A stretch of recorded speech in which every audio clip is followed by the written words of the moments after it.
4 in the morning, yeah, I'm gonna touch down. Yeah, money, know I'm about to slide through. Touch down. Money, know I'm about to slide through.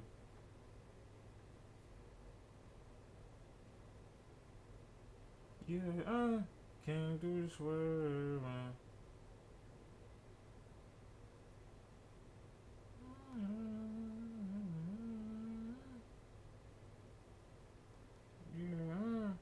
Yo, what's good, cuzzo? What's good, bro? What's good, bro? I ain't even seen you. My fault, I ain't even seen you. Y'all, today Sunday, man. We about to watch some scary stuff, play some scary games. Might play a little basketball with my cousins, man. You know what I'm saying? We just having a fun. We just having a fun Sunday, man. Honestly, bro. You feel me? Actually, I need to call y'all first and see what y'all doing. Actually, I need to call y'all first. That's what I need to do. See what y'all got going on. Let me see what y'all doing. I don't know what y'all doing. Let's see what y'all got going on. Hello. Yo, you at home? Oh yeah. Nah, I'm at our haircut. Oh, okay. When you get home, you wanna get on? You wanna get on stream? Yeah, we can. For sure. All right.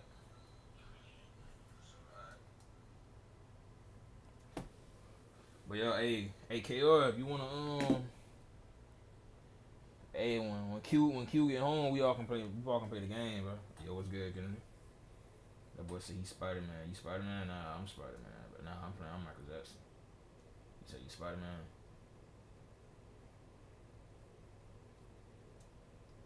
So yeah, I'm gonna go ahead and get this video started. It's called The Killer That Never Exists, bro.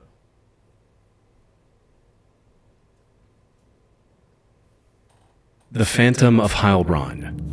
On April 25, 2007, a 25-year-old German police officer named Michel was on patrol with a 22-year-old named Martin in Heilbronn, Germany. The day had been pretty uneventful, so with nothing else going on, the two decided to post up in the corner of a nearby park's parking lot. What neither of them knew, however, was that they had just become targets, because just minutes later, an armed individual approached their car from the back and opened fire, shooting both officers in the head. A taxi driver eventually noticed the aftermath of this crime and reported it to the authorities almost immediately. Surprisingly, when first responders arrived, they found both officers lying outside the car. Later investigation revealed that their service weapons and handcuffs were missing, suggesting the assailant must have stolen them from the car, which would also explain why the two were outside. Miraculously, despite being shot in the head, Officer Martin managed to survive the encounter after numerous surgeries and being in a coma for 4 weeks. Unfortunately, the incident resulted in total amnesia regarding the attack, leaving the investigators with no direct leads to follow. But just as they were about to lose hope, investigators discovered a DNA sample from the perpetrator on the patrol car's dashboard. However, what should have been the key to solving the case led to a massive rabbit hole instead. One that links this tragic incident to dozens of crimes dating back more than a decade. You see, while analyzing this DNA sample, the forensics team discovered that it matched perfectly with samples collected from various prior crimes. The first of which happened all the way back in May of 1993, when a 62-year-old woman was strangled to death with a steel wire in her home in Germany. The second crime linked to the same perpetrator happened in March of 2001, when a 61-year-old met his end in a similar manner also in Germany. Apart from their age, another similarity between the two cases was that large sums of money were missing from both homes. Then, in October of the same year, a child accidentally stepped on a syringe used in combination with drugs while playing in a park. Wait, a syringe? Wait, what? I'm not really paying attention. Hold on. Bro, did I just hear that? Large sums of money were missing from both homes. Then, in October of the same year, a child accidentally stepped on a syringe used in combination with drugs while playing in a park. The DNA sample from this syringe also matched the two deadly incidents from earlier. And with further analysis of this sample, the investigators were able to build a rudimentary profile of the perpetrator, according to which the criminal was an Eastern European woman who robbed the elderly to fuel her addiction. This connection became more concrete as investigators analyzed samples from hundreds of other unsolved crimes since 2001 and found matches from over 20 burglaries and thefts of cars and motorbikes. Some of these crimes even extended beyond Germany. like when a group of Vietnamese precious gemstone traders were attacked by a gang of robbers in France in 2004, as well as a burglary at an optometrist store in Upper Austria in March 2007. However, what made all of these cases strange was that, aside from the DNA sample, the perpetrator left no clues at the scene. She wasn't caught on any CCTV cameras, and there weren't any witnesses either, earning her the nickname of the woman without a face. 4 men were even arrested for the robbery in France, but none of them gave any description of this woman either. So, despite linking all these incidents, the investigators were no closer to solving the case of Officer Michel. Unfortunately, the attack on Officers Michel and Martin was only the prelude to even worse crimes. Something that became apparent in January 2008 when police discovered the remains of 3 men floating in a local body of water. 2 of the men had gunshot wounds to the head, and the third had been strangled, which were the 2 methods used by the mysterious woman in previous incidents. These men had come to Germany to buy a used car, and they were likely attacked and robbed after making the purchase. You're 1 sentence away.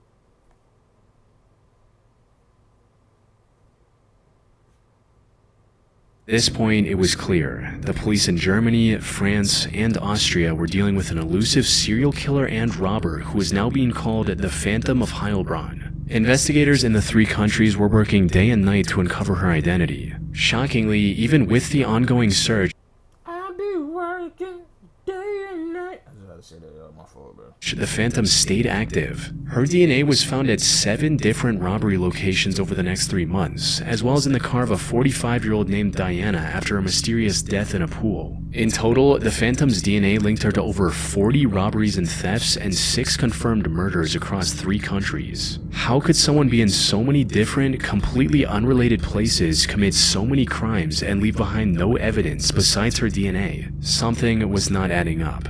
Fortunately, all of these questions were finally answered in March 2009 when a man was arrested on a charge completely unrelated to any of the Phantom's cases. But when he was given a DNA test, it came back as a perfect match for the Phantom's DNA, who was supposed to be a woman. This breakthrough allowed investigators to uncover the only logical reason why the Phantom's DNA was found on so many different crime scenes: contamination. Sure enough, when they ran DNA tests on some of the unused cotton swabs investigators used to gather samples, they had traces of her DNA as well. Following this lead, investigators were able to track down the source, a female worker at the factory where these swabs were packaged, who, after some digging, was cleared of all the crimes linked to her DNA. As it turned out, investigators had been using cotton swabs that were never meant to be used for forensic analysis in the first place. And while this embarrassing revelation was somewhat amusing, it didn't change the fact that dozens of victims were denied justice while the police chased a phantom killer who never existed.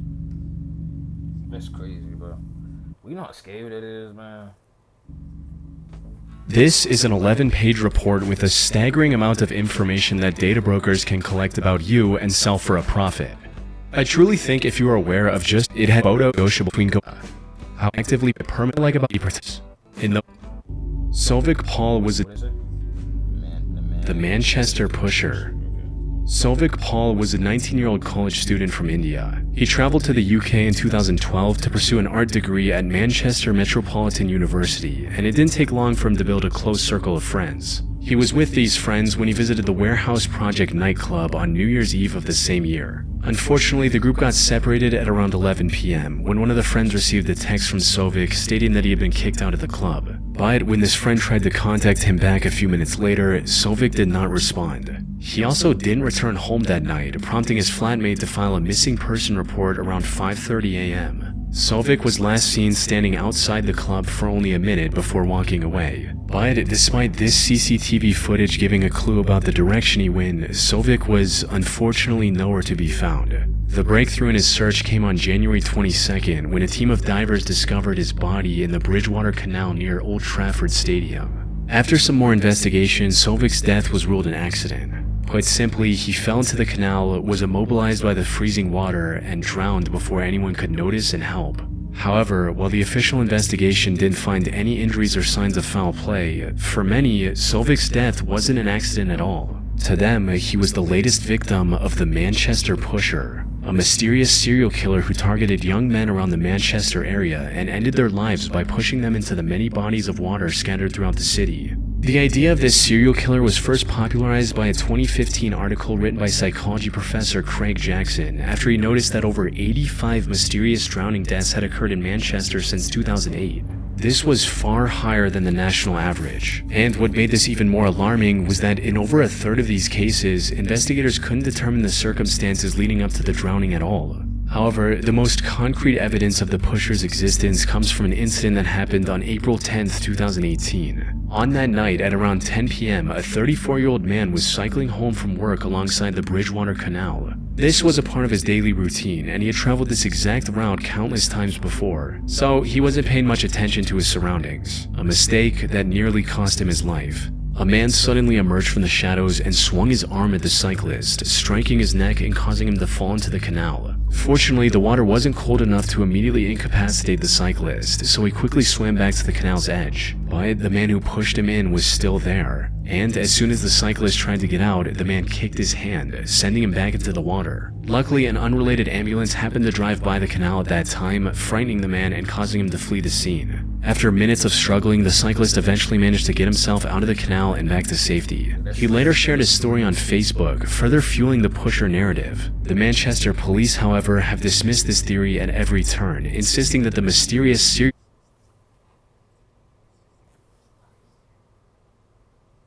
Yo, what? Bro, that'll make me so mad, bro. Ain't no way this is serial killer is nothing more than a myth or urban legend. David Wilson, an official from the Manchester Water Safety Partnership, has even gone as far as to claim that a significant number of these deaths were likely alcohol-related, where intoxicated men accidentally fall into the river and couldn't save themselves before tragically losing their lives. Which, given the circumstances, makes the most sense, especially since the canal is surrounded by numerous bars and nightclubs. And also because, despite the countless CCTV cameras in that area, none have ever captured someone following or attacking one of the drowning victims. Many believe that the story of the cyclist seeing and surviving the Manchester pusher, which is the only account of someone actually seeing him, was either way over-dramatized or made up completely to fuel conspiracy theories. So, unless some groundbreaking evidence comes forward, the Manchester pusher will go down as a serial killer who never existed. With base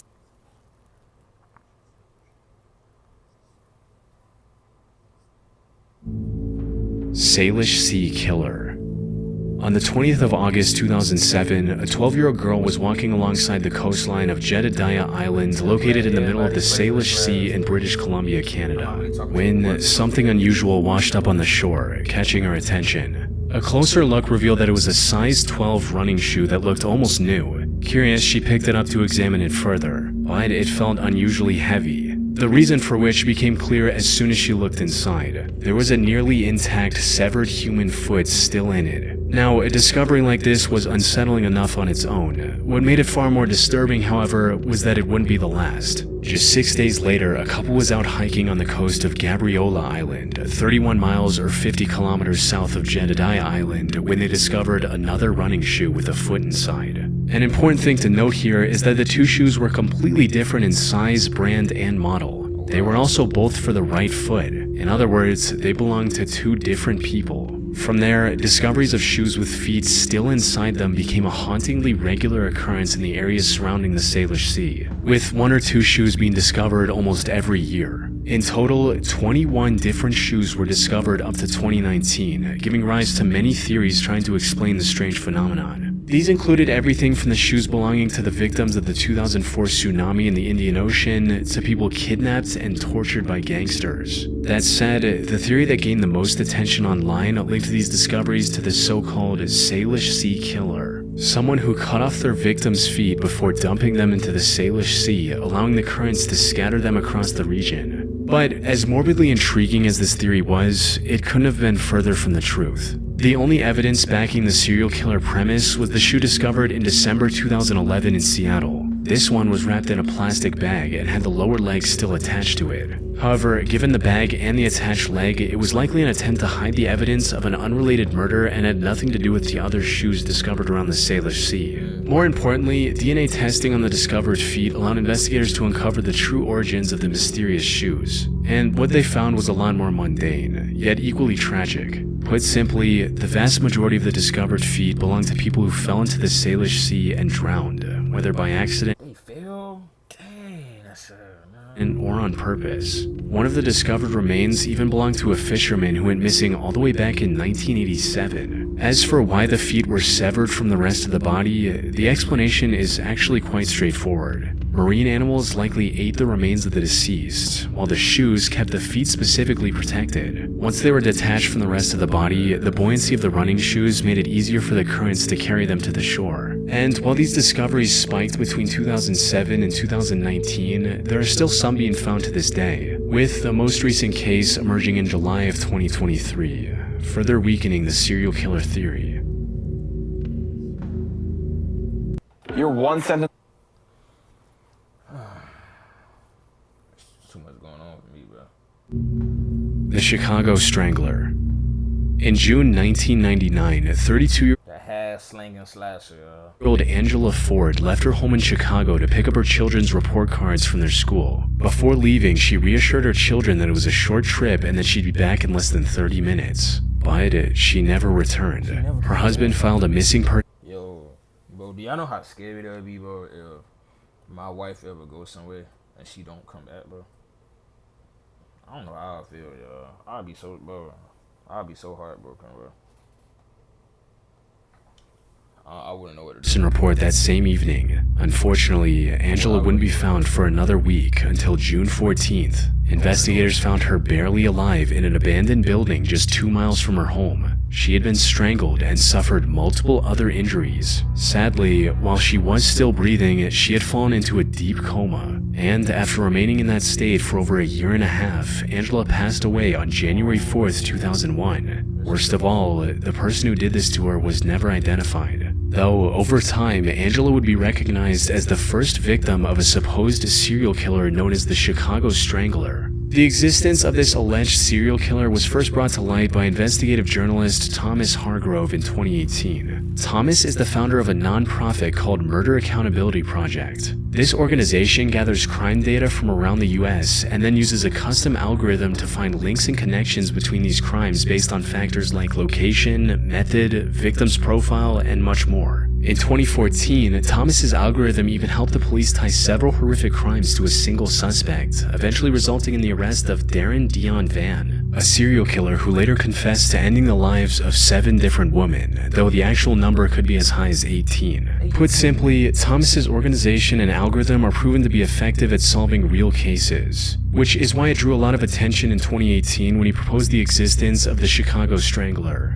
According to Thomas's report, the Chicago Strangler is believed to have claimed the lives of as many as 51 women, beginning with Angela Ford in 2001. And at first glance, the similarities between these dozens of incidents are striking to say the least. All of these victims are women, mostly African American descent. Many of them also came from the city's poorer neighborhoods. Most importantly, the methods used in some of these cases were eerily consistent. Like 21-year-old Teresa Bunn, whose remains were discovered in a flaming dumpster in November 2007. And according to a later autopsy report, she was more than likely strangled before the perpetrator discarded her in the dumpster and set it ablaze. Then, just a few days later, the Chicago Fire Department also discovered the remains of 52-year-old Hazel Lewis, who tragically suffered the same fate as Teresa. Those are just 2 of multiple examples where the victims took their last breaths under similar circumstances. Thus, the conclusion that they were all committed by the same person or group, the Chicago Strangler. However, not everyone agrees with this assessment. Critics of the serial killer theory argue that while the number of victims at 51 seems absurdly high at first, it averages out to about 3 per year, which, given Chicago's population of over 2.6 million, is sadly not out of the ordinary. However, the strongest opposition to the idea of the Chicago Strangler comes from Chicago's own police department, with a spokesperson stating, "There is absolutely no information to suggest that this is the work of a serial killer.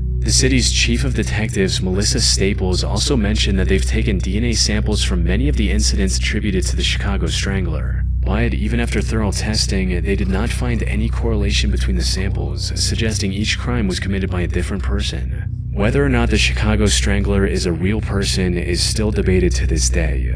But given all the evidence, the most likely explanation is they never existed, and all the murders committed were isolated and unrelated tragedies. This is crazy. Hey, E, don't start that, bro. You talking about some? Of course you cold, you skinny. Hey, don't start that, bro. Don't start. Don't start. Don't start. Do not start.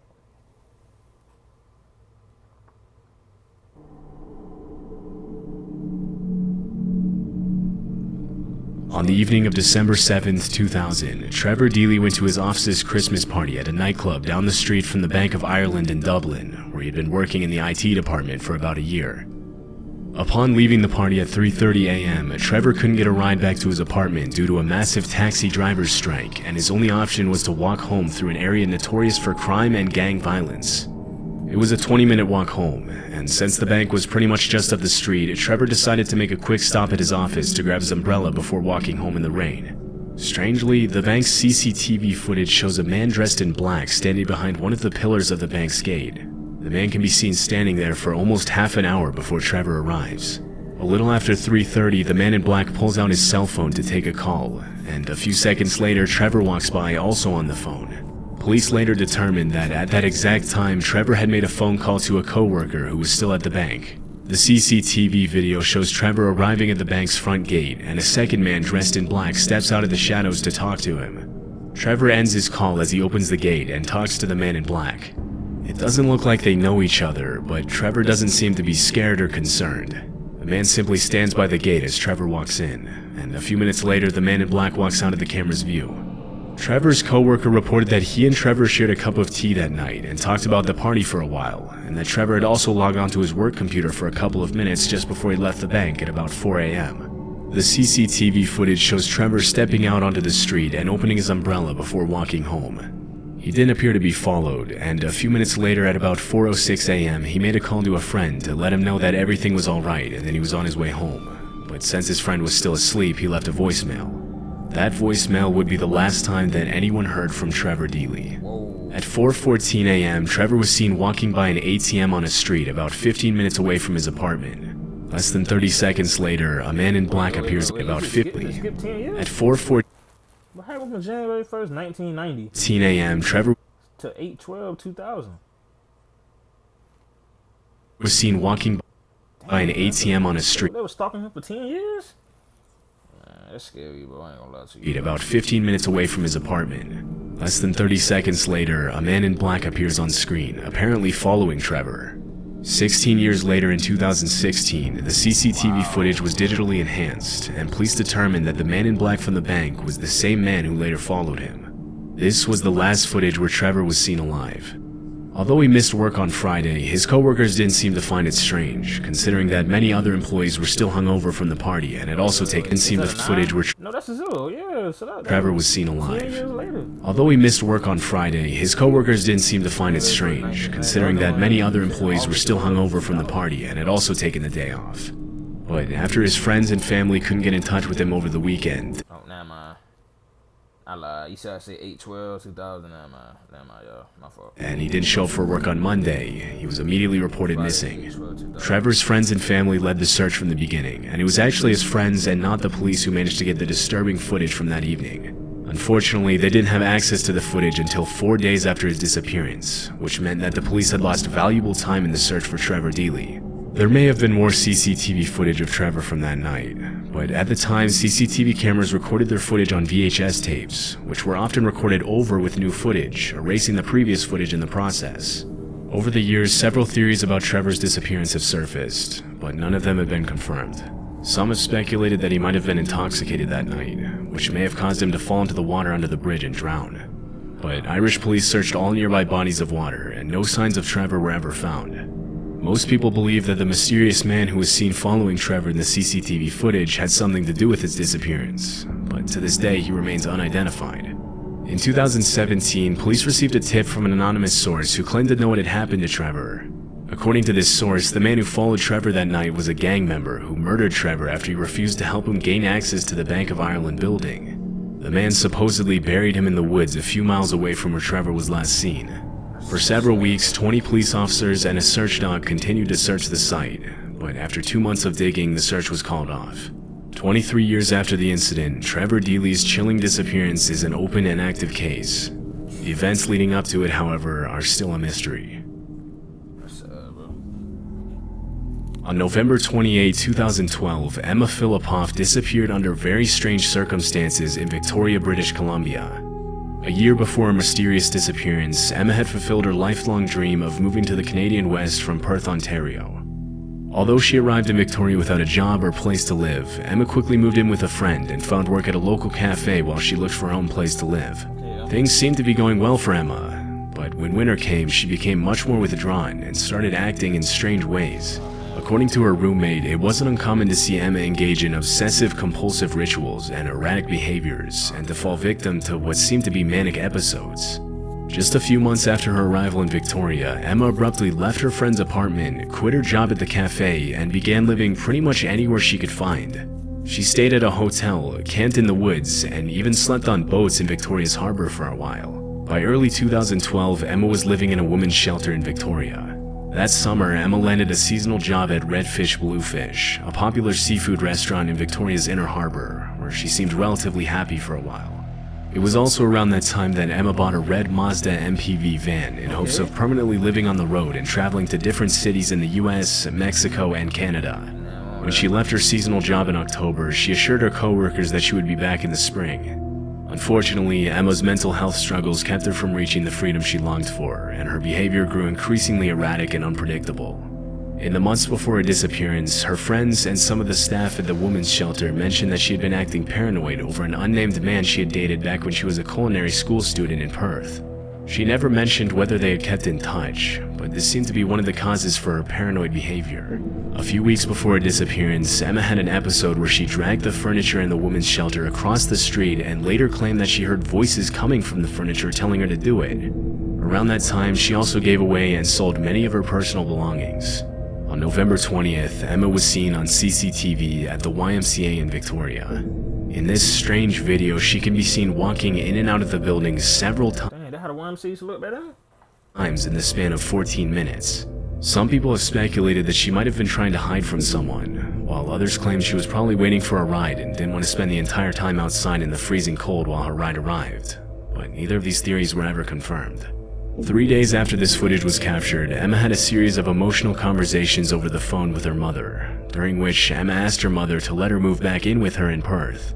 Her mother agreed, but grew concerned after Emma changed her mind several times between moving back to Perth and staying in Victoria during their conversations. On November 28th, Emma's mother realized she was living in a women's shelter after she dialed back a number that Emma had called from, and a staff member answered the phone. Concerned about her daughter's well-being, she immediately took a plane to Victoria. Early that same day, at around 8:30 a.m., Emma was captured on CCTV walking into a 7-Eleven and buying a prepaid card for $200. Later that afternoon, she went back to the 7-Eleven to buy a prepaid cell phone, which she never activated. The video shows Emma repeatedly looking out the window and hesitating before leaving the store, as if she was trying to avoid someone on the outside. Her paranoid behavior suggests that she might have been followed or threatened, but this was never confirmed. After finally leaving the 7-Eleven, she arrived back at the shelter at about 6 p.m. to find out that her mother was on her way to pick her up and take her home. Upon hearing the news from a staff member, Emma rushed out the front door and took a cab to the airport. A few minutes later, though, Emma cut the ride short by telling the driver she couldn't afford the $60 ride, even though reports mentioned that she had had over $2,000 on her at the time. Dennis Quay, an acquaintance of Emma, later ran into her at a crossing outside the Empress Hotel at around 8 p.m. She was barefoot, and according to Dennis, she seemed extremely agitated and refused to cross the street. Emma's paranoid behavior led Dennis to ask her if she was being followed, but she assured him that she wasn't. Not knowing what else to do, Dennis called the police to tell them there was a dazed and distressed woman walking barefoot in front of the Empress Hotel. A few minutes later, Victoria police arrived and spoke to Emma for 45 minutes. Somehow, the officers decided that she was not a threat to herself or anyone else, and they let her go. That was the last time anyone ever saw Emma. 3 hours after she was last seen, her mother arrived at the women's shelter to pick her up, but Emma was nowhere to be found. After her mother reported her missing, the search for Emma Filipoff began. The following morning, investigators found Emma's red Mazda van in the Chateau Victoria Hotel parking lot, where she had paid to get it towed 3 days before her disappearance on November 25th. Inside the van were all of Emma's belongings, including her laptop, passports, a pillow, and clothes, indicating that she might have been planning to move back to Perth or run away. Unfortunately, this is where Emma's case went cold, except for a few mysterious tips. In 2014, a man in a green shirt walked into a convenience store in Gastown, about 75 miles north of Victoria. According to the store owner, the man ripped off a poster advertising a $25,000 reward for finding Emma, telling the owner that Emma wasn't missing. He claimed that Emma was his girlfriend and that she had been living with him and that she ran away from her family because she hated them. Although the store owner reported this to the police, the man was never identified. 4 years later in 2018, almost 6 years after Emma's disappearance, another man confirmed that he had seen her on the morning after her disappearance, claiming that up until then he hadn't made the connection that the woman he had seen was Emma. According to the man, Emma was standing on the side of the road, barefoot and soaking wet, looking nervous and paranoid as she asked the man for a ride. She claimed she was going to visit a friend in Colwood, about 10 miles from Victoria. The man told Emma he couldn't take her that far, but he drove her a few miles and dropped her off at a nearby gas station.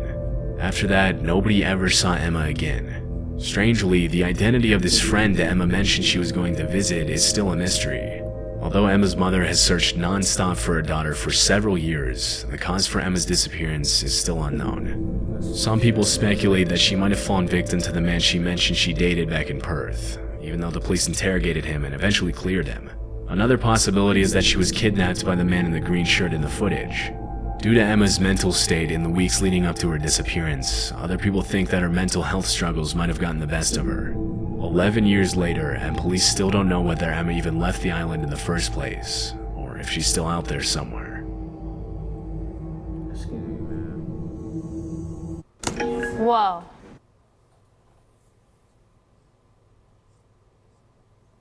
The haunting disappearance of the Jameson family in 2009 gained public A whole family? attention and media coverage after some disturbing footage of the family was found by police.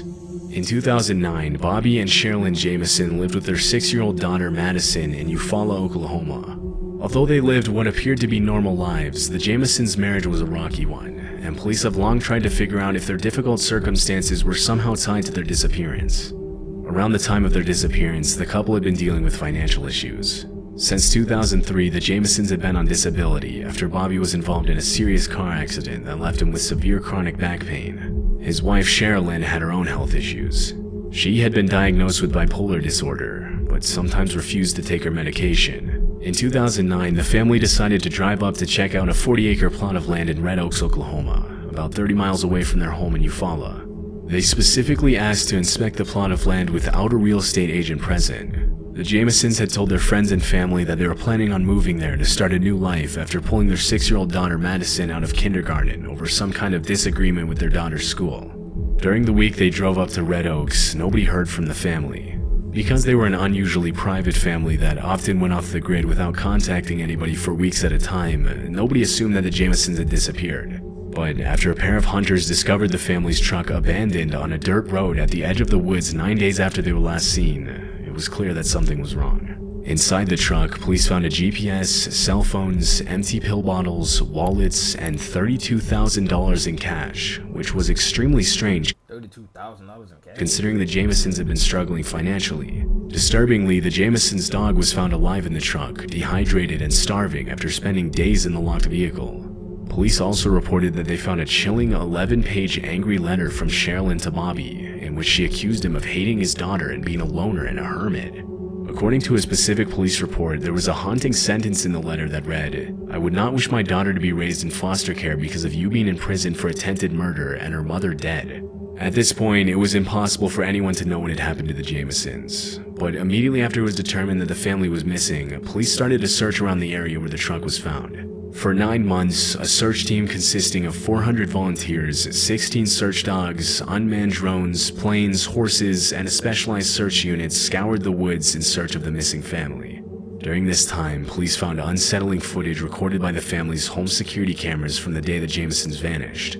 In the video, Bobby and Sherilyn can be seen loading their truck in preparation for the trip, but something immediately seems off about the footage. The couple make over 20 trips to load the truck, sometimes putting things in the truck and then taking those same things back to the house, then back to the truck again. A few times, the husband and wife even walk from the truck to the house and back again without carrying anything in their hands. Strangely, the couple changed clothes several times throughout the video, and it's hard to tell exactly with the low frame rate of the footage, but they seem to not interact with each other a single time. The psychologist that was called in to review the footage immediately attributed the couple's bizarre trance-like movements and strange behavior to illegal drug use. Bobby had a history of drug use, but it was never confirmed whether the couple was under the influence of drugs during the video. After looking deeper into the Jamesons' lives, police were only left with more questions. A pastor close to the family mentioned that shortly before their disappearance, Bobby had told him that there were spirits living on the roof of his house, and he had even requested that an exorcism be performed at his home multiple times. Bobby Jameson also owned a copy of the Satanic Bible, which he had been reading before his disappearance to try and find. That boy said, what Bible? Oh, I guess I heard that. He had even requested that an exorcism be performed at his home multiple times. Bobby Jameson also owned a copy of the Satanic Bible, which he had been reading before his disappearance to try and find a way to make the spirits leave his house. Friends and family members have also mentioned that they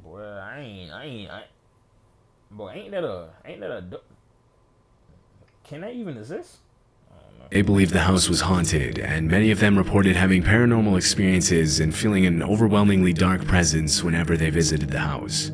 Despite the validity of these claims, it is known that Sherilyn Jameson was involved in a kind of witchcraft. She frequently held seances at her house and often spoke about her supposed paranormal experiences. Sherilyn owned cats, and after they died, she suspected that her neighbors had poisoned them, so she spray painted the words, "Witches do not like it when their cats are killed," on a large metal storage container on the Jamesons' property. The mystery around the case continued to grow, but it wasn't until November 2013, 4 years after the Jamesons' disappearance, that 2 deer hunters stumbled upon the skeletal remains of 2 adults and a small child, about 3 miles from where the family's truck had been found 4 years earlier. Because the bones were heavily decomposed, it wasn't until 8 months later that forensic investigators were finally able to confirm that the skeletons belonged to the Jameson family. Due to the state of the skeletal remains, the cause of death couldn't be determined. With so many disturbing events and unsettling circumstances leading to the family's disappearance, many theories about what had happened to the Jamesons began to surface. Police began by investigating Bobby Jameson's father in connection with the murders. Less than 6 months before the family's disappearance, Bobby had sued his father for $10,000 for making him work unpaid at his gas station, promising him that he'd give his son a stake in the business in the future. After his father sold the gas station and refused to pay him, Bobby started a lawsuit against his father. But things took a dark turn, and Bobby had to get a restraining order after his father threatened to kill him and his family multiple times. Even though Bobby's father was a known meth user and was involved in criminal activity, police concluded that he was not involved in the family's death. One popular theory is that, considering Bobby Jameson's drug use and the unexplained $32,000 found in the family's car, it's possible that the Jamesons were involved in the drug trade and were killed in a drug deal gone wrong. The area where the bodies were found in is notorious for drug activity, but no solid evidence has been found to support this theory.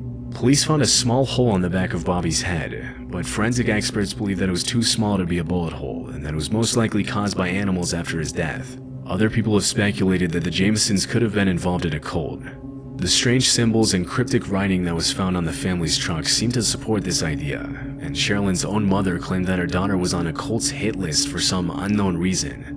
Although there has been cult activity in eastern Oklahoma since the 90s, their presence has decreased over the years, and it was never confirmed whether the Jamesons had any involvement with the cult. Because of the hate letter found in the truck and the couple's history of mental illness and drug use, some people think that either Bobby or Sherilyn could have murdered their family before themselves. With no evidence at the scene to support any of these theories, the case has remained unsolved for 14 years. Police and investigators are still searching for new evidence, but there are currently no suspects for the disappearance and murder of the Jameson family. If you're struggling, I feel bad for the little kid, man. Little kid innocent, man. She didn't even get to experience life, man. I could have think she said that's her daughter. On the evening of Wednesday, July 29, 2015, Stephen Mackerel went out with his brother and some friends to Lucky's Tavern, a popular bar in downtown Fort Lauderdale, Florida. Stephen's brother left the bar at 11 p.m. to go to work the next morning. When he noticed Stephen was intoxicated, he told his brother to go home and drive safely. But the night was still young, and at around 1:30 a.m., Stephen and his friends left the bar and agreed to meet in the parking lot of a nearby Walgreens to plan their next move. But Stephen never made it to the Walgreens, and his friends never saw him again.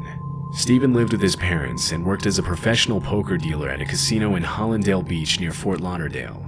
When he didn't come home the next day and didn't show up for work the day after that, his family knew something was wrong. Police reported that there were several surveillance systems in the area where Stephen was last seen, but they said it might take weeks before they could gather the relevant footage. In the meantime, investigators interviewed the friends and family members who had last seen Stephen. Thinking that he might have gotten into an accident due to his intoxicated state, police conducted searches in many different lakes and ponds, but nothing important was found. The search became even more complicated when investigators learned that Stephen's phone battery had died at the bar. Because the phone was never turned on after that night, it was impossible for police to use the phone to locate Stephen. At the time of his disappearance, Stephen was 25 and had a 1-year-old daughter and a long-term girlfriend he had plans to marry, and his friends and family claimed that he was not the type of person who would voluntarily walk out of his life and just vanish with no explanation. Unfortunately, some of the footage that was found during the investigation suggests that Stephen's disappearance was not at all his choice. 2 weeks after he was last seen, police discovered that Stephen had used his credit card at a gas station in Pompano Beach about an hour after he had left the bar. It was about a 15-mile drive from the bar to the gas station, and nobody understood why Stephen had even taken that detour in the first place. The surveillance footage from inside the gas station shows Stephen entering the store at 2:26 a.m., appearing to be intoxicated as he stumbles around the store, shopping for snacks. His behavior doesn't seem to bother the store owner, and less than a minute later, he walks to the counter to pay for the snacks with his credit card. For a few minutes after that, Stephen had a casual conversation with 2 young women who were inside the gas station, but this happened out of the camera's view. Nearly a week after the initial footage was revealed, police obtained additional footage of Stephen that completely changed the course of the investigation. The CCTV footage shows Stephen standing next to his 2013 white Ford Fusion in the parking lot. He seems to get into some sort of altercation with the driver of an unidentified silver sedan, and as the silver car pulls away, Stephen takes a step back and throws what appears to be his drink at the driver. He gestures with his hands at the driver as he gets into his vehicle, and 3 minutes later, the silver car circles back into the gas station, this time pulling right behind Stephen's car. The driver's intentions are unknown, but as soon as Stephen pulls away in his Ford, the silver sedan speeds after him. This was the last time Stephen was seen alive. All police knew about the driver was that he was an African-American man who had walked shirtless into the gas station store a few minutes before the incident, but was never identified. For 8 years, Fort Lauderdale police have been searching for Stephen's car. His license plate was never scanned by any license plate readers, indicating that he never left the Fort Lauderdale area. Search teams have combed through over 20 bodies of water looking for the car, but nothing has ever been found. Disturbingly, during the searches, almost 20 other vehicles have turned up in nearby lakes, ponds, and canals, including stolen vehicles with bullet holes, but nothing relating to Stephen's disappearance, not even a clue. As of 2023, detectives and investigators still have no idea if Stephen was involved in an accident, or if he became the victim of something much more sinister.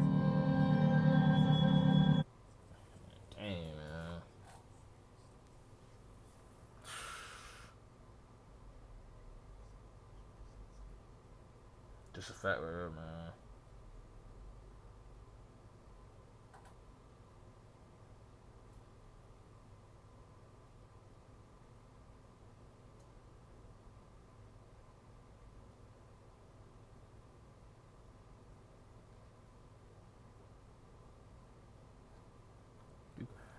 This is sad, man.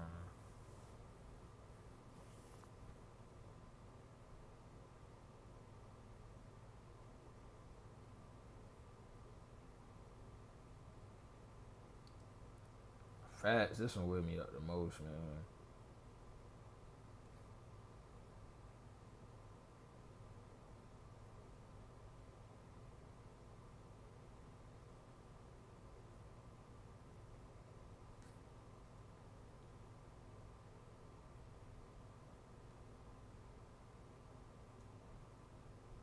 Oh wow.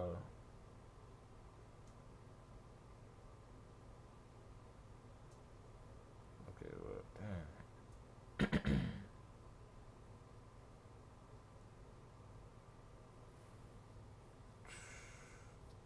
That's scary, bro.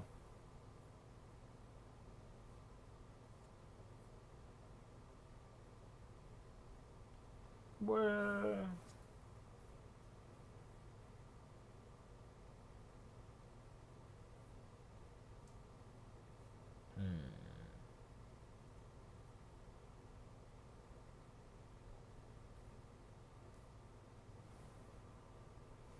I'm trying to find something to watch in a minute.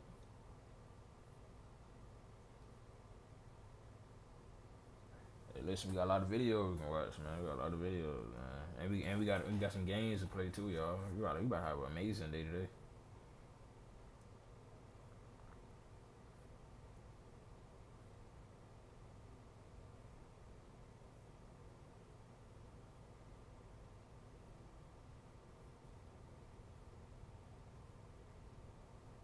The man with my face, that's insane.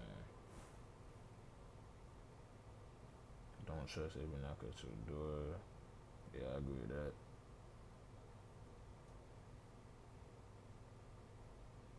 Bro, let's watch this.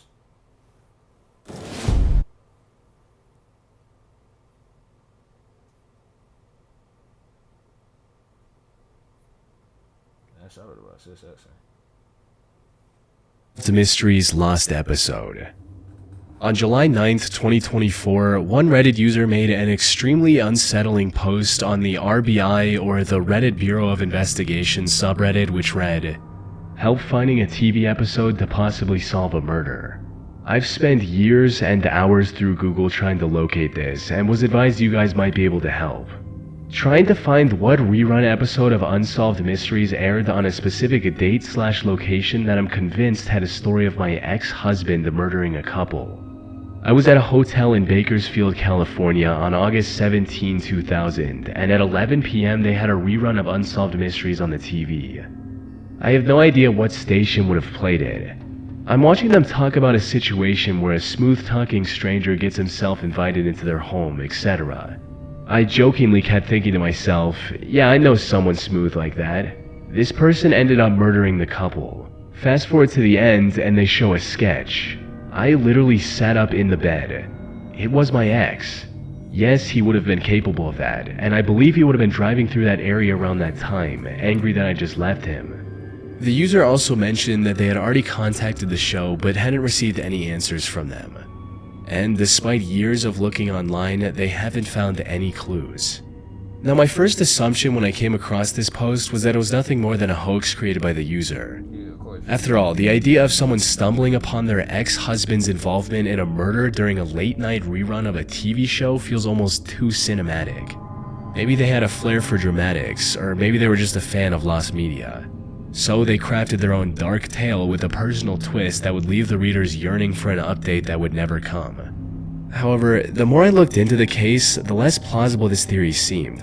For starters, I looked through their posts and comment history on Reddit and didn't find a particular interest in lost media, horror, or anything of that nature. The account was also created back in 2018, so it wasn't created recently to fabricate this bizarre story.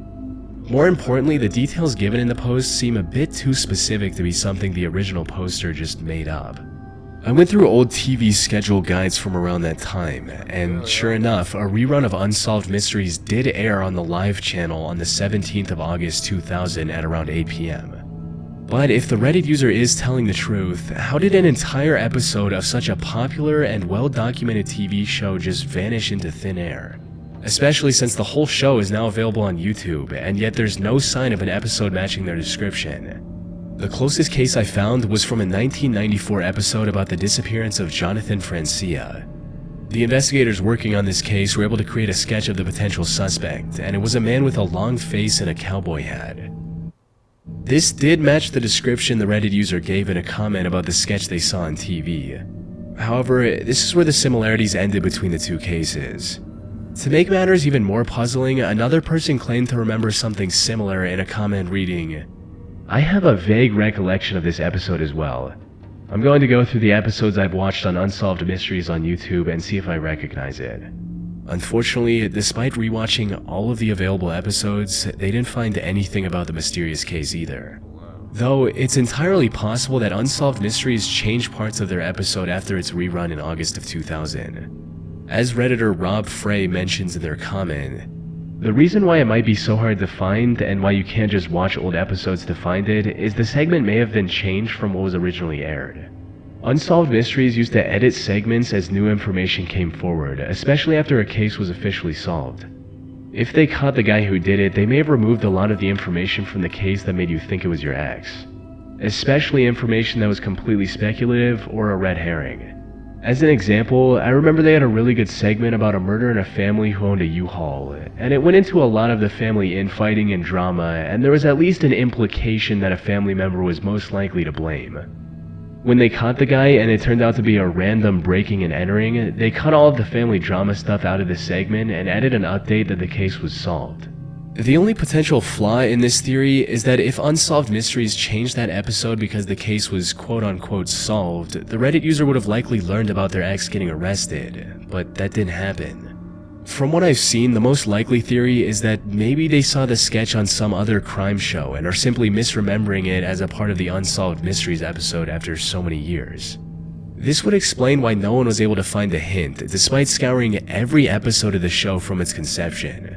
However, if this turns out to be true, it would also make searching for what they saw on TV that night exponentially more difficult. Unfortunately, unless someone finds concrete evidence, we have no way of confirming or disproving any of these theories. That being said, if this lost media is ever uncovered by people on the internet, it could help authorities solve a decades-old crime and catch the suspect. Knock knock. That's crazy, bro. Easily available explosive. During the 2016 Silicon Valley Comic-Con, one of the hosts of Mythbusters, Adam Savage, was doing a panel answering questions from fans of the show. Near the end of the panel, someone asked him about the biggest disaster he's experienced on Mythbusters. What is the biggest disaster that you've ever had behind the scenes filming Mythbusters? Now, this fan was likely expecting something tame, like a crew member spilling something, or one of the devices they built breaking before they could film the episode, something of that nature. However, no one could have anticipated the answer Adam gave for this simple question. Wondering how specific to get. The biggest disaster we had was Cary Grant and Tori were investigating a easily available material and its supposed explosive properties. What they found out was so explosive that we destroyed the footage and agreed never to say what we learned. The material they discovered was so explosive and dangerous that they had to report it to DARPA, which is a research and development agency of the United States Department of Defense. Adam also quickly moved on to the next question, likely in an effort to avoid giving any hints about what this dangerous material could be. Following that panel, he refused to utter a single word about the lost episode or the material that made them destroy the footage. That silence was held until the 20th of November 2023 when he uploaded a Q&A video on his YouTube channel titled, "These Mythbusters stories got scrapped due to danger." The first question in this video was someone asking about footage that was destroyed outside of Adam's control. At first, he gave a predictable answer, explaining how network decisions like cutting scenes to make room for advertisements had led to some lost content. But before moving on to the next question, he brought up the commonly available explosive again. And while he was careful not to drop any hints about what the material could be, he did go into more detail about why they decided to erase the footage from existence. We were looking at the purported explosive power of a commonly available material, and what we found was something so energetic when we executed it that we agreed to not talk about what we learned. Yeah. Oh, that's crazy. Yeah. It was common enough, easy enough to implement, easy enough to execute that we were like, the world will not benefit from this knowledge.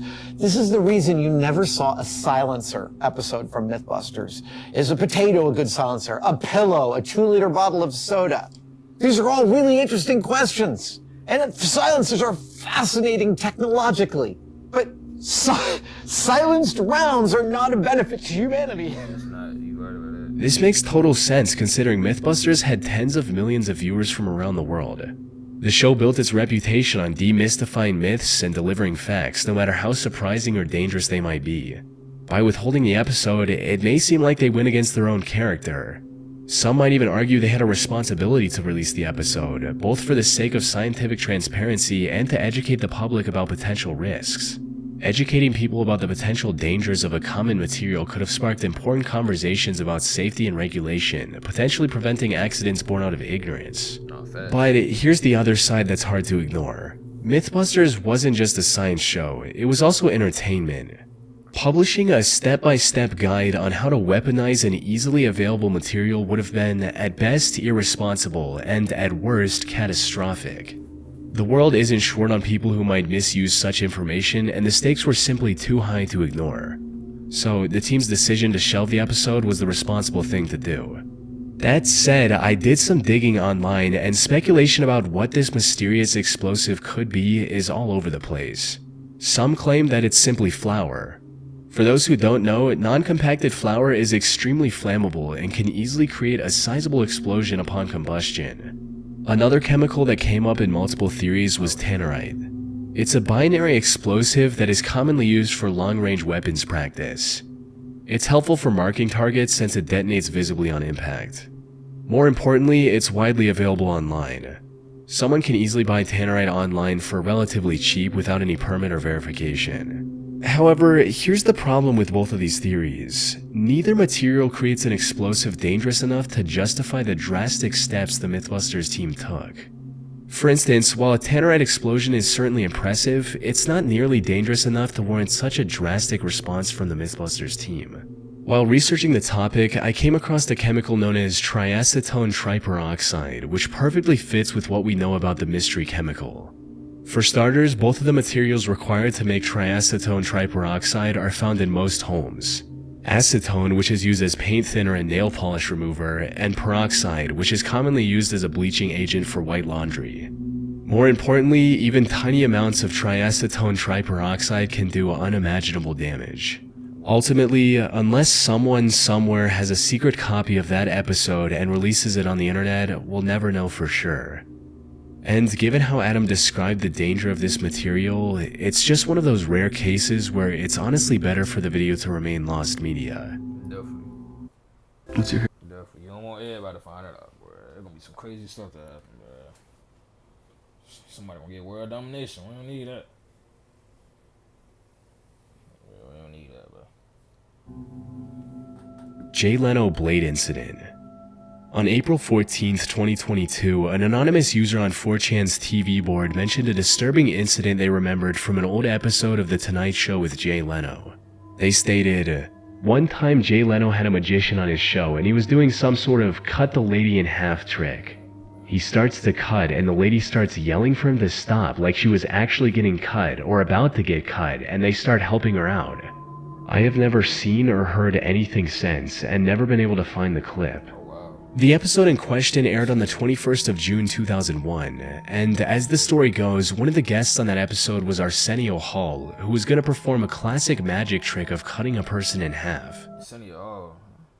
Arsenio Hall, Oh yeah, I think he was on mine. who was going to perform a classic magic trick of cutting a person in half.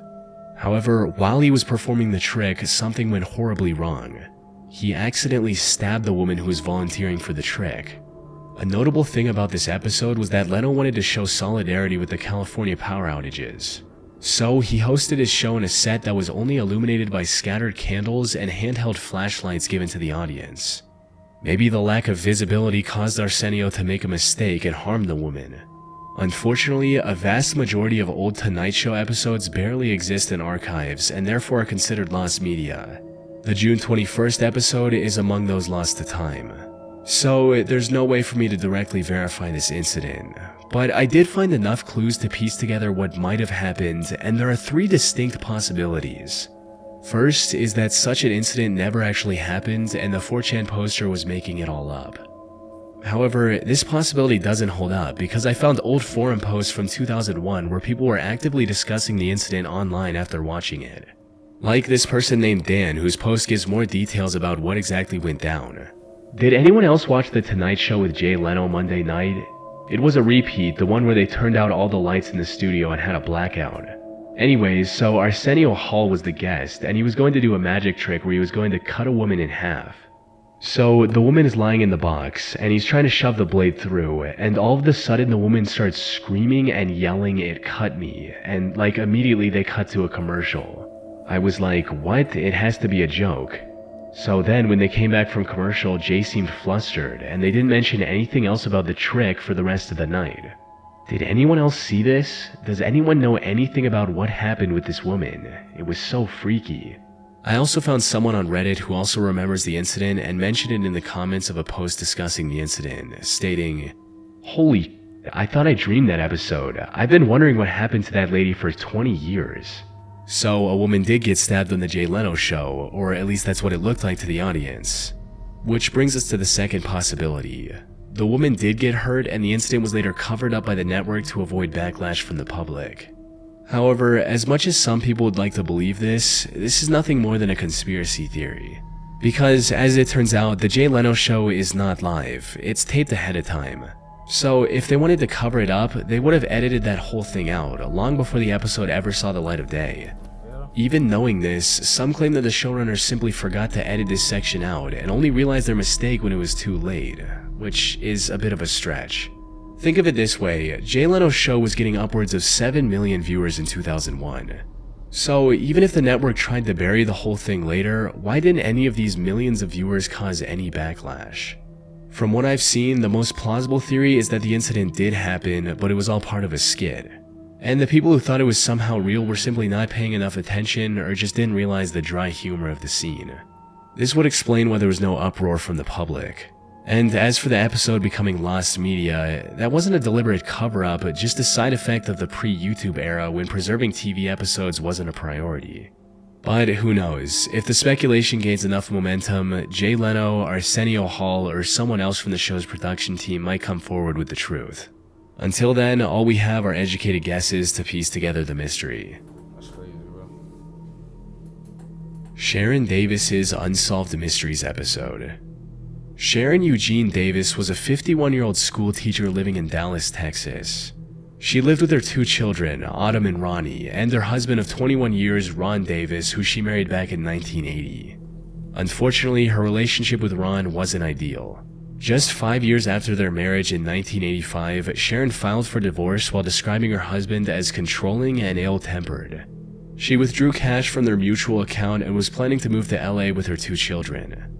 However, soon after filing for divorce, she mysteriously changed her mind and returned to living with Ron.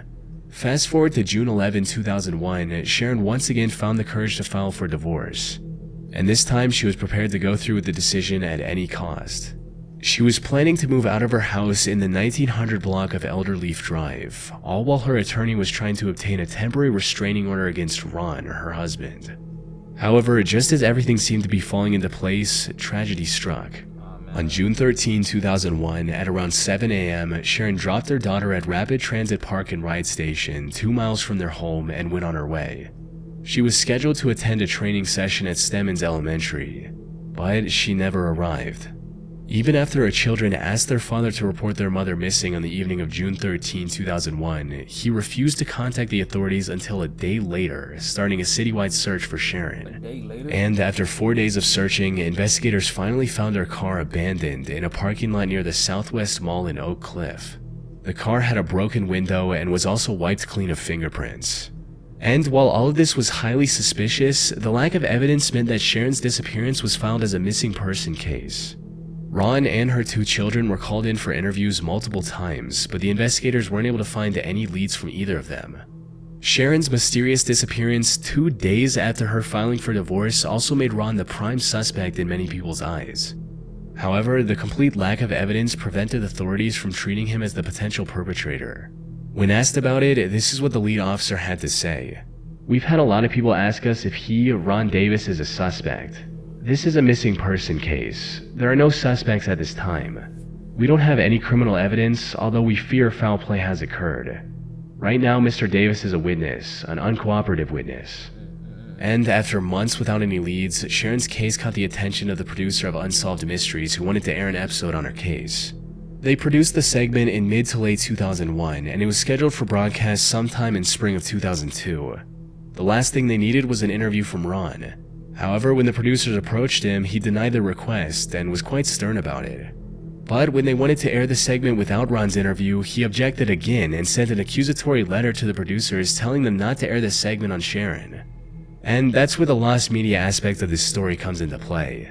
The showrunners complied with Ron's request/threat and scraped the whole thing. And as far as I'm aware, the footage has never seen the light of day. It's entirely possible that a witness could have come forward with critical information after seeing Sharon's story on TV. However, Ron's refusal closed the door on any potential leads that could have changed the course of the investigation. This obviously put a lot more attention on Ron. He was even given nicknames like the most guilty non-guilty man. But it's been 22 years without any updates to Sharon's case. That's sad, man. How the fuck can I... That's so sad, bro. Game in the Sand. Game in the Sand is the name of a shocking short film by the German director Werner Herzog. If you've ever heard of him, you'll know he's famous for pushing boundaries, and not always in a good way. His sets are very well known for being chaotic, and there have even been injuries and deaths during his productions. And apparently he's been this way since the very beginning. You see, Game in the Sand was the second film he ever created back in 1964. However, after completing the film, Werner was so horrified by the footage that he decided to never release it to the public. The only thing we know about the short movie is that it featured 2 children, a rooster, and a cardboard box. It was also filmed in a sandy area, hence the name, and according to Werner, things, quote, got out of hand during shooting. The premise of the movie is also a complete mystery. The only thing Werner has talked about is a scene where the rooster was buried in sand up to its neck. Everything else we know about the film comes from speculation, and given Werner's reputation, people online have come up with some pretty wild theories over the years. Some think the rooster suffocated after being buried, forcing the children to watch it slowly die. Others suggest the kids might have killed the rooster in a brutal way, either on their own or under Werner's instructions. This could explain why it was buried in the first place. Some have also speculated the opposite. Maybe the rooster injured the children with its sharp beak or claws, and Werner captured that on film. The problem with these theories, however, is that none of this comes even close to the stuff that's been released under Werner's other productions, like deaths being shown. What could have gone so wrong during the filming of Game in the Sand that was worse than this? Of course, there's the possibility that Game in the Sand isn't real at all, just something Werner made up to add an air of mystery or create hype for his future projects. Unfortunately, we'll probably never know the truth. The identities of the children involved were never made public, and the film's composer, Uwe Brandner, someone who might have been able to shed some light on what really happened, passed away in 2018. So even if the short film is real, I highly doubt Werner would have a change of heart 60 years later and release it to the public. The Skyway Man. Ormer Locklear was an American daredevil stunt pilot who became popular in the early 20th century after doing the craziest plane stunt of his time.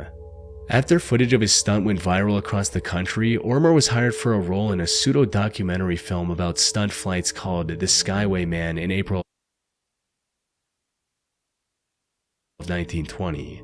Put simply, the film was like a collection of the craziest stunts Ormer could successfully pull off in a plane. Filming for the movie began on June 11, 1920 in the LA and San Francisco area. However, the stunts featured in the film were quite tough, including a church steeple being toppled by Locklear's aircraft and an aircraft-to-train transfer, both of which nearly ended in disaster. But despite the many close calls, Ormer and the other stunt pilots remained unharmed. It was soon time to record the last stunt of the film, which was relatively safe compared to what Ormer had done before. It was going to be a simple spin move that was filmed during the day with special camera filters to make it look like the whole thing was performed at night. However, when Ormer learned that the studio wasn't going to extend his contract beyond one film, he demanded to perform the stunt at night, likely as a desperate attempt to impress the producers. Unfortunately, this is where his luck ran out. On the 2nd of August 1920, Ormer and his longtime flying partner Milton Elliott took flight at night. To make the plane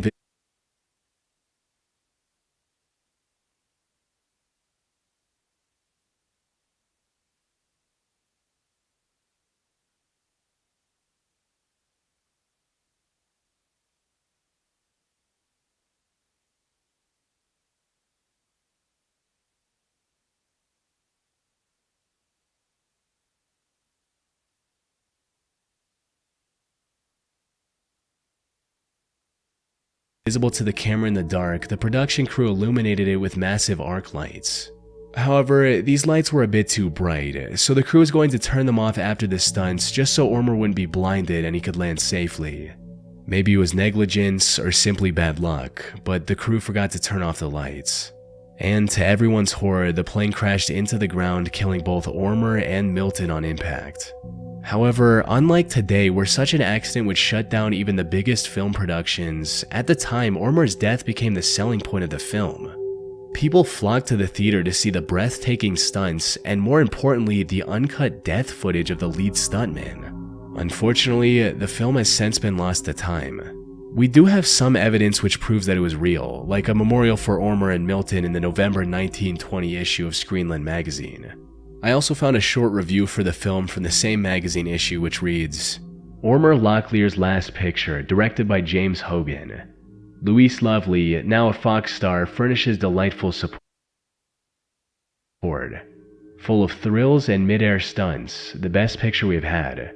The Fox company is giving 10% of the profits of this picture to the families of Locklear and Elliott, who are killed while filming the final scene. As for the film itself, it's become lost media in the truest sense of the word. Over the last century, there have been multiple attempts to locate a copy. All have been unsuccessful.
Fun Time Kids Care.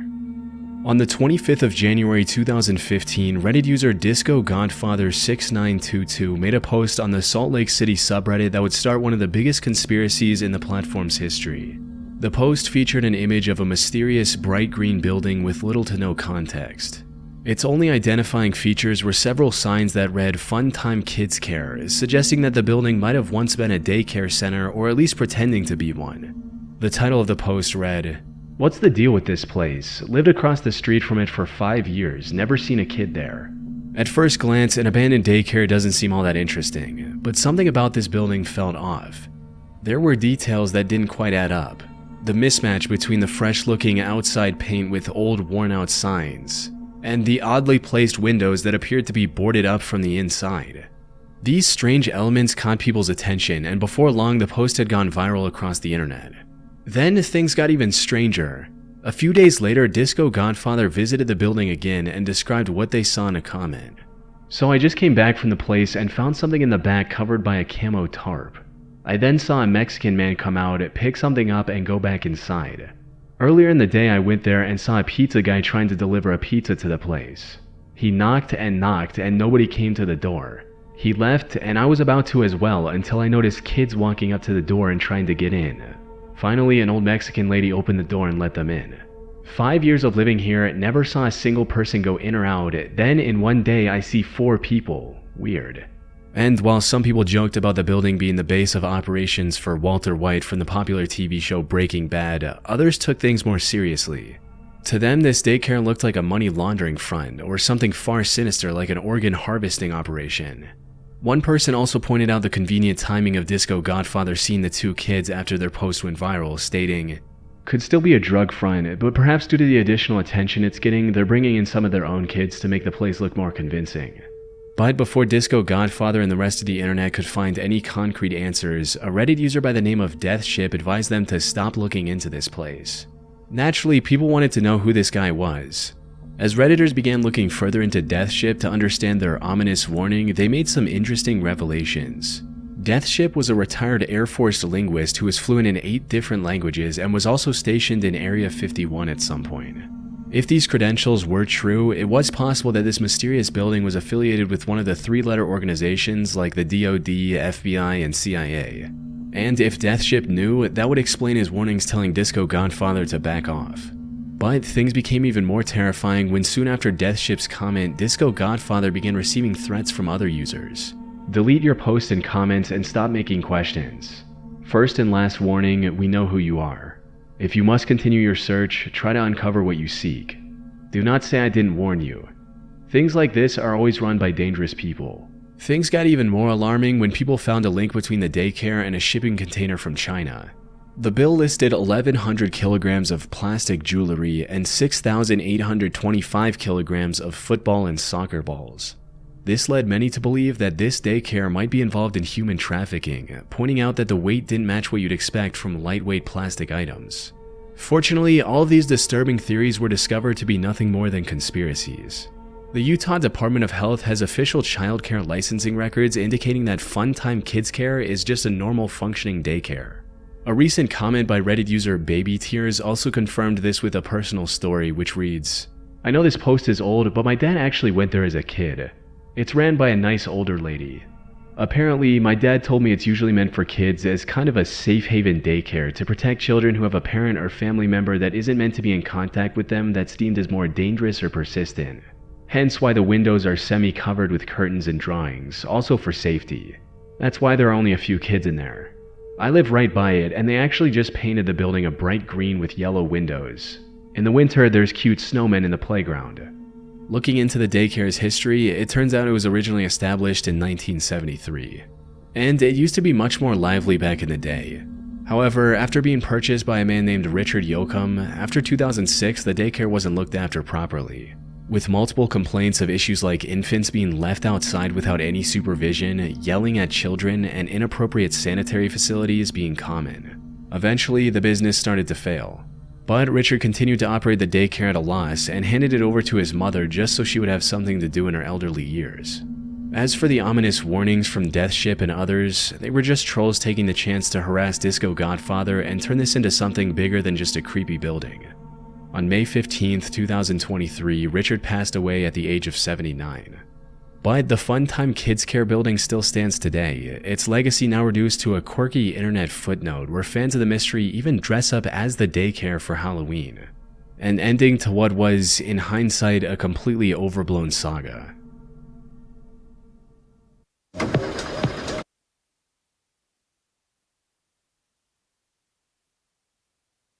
Thank you to BetterHelp for sponsoring this video.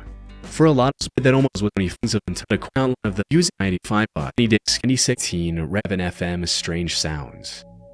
On the 7th of January 2018, Reddit user Batchian320 made a post on the Beaverton, Oregon subreddit describing a bizarre phenomenon.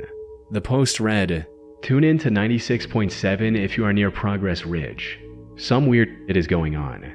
Sitting in the car with friends, tuned to 96.7 and I'm hearing weird repeating sounds and sometimes random people talking or saying random things.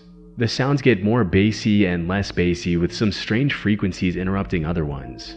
Someone please explain this." And while others initially dismissed it as nothing more than two dominant radio stations playing over each other, they quickly changed their minds after listening to the eerie broadcast themselves.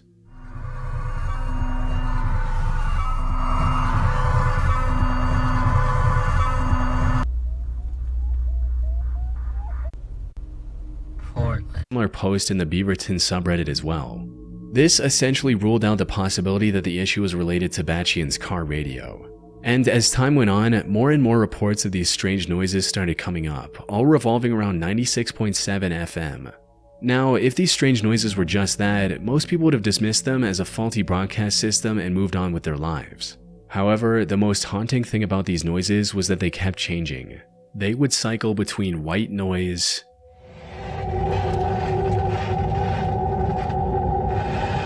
something resembling a very loud fan,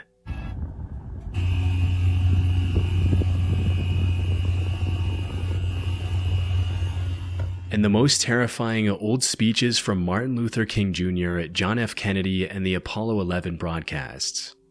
We're approaching the 60-second mark on the Apollo 11 mission. T-minus 60 seconds and counting. We passed T-minus 60. I also found reports of these strange noises going as far back as 2017. And one post made by a now deleted Reddit account really stood out. It stated, "Did I record some kind of number station? Recorded this off of FM radio 1617 at about 6:30 p.m. The radio station is not officially listed." It went on in this pattern for several minutes before just playing some white noise type tone for hours and hours on end, no station call. The station is a defunct rock station I never heard of. The next day they played MLK speeches and something that maybe could be called ambient music, slow motion tones and whirring sounds. Nothing it's played is recognizable by Shazam. Any input is welcomed. The person who made this post also linked to a video they recorded, and sure enough, the noises matched the ones Batchian320 heard a year later.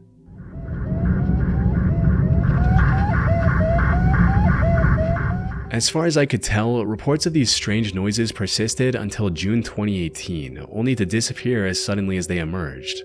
This extended year-and-a-half-long timeline of these noises does negate the possibility of this being some troll hijacking the frequency. Because over such a long period, one of the people working for the 96.7 FM station must have noticed the hack and corrected the issue.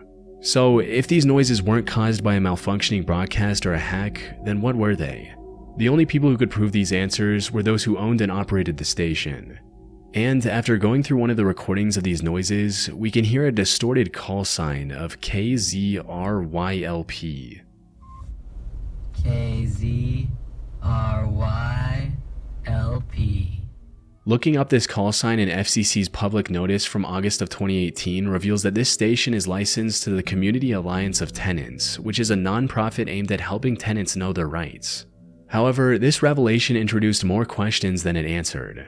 What does a non-profit focused on tenant advocacy have to do with eerie, unexplained noises on the radio? Reaching out to the Community Alliance of Tenants was met with an outright denial of having any knowledge of interference with their station. This leaves only one possibility on the table, that these noises were deliberately broadcast by the Community Alliance of Tenants. As for why they would do this, the answer is simple: for attention. Think of it this way: you're driving down the highway and you want to see what's on the radio. You shuffle through the radio stations to find something you like, when all of a sudden you hear a creepy noise. Wouldn't you be curious to check out the station at a later time to see what was going on?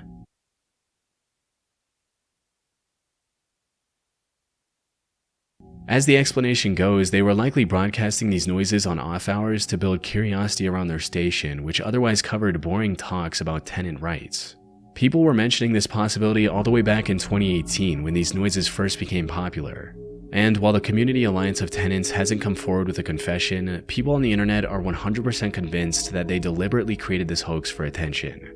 However, 96.7 FM has since been replaced by a rap station.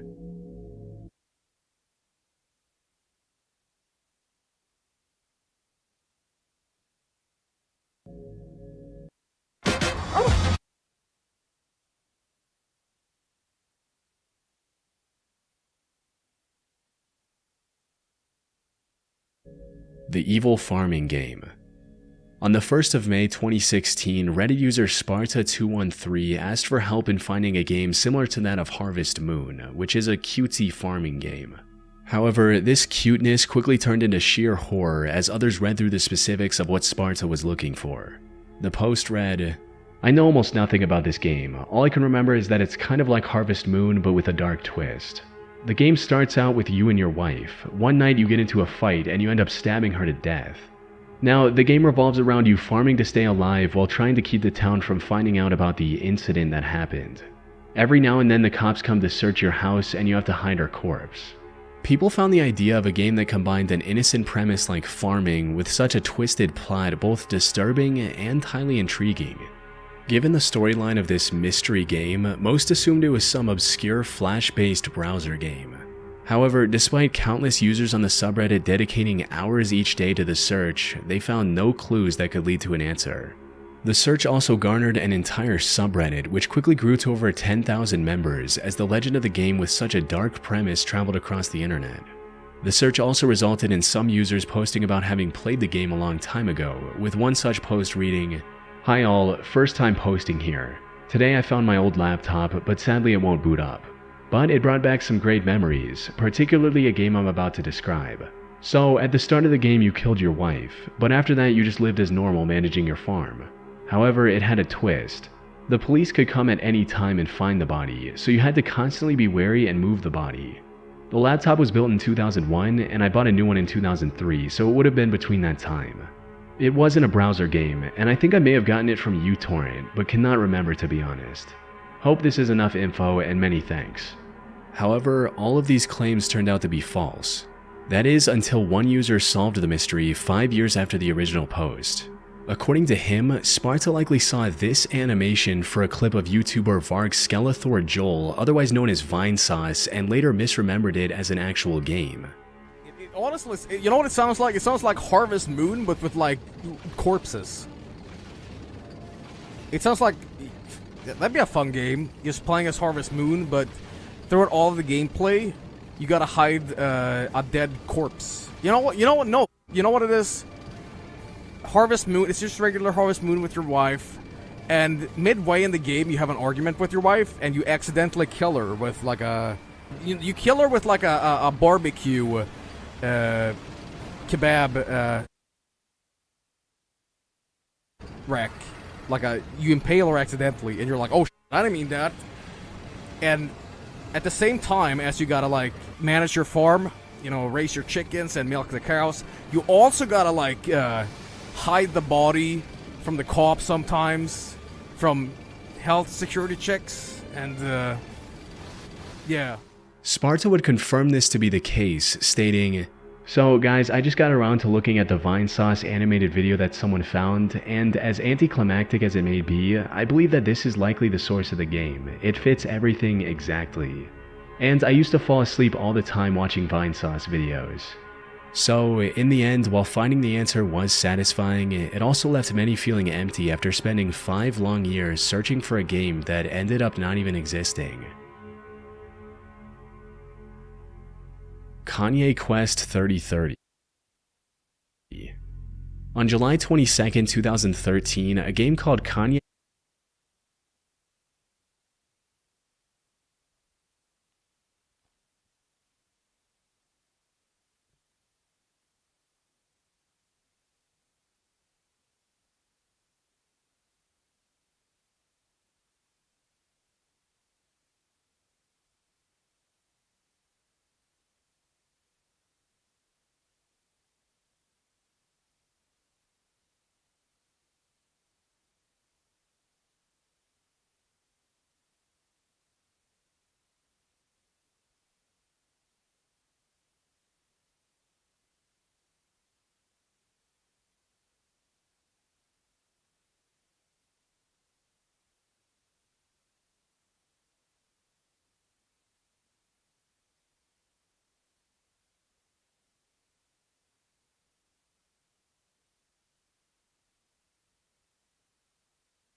Quest 3030 released online, sparking a mystery that would haunt the internet for a decade.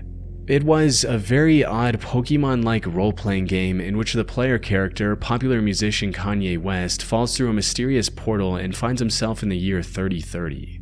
In this future, the United States is ruled by a clone of rapper Lil B, claiming himself to be a god. The world is also filled with clones of other famous rappers like Tupac, Jay-Z, and Eminem. Your goal as the player is to put together a party of rappers, defeat Lil B, and save America. It was an extremely strange concept, but one that made it stand out among the sea of other indie games from that era.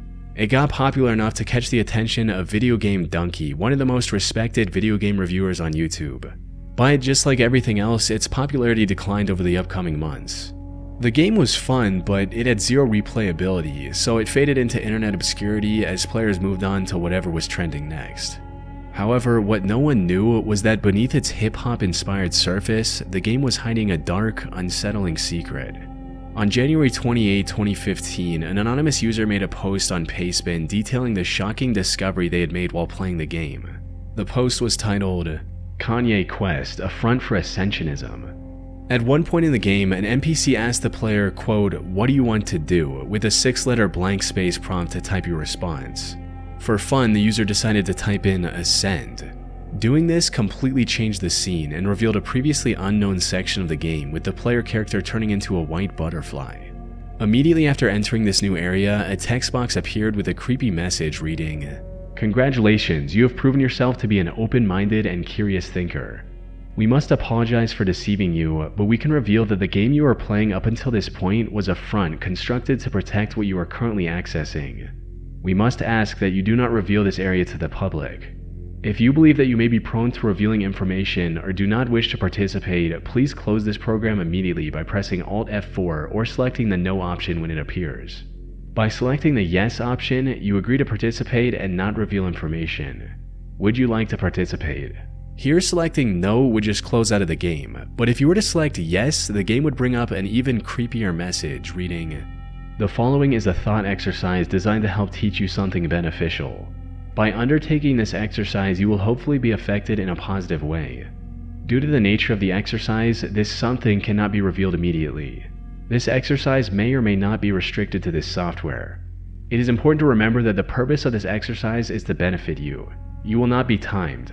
We cannot provide any more information except that we wish you good luck. You may begin now. Welcome to your ascension." The game then presented you with a number of puzzles where you had to enter the right password to proceed. If you managed to successfully complete these puzzles, the game teleported you to a completely white room with a single computer. Clicking on that computer revealed the message, "Congratulations, you have ascended. Thank you for playing." However, this wasn't the true ending of the game, because after that, a final text box appeared, giving players yet another chance to type something. If they entered the word Micropia, the game revealed a disturbing message. "You have proven your worth once again. You have ascended.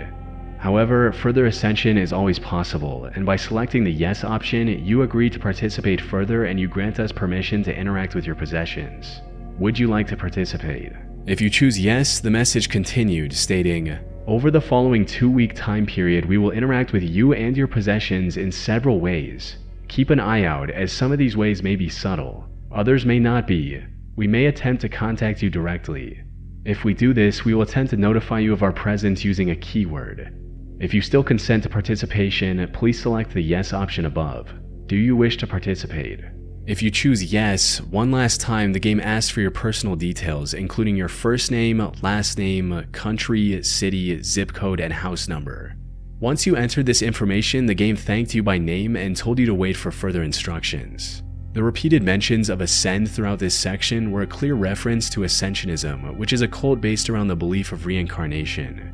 So, was this game a recruiting tool for a mysterious cult? The only way to find out was to wait for the promised 2 weeks. But when no one was contacted after putting in their info, people on the internet began looking for the developer of the game. However, all they had to go on was a pseudonym, Phoenix.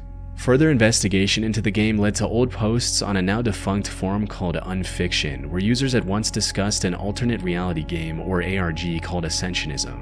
The creators of this ARG also had a PayPal link in their bio, and donating to it revealed the name of the creator, Nicholas Lyons.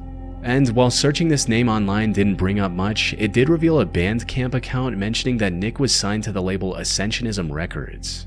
This label had its own Bandcamp account, which revealed another name, Valerie. It seemed the hunt for the creator of Kanye West 3030 was finally drawing to a close. However, things quickly went south when MadPat from the Game Theory channel interviewed Valerie in 2021, and she had this to say. So, Kanye Quest, it's not actually related to me. For a long time, I wanted to make music for games. Because of this, I spent hours and hours finding and talking to folks in random game developer group chats on Skype, Discord, TeamSpeak, etc. I would say sometimes, hey, feel free to use my work or even just my ideas in your stuff for free. Just make sure you credit me. And with Kanye Quest, I don't really know. I don't know who developed it. I don't know why. I guess they just liked my work and wanted to incorporate it somehow while challenging themselves to implement some weird mechanics into their game. Instead of clarifying things, Valerie's statements only deepened the mystery. Maybe the game was actually developed by a cult after all. But just over a year after Valerie's interview, the truth was finally revealed in a web series called Finding Yeezus. The hosts of this web series managed to find the creator by tracking down one of the game testers for Kanye Quest 3030. And the reality of this game turned out to be a lot more mundane than anyone could have imagined. I'm Clara Hope. I'm a musician and artist, and I created Kanye Quest 3030. So, where does it begin for you? For me, it began as a Year 12 project for high school. They wanted us to make like a major project for school, and I was like, I'm gonna make a video game. The game contained nothing more than a hidden ARG. And the original user who made the pastebin on the Ascensionism findings turned out to be Clara Hope, the creator of the game, trying to bring attention to the ARG implementation. It was found that at no point was the game connected to the internet, so when you entered your personal details, it wasn't even going anywhere. It just goes to show how the internet's imagination and wild theories can transform something as ordinary as a high school final project into a decade-long cult mystery. Join Planet Fitness.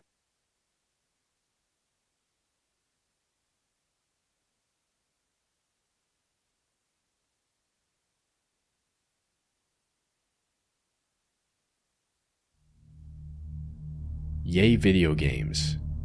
On September 8, 2010, Reddit user I Wish I Was a Me made a post in r/gaming asking for mod recommendations for a game called Oblivion. The replies to the post started off fairly normal, with players of the game listing out the best mods for a new player. That is, until a user by the name of Yay Video Games joined in on the conversation and posted a comment stating, "The uninstall button. The game is great and all, but god is it hard to fully remove all the junk it leaves behind on your system. You really need to check out that mod when the time comes to get rid of it. Otherwise, I think a Skiro's Oblivion overhaul is a nice start." The first two sentences of this comment didn't make any sense. And when someone said, "What?" Yay Video Games once again replied with a similar comment stating, "The uninstall button. The game is great. Ubisoft goes Steamwork bye-bye, always on DRM. But you have to go work, always on work DR. Check out the junk it leaves behind in you." This somehow made even less sense than his previous comment, leaving others confused about what he was trying to say. What they didn't know was that things were about to get a whole lot more confusing. After a few more back and forths, Yay Video Games started spamming the nonsensical phrase "Ubisoft goes Steamwork bye-bye, always on DRM" over and over in the replies. However, what turned this behavior from strange to disturbing was the fact that most of these replies were formatted differently. They were bold, italic, all capital, in camel case, and in many other formats, meaning this wasn't just copy-pasted. He also linked to some extremely unsettling images with some of these comments that didn't make much sense either. The creepiest of these images was of a white surface with Yay Video Games' odd phrase written all over it.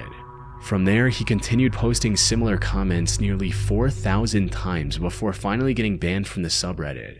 This left a lot of people questioning what they had just witnessed. Many just assumed that he was either trolling on some extreme level or that this was the work of an advanced bot. But before they could get any answers from Yay Video Games, he deleted his account and disappeared from Reddit. And the mystery of this bizarre breakdown remained unsolved. That is, until Reddit user SoLegitHS took it upon himself to solve this case, hoping to find an interesting ARG or something along those lines. But what he uncovered instead was far more tragic than anything he could have imagined. After going through every post from the Yay Video Games account and finding similar repetitive patterns in other places across the platform, SoLegitHS narrowed down 3 more accounts that belonged to Yay Video Games. These included No Substance Here, Vinyl Record, and Not Sure How Big You Are. Among these, Not Sure How Big You Are appeared to be Yay Video Games' main account. Here he shared many aspects of his life that were crucial to figuring out his story. And contrary to what many believed, he wasn't just some troll spamming bizarre posts for attention. Those posts were his way of coping with a deeply miserable life. According to his posts, Yay Video Games was suffering from some extreme chronic illnesses that left him in excruciating pain at all times. The constant medication had also messed up his mental stability, resulting in manic episodes like the one that made him popular in the first place. Sadly, all of this became too much for him to bear. In the beginning of 2015, he decided to end his own life to escape the suffering.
Alex from Tennessee.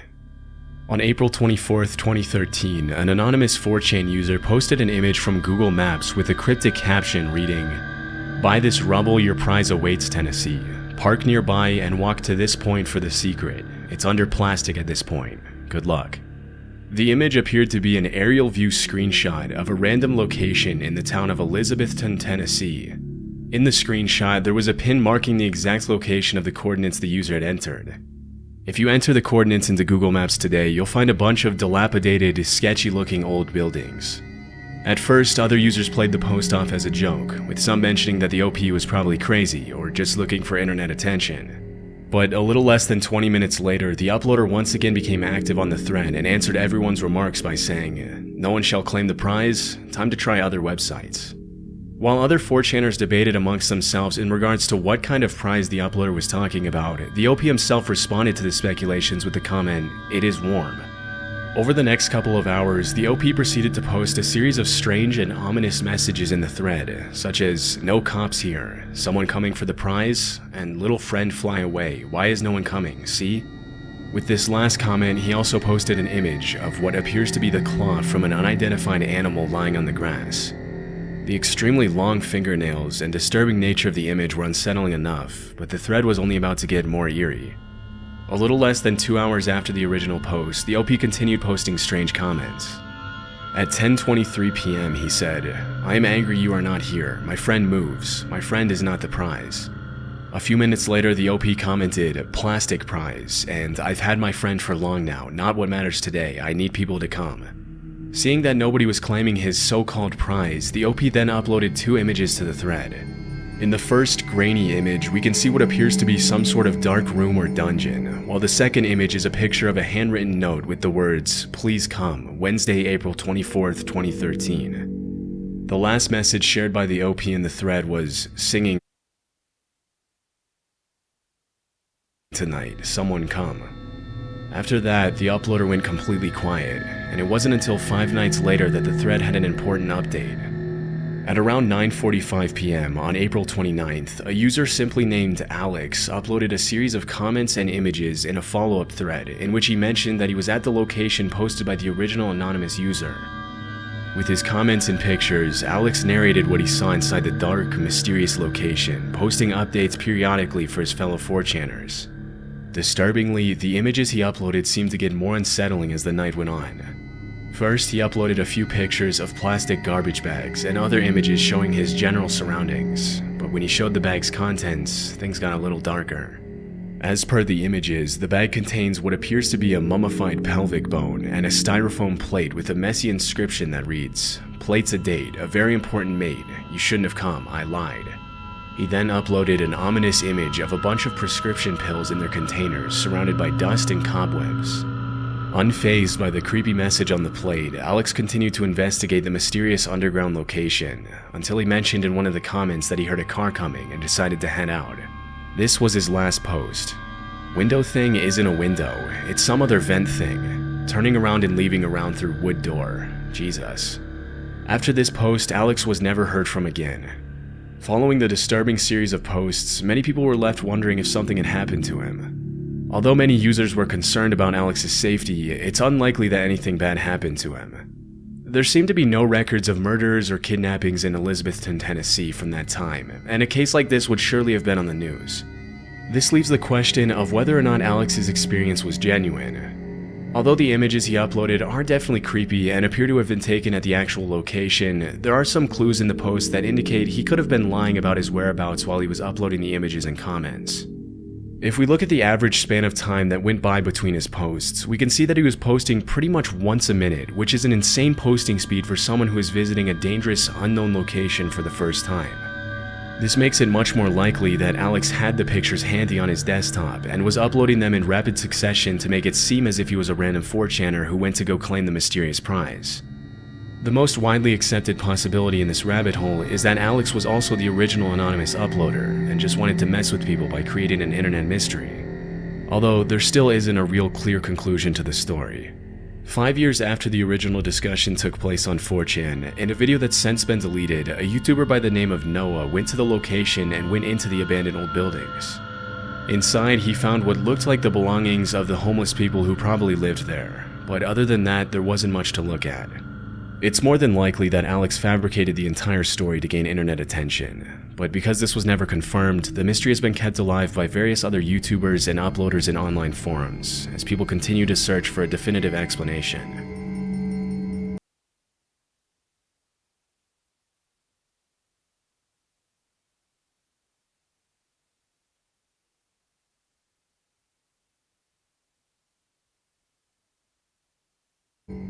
Thrift store discoveries.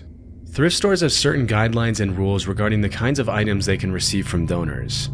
This helps prevent the stores from getting filled with damaged, unusable, or illegal items, and most of the time the screening process is pretty effective. However, due to the large volume of donations that many stores receive, it's often impossible to keep track of absolutely everything that comes in. As a result, buyers oftentimes end up finding all kinds of unexpected items in thrift stores, ranging from the cool and unlikely to the jarring and extremely disturbing. An example of this is this image that was allegedly found in a photo album at a Goodwill in Washington. The image originally started gaining attention in the online forum Reddit when it was uploaded by a woman who claimed that it was originally posted on a true crime Facebook group. The woman who uploaded it to Facebook allegedly deleted it after people started spamming her inbox with questions about the jarring image. The image in question shows two men in a small creek with their hands bound behind their backs. Disturbingly, one of them is face down in the water while the other one sits upright. In the foreground, the shadow of what looks like a man holding a weapon can be seen. According to the Reddit post, the woman who uploaded it to Facebook knew someone who had bought a photo album at a Goodwill in Washington. The album was allegedly empty except for this one photo. Immediately after it was posted to Reddit, people started speculating and coming up with possible explanations for the image.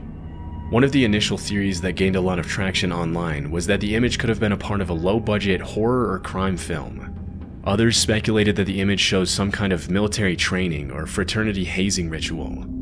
It's also possible that the image shows a real crime scene where someone might have abducted two men, thrown them in the river in handcuffs, and held them at gunpoint. The fact that this was never confirmed makes the image all the more creepy, and people have continued searching for explanations to this day. In my research, I found that this isn't the only unexpected picture that's been found in thrift stores in the past couple of decades.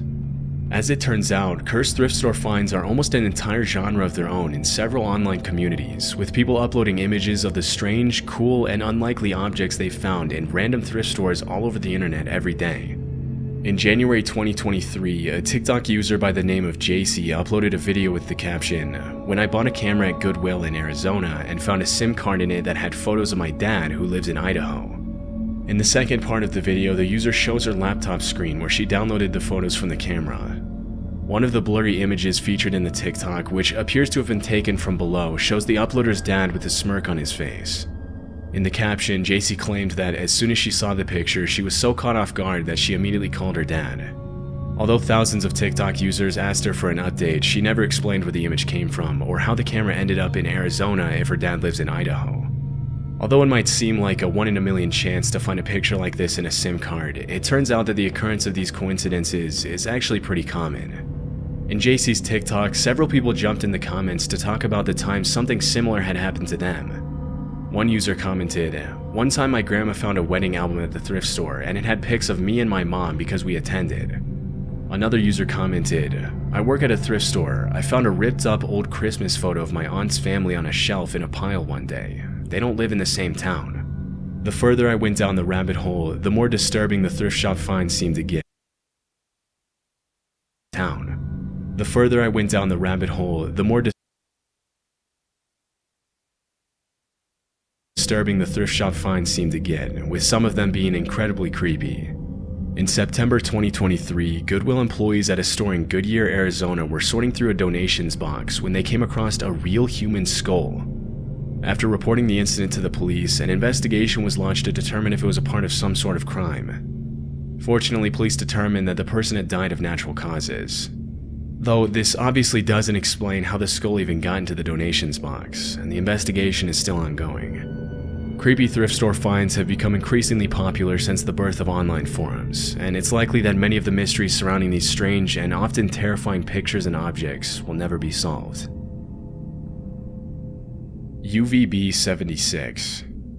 Since the 1970s, a Russian shortwave radio station has been broadcasting on the frequencies 4625 and 4810 kHz. The station is still active, and depending on where you are in the world, you can still tune in to listen. For over 50 years, the station has been broadcasting a short, monotonous buzz that plays for 24 hours a day at about 25 tones per minute. This is what it sounds like. Bunker in the town of Pavrovo near Moscow. But one day in 2010, the station went silent for about a day, and when it reappeared, the broadcast was coming from a different location in St. Petersburg. After September 2010, the call sign of the radio station also changed from UVB-76 to MDZHB. Since then, the call sign has been changed multiple times, and as of 2019, ANVF is the most commonly used call sign for the station. Much of what we know about what the original station in Pavrovo looked like is thanks to the testimony and images that was uploaded to different blogs and websites by several users who visited the station after it was abandoned. In 2011, a blogger who goes by the name of WASD uploaded hundreds of pictures to his blog from his trip to where the UVB-76 station used to be housed. After visiting, he said, "It is worth mentioning that the bunker is a quiet and deserted dark place, somewhat similar to a labyrinth with a bunch of corridors and rooms. It's better not to go there without a flashlight because there's absolutely nothing to light there. It's completely dark." As of today, the original station has been out of order for years. The buzz that can be heard in the broadcast is pretty unsettling in itself, and this is part of the reason why UVB-76 has become an extremely popular internet rabbit hole. At certain points during the broadcast, the buzz breaks up and a male Russian voice can be heard reciting encoded messages in the form of numbers and letters. Another detail that has caught the attention of listeners is that the frequency at which the voice can be heard reciting the encoded messages is not regular at all. This is what it would sound like.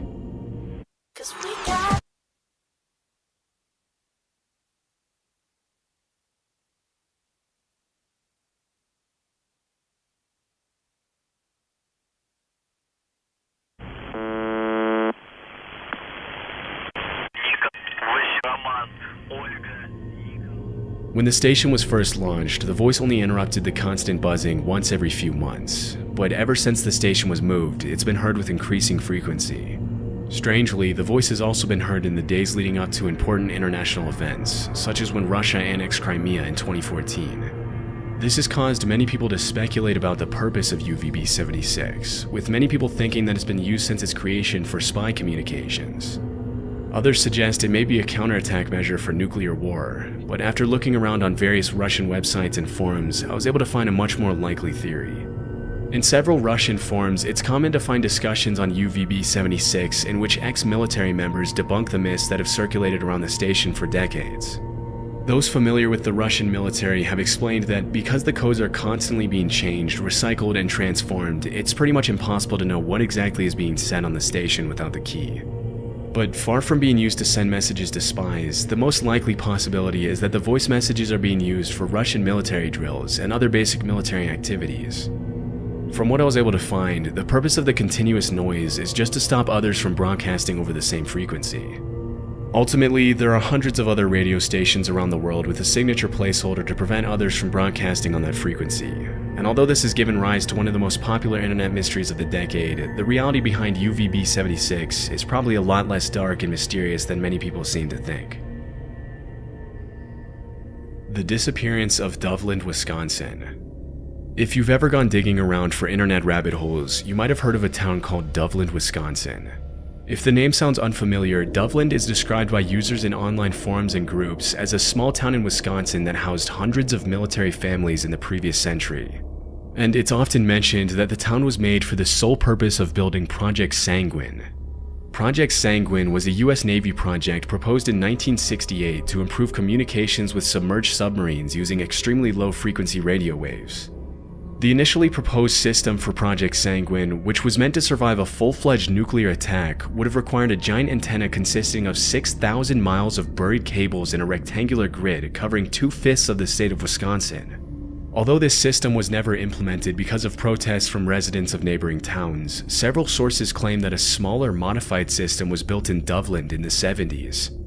At first, the story of Dublin might not sound like anything out of the ordinary, except for one detail. It's long been believed that at some point in the 1990s, the entire town of Dublin, Wisconsin somehow disappeared off the face of the earth. Strangely, Dublin doesn't appear on any maps, and if you look up information on the town today, you won't find any official reports about its history, which is incredibly strange considering that over the years, a huge number of internet users have claimed to have relatives who used to live in the town. For example, a user named Jamie Ivanov posted the following account of the rural town on Reddit. I just learned of all the noise surrounding Dublin, and I think I can add some insight. Dublin was a small town in Wisconsin that housed a lot of military families. My father lived there for a year or two and spoke of it occasionally. The main thing I remember is that it had to do with Project Sanguine in the early 60s.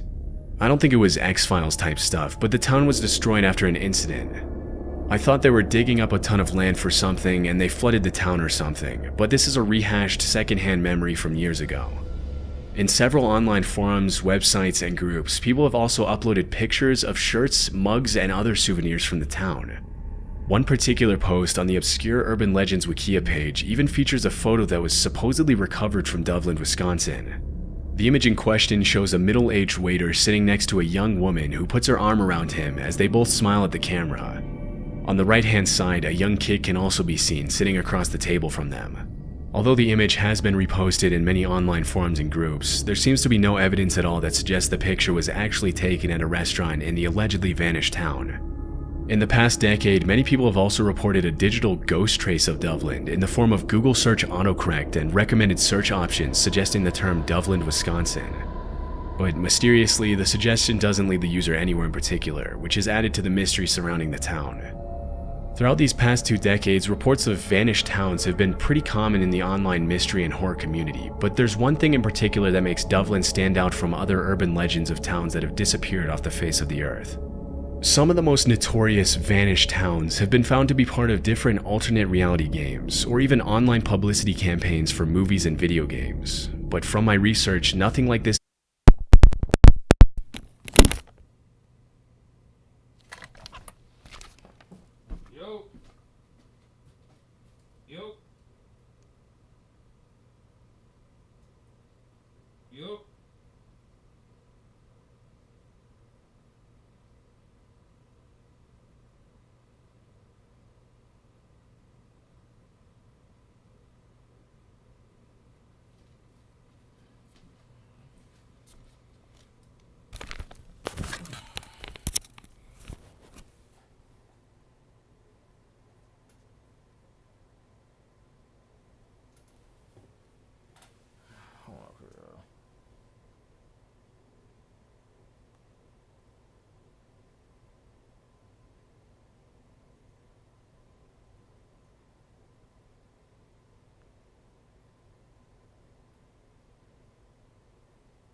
can be linked to publicity campaigns for movies and video games. But from my research, nothing like this can be linked to Dublin, Wisconsin, and everything seems to indicate that this town never actually existed. The earliest mention I was able to find of the town was in a 2015 Tumblr post, in which a user asked if anyone had ever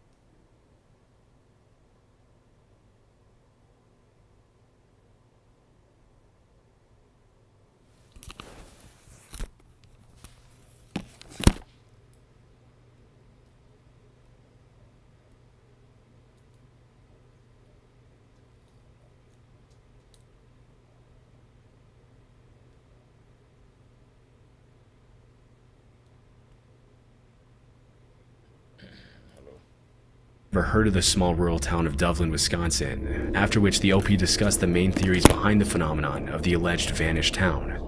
One of the more far-fetched theories that has gained traction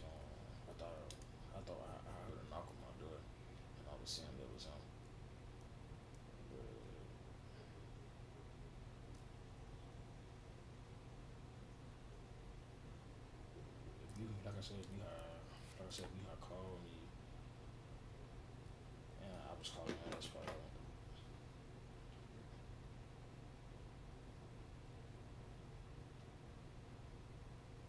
Hello.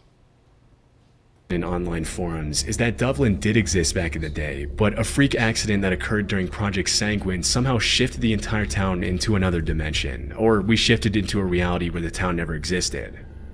Obviously, this is a bit of a stretch, but a more down-to-earth theory is that something did happen during Project Sanguine that turned the entire town of Dublin into an uninhabitable wasteland, forcing the military to cover up their mistake by evacuating the families that lived there and destroying the entire town. Many users seem to favor this theory, but the fact that most accounts of the town's existence have come from online users and not from people who actually live there or from residents of neighboring towns suggests that the whole thing might be an example of mass delusion, which brings us to a more realistic and widely accepted theory. Although it's unlikely that a large number of users met in secret and agreed to spread lies about the town across various online platforms just to mess with people, it is possible that Dublin, Wisconsin is an example of what social psychologists call the Mandela effect. The Mandela effect describes an eerie phenomenon whereby a large number of people collectively misremember events, historical facts, and other famous pop culture moments, such as when people misremember Ilsa Lund's line from Casablanca as "Play it again, Sam." In the movie, the real line is "Play it once, Sam," but many people swear they remember it differently. With all the memorabilia of Dublin that is emerged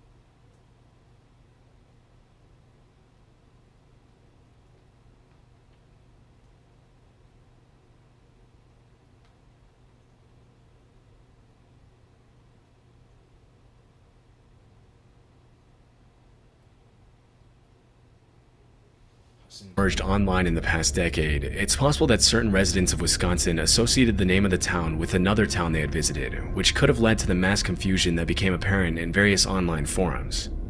The Google recommended search and autocorrect bug that is still active today could simply be the result of thousands of people worldwide searching for the town, bumping up the importance of the town's name in the algorithm, which could also explain the emergence of souvenirs from Dublin. As often happens when new trends take over the internet, the rise of memorabilia from the fictitious town was most likely an attempt to make a few dollars by people who use bots to find trending topics in forums and automatically generate merchandise related to them. Although this seems to be the most likely theory, the Dublin, Wisconsin phenomenon is extremely odd and has no clear conclusion on whether or not it actually ever existed, which has contributed to its status as one of the most mysterious rabbit holes of the decade.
Alright, class, that video was pretty good.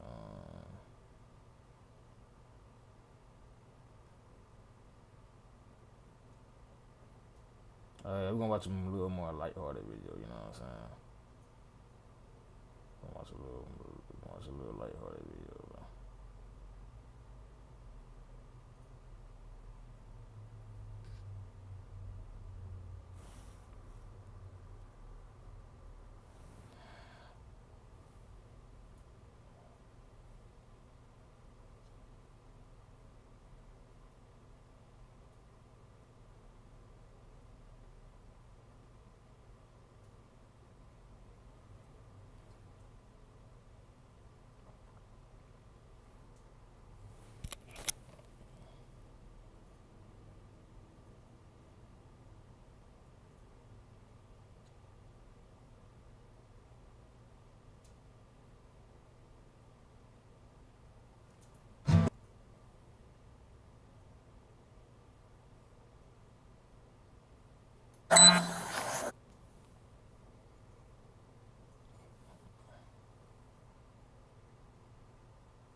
saw you here. It was that you knock, mother? No, did you knock? But you in the house though. What the fuck? I swear it sounded like I heard a faint. And I was like, yo, ain't nobody answer. So I was like, damn, I ain't know who the fuck it was. Let's see, I was like, boy, I started getting ready to fight you, boy. I thought we had an intruder in that bit, bro.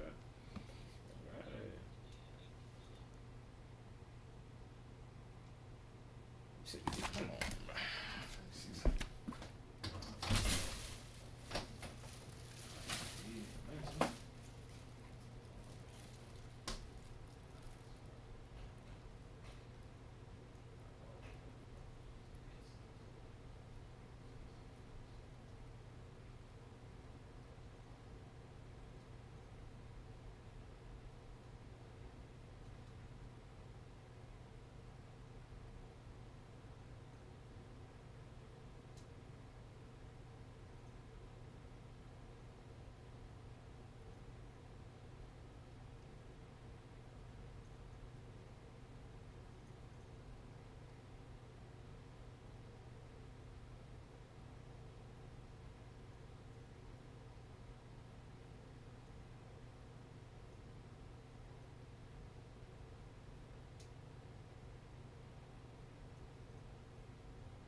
My bad, bro.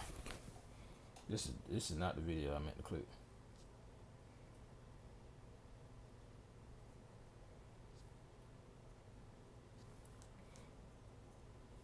Not the video I meant to clip. My bad. Tripping.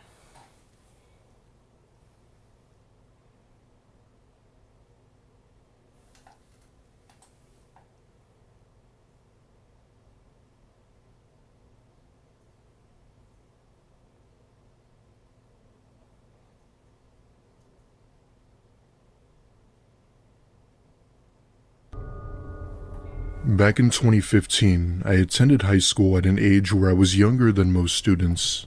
The reason for this was because I had skipped about 2 grades due to my parents thinking I wasn't being challenged enough.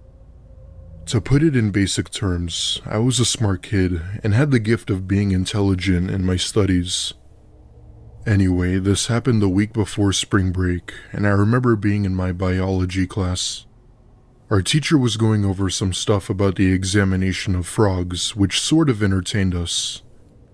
As we're about halfway through the lecture, our principal, Mr. Hernandez, got on the loudspeaker and told the school we were going on lockdown.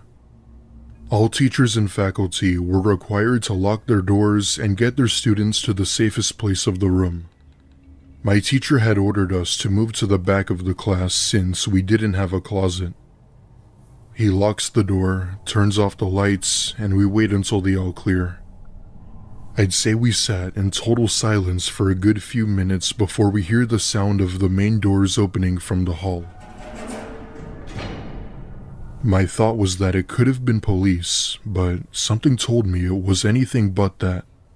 Not even a minute later, we begin to hear these deranged screams coming from down the hallway. To be honest, I wasn't sure if it was a man or a woman's voice, but whoever it was sounded like an actual lunatic. The whole class began to look at each other with terror written on their faces. One of the girls' phones in my class had gone off, and that caused everyone to become even more worried.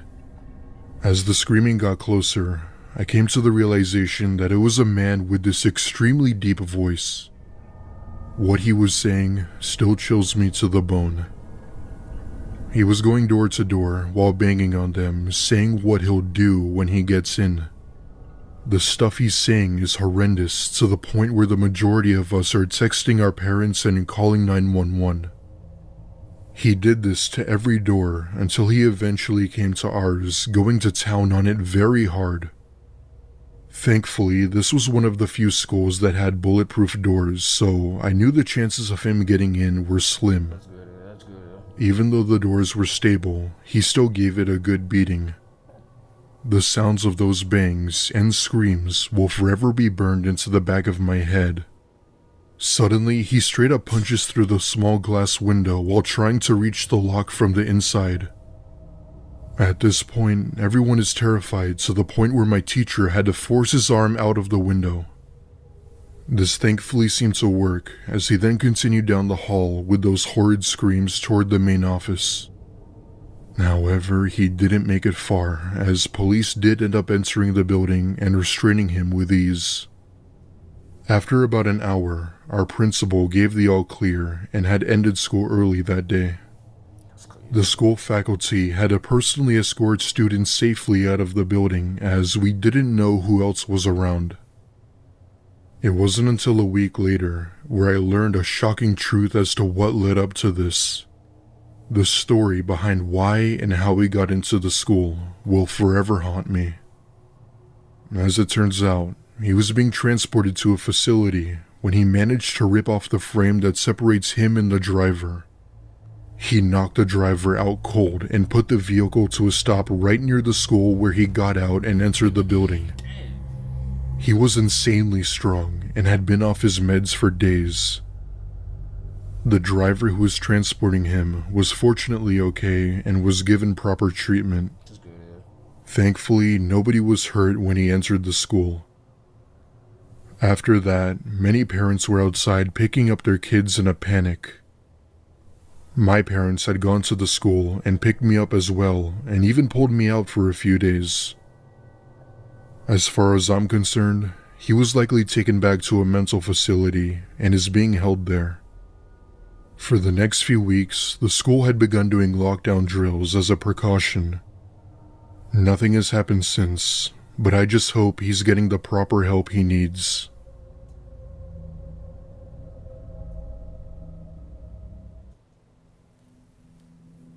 This story is told in the perspective of a female. This took place in the spring of 2016 in my freshman year of high school when I was around 14 or so. Around this time was the peak of the whole infamous clown sighting epidemic that spread around like wildfire. These events blew up on social media that got the attention of everyone. If you were a teen or in school around that time, you definitely know what I'm talking about. Long story short, it was the next big thing that just never went away. In my mind, I had thought that it wasn't as serious as some people thought, but little did I know, I was beyond wrong. To be exact, this happened on March 25th of 2016, where I was in my last period of the day. If I remember, I was in history class and we had just finished up an assignment on the Titanic and the history of it. At one point, I asked my teacher if I could use the restroom for a minute since I had completed the project early. Being the sweet and charming teacher she was, she But my bonnet dirty, bro. I'm wearing my old one, bro. My favorite bonnet dirty. She said yes and gave me the pass. The restroom near my class was being cleaned, so I had to use the one on the other side of the building. As I'm making my way over to the other hallway, I look down the hall and see, out of all things, a person dressed in a clown costume. My initial thought was that it was probably just someone doing a prank because of the trend. I must say, the costume appeared very realistic in detail, even if it was a joke. Needless to say, however, it creeped me the hell out. I give a quick nod to the clown as I enter the girls' restroom, not thinking too much of it. As I'm doing my business, I hear the PA turn on in the hall and inform everyone that we were on lockdown. My heart sank into the pit of my stomach as I heard this, and knew right then that it had to be because of the clown. That being said, I pull up my pants and, as I look up, I see the clown's head peeking in above the stall. I let out what was probably the loudest scream I've ever done as I pushed open the door. The person in the clown costume obviously fell to the ground as I ran out of the bathroom. I ran straight to my teacher's room, practically begging for her to unlock the door so I could get in. However, I knew she couldn't, as there was also a chance whoever that was would get in too. She told me from the other side of the door that I had to run and hide somewhere safe. I ended up running out of the hall and ran inside some electrical room that happened to be unlocked. The sound of a machine humming could be heard, so I figured that it would make it seem less likely that I was here. Suddenly, I then hear several sets of footsteps enter the building yelling police. I look through the vent on the door and see about 10 or so officers and a few SWAT guards surrounding the area. I probably went out to school. I ain't lying to you. I felt safe, but I didn't want to come out with the possibility of startling them. 10 minutes go by, and I see them walk out of the building with 2 clowns in handcuffs, one of them being the one I saw. The other one had this sort of samurai machete thing that was in fact real. Turns out, these 2 clowns actually went to my school, but had gotten suspended for their behavior. They then went on to say that it was just for the trend and that they didn't intend to actually harm anyone. However, police weren't buying it and arrested them no matter what the intentions were. After that, I eventually came out of the room and walked over to them to explain what had happened. They brought me into the main office, where I was with a faculty member until my parents arrived. As far as I know, those 2 boys were expelled from school and had served months in jail as they were 18. My parents ended up moving me to another school after that, and ever since then, I've always developed a fear of clowns. It took nearly half a year for the whole clown trend to die down. To be honest, I had never really understood the hype around it. Even with that whole situation, I still heard of many reports of people encountering clowns and almost getting hurt. Thankfully, nothing like that has ever happened again.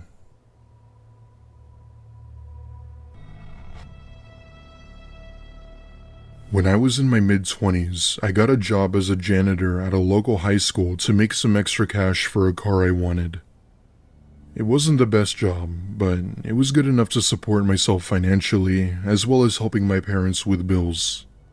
My duties basically consisted of the usual tasks you would think a janitor does: mopping, sweeping, cleaning windows, etc. I worked only 4 days a week, which was a decent schedule and a chill job. Most of these days I'd end up working the night shift, but one day I had been called in for a day shift. The reason for this was because of some stupid prank that a few seniors had done for the end of the year. Every year, all of the seniors would throw what's called a senior prank, which was amusing to them, but definitely not the janitors. Long story short, it was a food fight, so me and another janitor, Todd, had to clean up the whole thing. Fortunately, this was around the time when all students had been in 5th period, so it was relatively quiet. It was just me and Todd that had the whole cafeteria to ourselves. Anyway, as I'm picking up the trash, the PA comes on, and it's the principal of the school. She sounds terrified and out of breath for whatever reason, and went on to say that this was a code red. My fellow janitor and I had been instructed to hide in the closet and to not leave until the all clear. We go inside the closet, and I'm texting my mom that the school is locked down and that I didn't know what was going on. Minutes felt like hours waiting in the closet for something to happen. Suddenly, the main doors to the cafeteria open with full force. Dang, who was Looking that? up at the That's a ceiling butcher knife? was a tall, pale woman just standing there, making these strange noises. In her hand, a knife. She begins to walk around the cafeteria while yelling out these deranged phrases. Everything from come out wherever you are to I'll kill all of you. It was pretty obvious that this woman was clearly mentally ill with possibly in possession of drugs. All of a sudden, my phone starts to ring like crazy, and I see that it's my mom who thankfully got my attention. It also got the attention from the woman staring in the direction of the closet. Suddenly, I can start to see her slowly making her way toward the closet with the knife in hand. All the while, she's kind of just crouching while slowly walking as if she were trying to be stealthy. In that moment, I wasn't sure what I was gonna do to protect myself. My initial thought was to somehow fight back, but we're in a small janitorial closet with little room. On top of that, I had no idea what she was capable of, especially when she had a knife. Seconds felt like hours as she made her way over to the closet door where I just prayed for the best. I shit you not, I actually felt like these were my last moments. She was gonna come in here and kill us, I just knew it. Just as I was about to hopefully tackle this woman, I hear loud yelling coming from the main doors. Thankfully, police opened the doors with their guns drawn, telling her to get down and for Todd and I to come out slowly. After multiple attempts of her trying to resist arrest, the cops tased her, and it was then where she was put in cuffs. As it turns out, this woman had come into school through the main entrance and had assaulted both the principal and the woman working at the front desk. After all, this was in the mid-2000s, so the school couldn't afford to install proper security equipment, so we were essentially sitting ducks. While the school didn't have any security equipment, they apparently managed to get some grants to afford better security staff. While this was certainly an unfortunate situation, there's still one fact that always terrifies me. The only reason police were so quick to arrive was because there just so happened to be only one patrol car in the area. Keep in mind, the school was relatively far out in the suburbs and there wasn't a police station for a few miles. It just makes you wonder what would have happened had police arrived a minute later. I'm thankful no one was hurt, and I'm not sure as to how that woman is doing today. But this was sure as hell one of the scariest situations I've ever been in. After that incident, I quit my janitor job and went back to school to pursue my degree in tech. Fast forward 15 years later, and I now work for a great design company where I was thankfully able to make a good living off it. However, there are times when this incident still comes back into mind while I sleep. I still sometimes tell my story to others, but I most of the time just keep it to myself. Yeah, that's scary, man. I ain't gonna lie. Super scared, man. I ain't gonna lie to y'all, bro.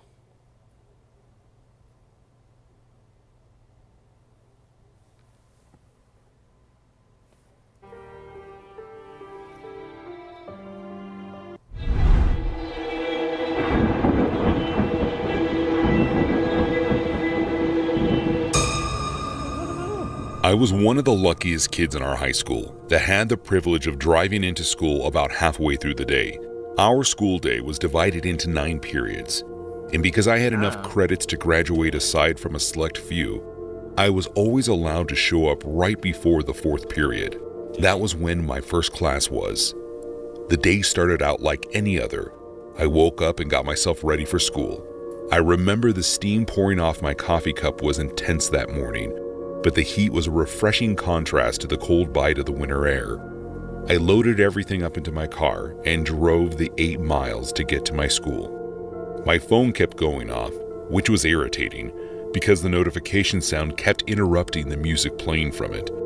I ignored the messages and figured whatever it was could wait until I got to school. When I arrived, I noticed that something was off. The parking lot was full of cars, but no students. I mean, I knew it was a bit late in the day, but there were actually quite a few of us who would show up around the same time. At first, I didn't think anything of it. I just brushed it off and just assumed they had already made their way into the semi-warm school. So I decided to do the same. I grabbed my phone and my bag, locked my car, and walked into the lobby, only to be met with silence. Something wasn't right. I looked at my watch, and it was 10:36 a.m. The hall should have been full of students who had been rushing to get to their next class.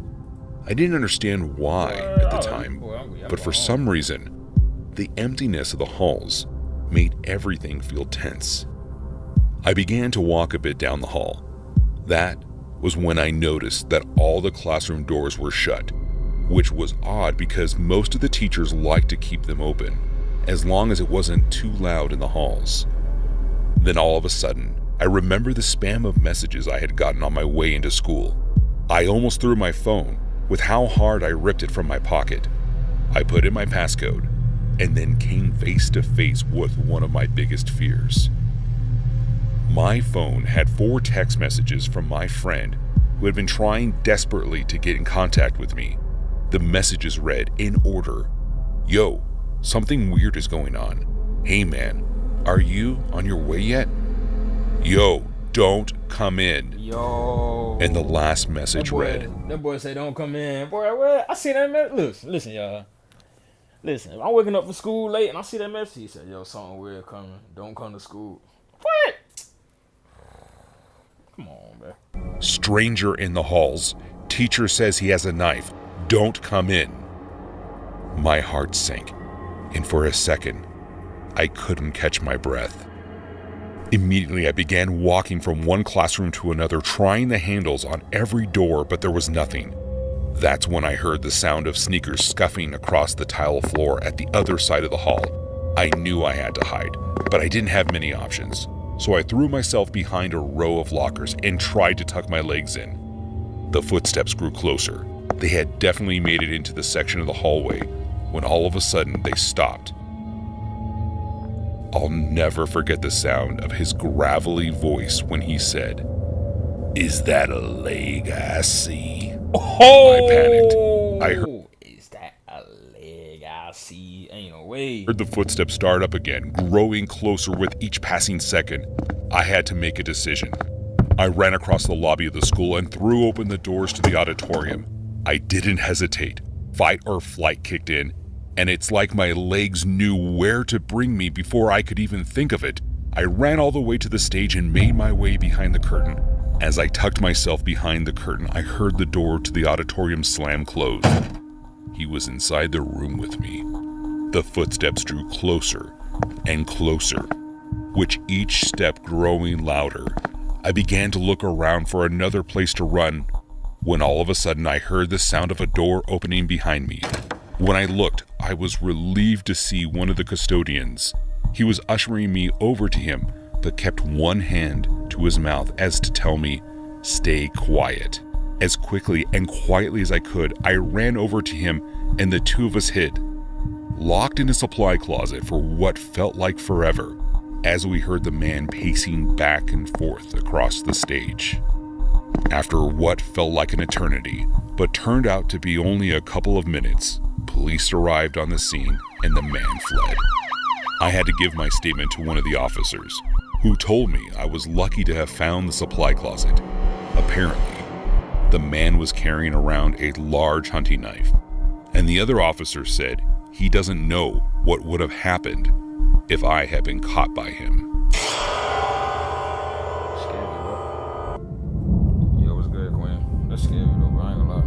I was sitting in my earth science class near the window as I... If you're struggling with depression... Boy, they just gave me an ad in the middle of him talking. That's so disrespectful, man. That's so disrespectful. Oh, don't trip. And did. I made it a point to get to all my classes early so I could get the best seat. That day, I would regret choosing to sit near the window though, as it would turn into a day that I would never forget. So, I was just sitting there, doing my best to pay attention to the lesson, when something caught my attention out of the corner of my eye. I could have sworn that I saw something move near the tree line. When I looked again, I didn't notice anything out of the ordinary, so I just decided to go back to paying attention to the teacher.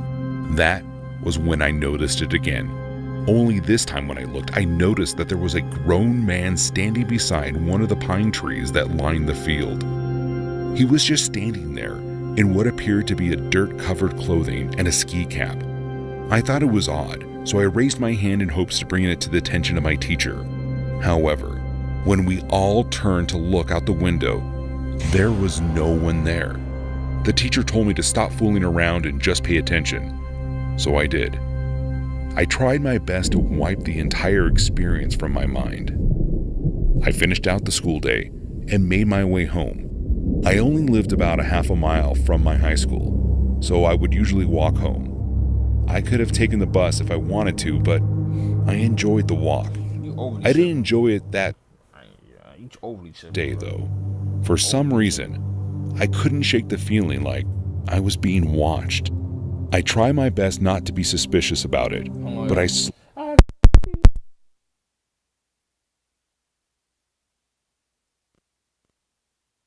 slowly began increasing my walking speed. After what seemed like 10 times the usual distance, I finally made it home. And as soon as my house was in sight, I sprinted across my lawn and into my front door.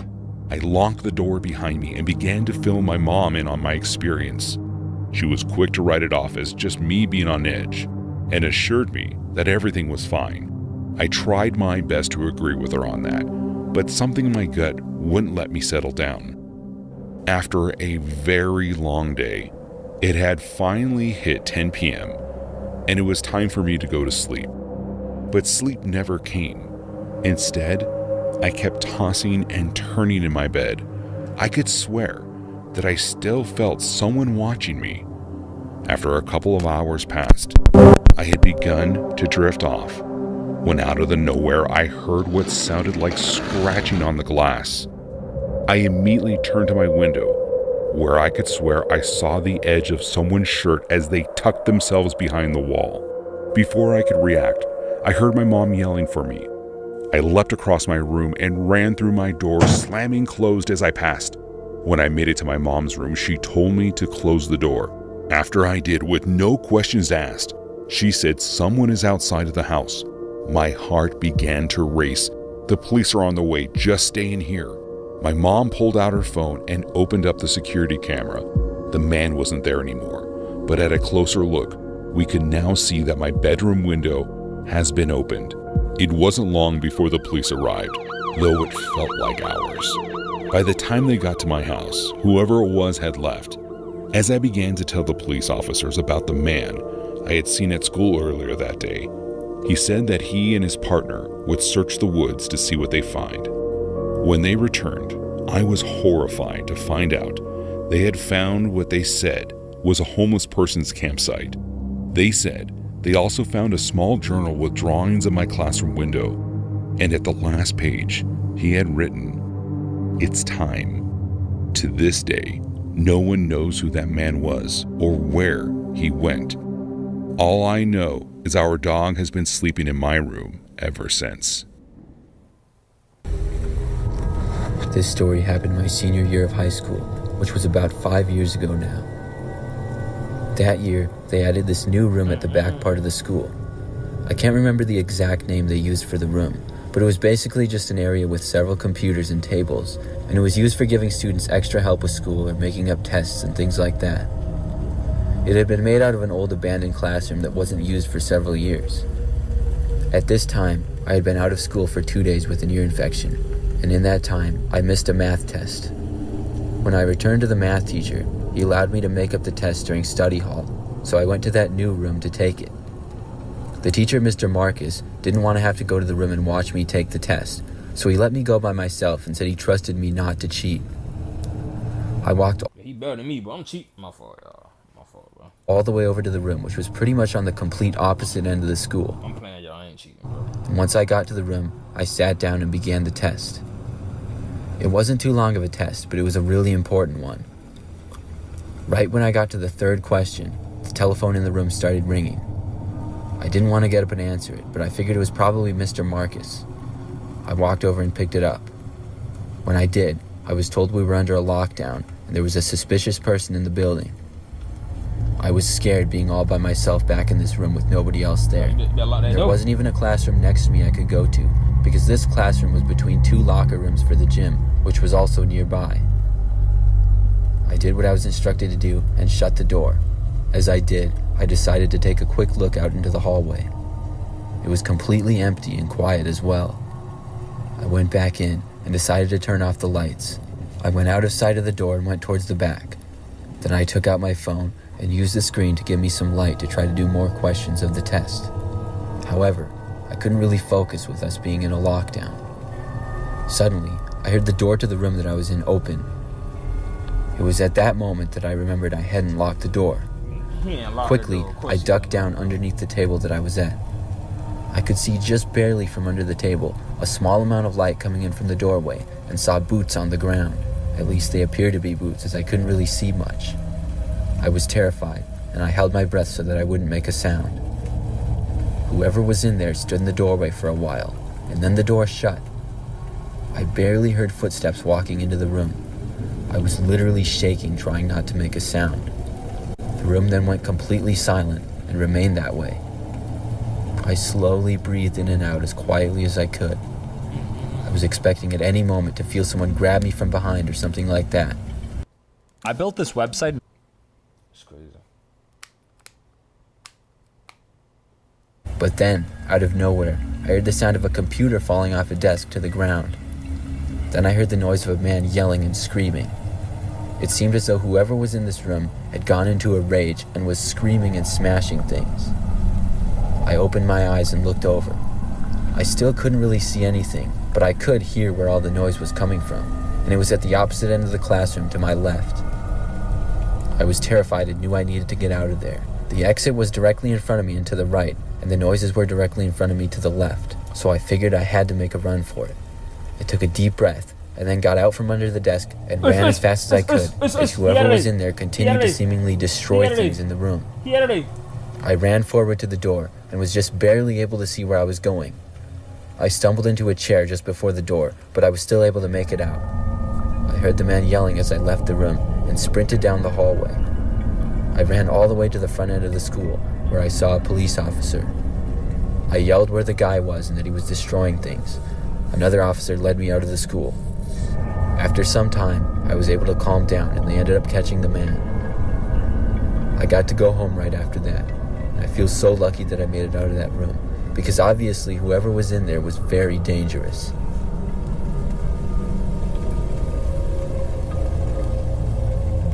It's crazy, bro. In my freshman year of high school, during the first semester, I had a civics class as my last class of the day. The school that I went to was pretty average size, I would say. I remember the class that I was in had about 20 kids in it. It was a couple of months into the school year at this point, and on this Thursday afternoon, we were all just listening to the teacher go through some announcements, when suddenly the phone in the classroom rang. The teacher, Mrs. Lindstrom, walked over and answered it. Then she hung up and told us all that the school was going under a lockdown. She seemed pretty serious and told us that this was not a drill. She locked her classroom door and then turned out the lights and instructed us to the back end of the classroom. We all got up from our desks and went to the back. There was a lot of whispering going on, but nobody seemed to know why we were under a lockdown. The longer we all sat back there, the more concerned everyone seemed to get, which made me start to worry. I started thinking of all the possibilities of what could be going on. It got really quiet after a while, and at one point we heard footsteps going down the hallway, but we didn't know whose they were. The lockdown went on for probably 30 more minutes before there was another call to the classroom announcing that the lockdown had been ended. We returned to class for the final 15 minutes or so, but the only thing on my mind was what could have caused it. School was dismissed after that, and I left school to get on my bus. When I got outside the school, I noticed several police cars with flashing lights. Everyone was talking about the lockdown, and I heard several rumors about what it was. But it wasn't until later that night where I got the real answer. My friend Robbie, whose mother worked at the school, told me that the lockdown had been caused by a student who claimed to see a strange man wandering the halls. However, after an extensive search of the school, one of the back doors was seen to be open, and it was determined that the man had left. The area was briefly searched, but the man was never found. The next day, when I went back to school, everything seemed to be pretty normal, and by the time I got to third hour, I had forgotten all about what had happened the day before. It was a Friday, so I was pretty much just excited to go to the football game that night. In the middle of my third hour class, which was history, I had to go to the bathroom. I knew the teacher was one of the nicer ones who didn't require a pass or anything, so I just asked and she allowed me to go. I walked down the halls of the bathrooms, which are towards the end. As soon as I opened the door and got inside, I came face to face with a man who I had never seen before. He was wearing a winter hat and had long black hair and a small beard. He looked really surprised to see me. We both stood there staring at each other for a second or two. Then the man came towards me and I turned and ran. I ran back to class. When I got back, I told my teacher what I had seen, and the school once again went on another lockdown. This time we stayed locked down for over an hour. I was terrified, but finally it ended, and afterwards everyone was allowed to go home early. They told us the man had finally been caught, but what I don't understand is how they didn't find him the first time the school was locked down, and what he was doing inside there in the first place. It's crazy, bro.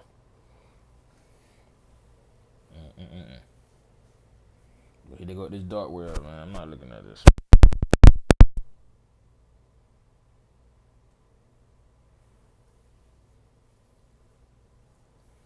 Hold on, that boy is what, Jack Post? Hold on. I'm a little nosy, chill. I'm a little nosy. Let me see something, bro. I'm a little nosy, yo. His career is over. I ain't gonna lie. Now, I don't know their relationship. To me, in my eyes, it looked like they real cool outside of like. Hold on, y'all. Let me look at these comments, man.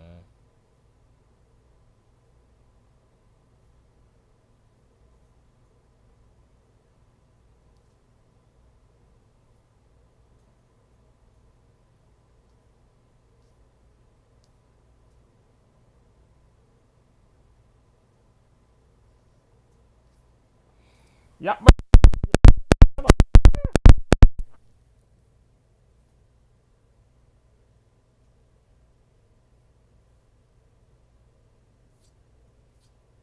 Okay. The job and the work stuff, you feel me?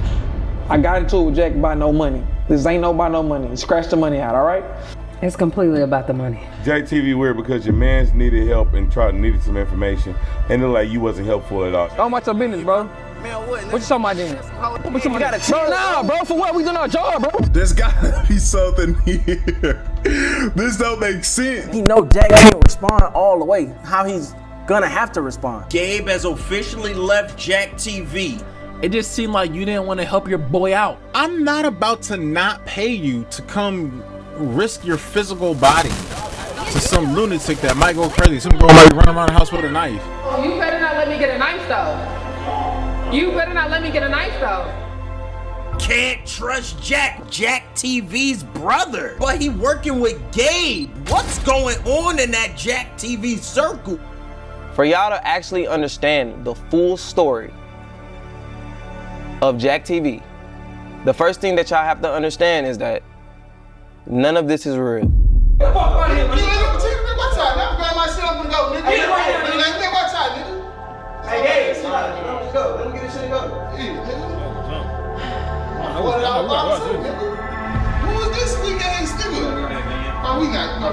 I'm telling you, man, I'm telling you, nigga, who fucking play by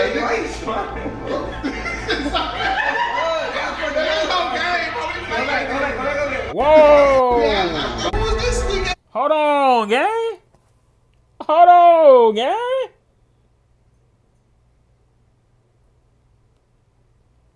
Hold on. Oh no, y'all. We gonna get back to the scary stuff. Hold on. I ain't gonna lie. I ain't watching no hour of this. I ain't gonna care. I ain't watching no hour though. I ain't watching no hour. I watch a little bit of it, y'all, cause this is Scary Story Sunday. But I'm curious. I wanna see what's going on here though. I'm telling you, man, I'm telling you, nigga, who fucking play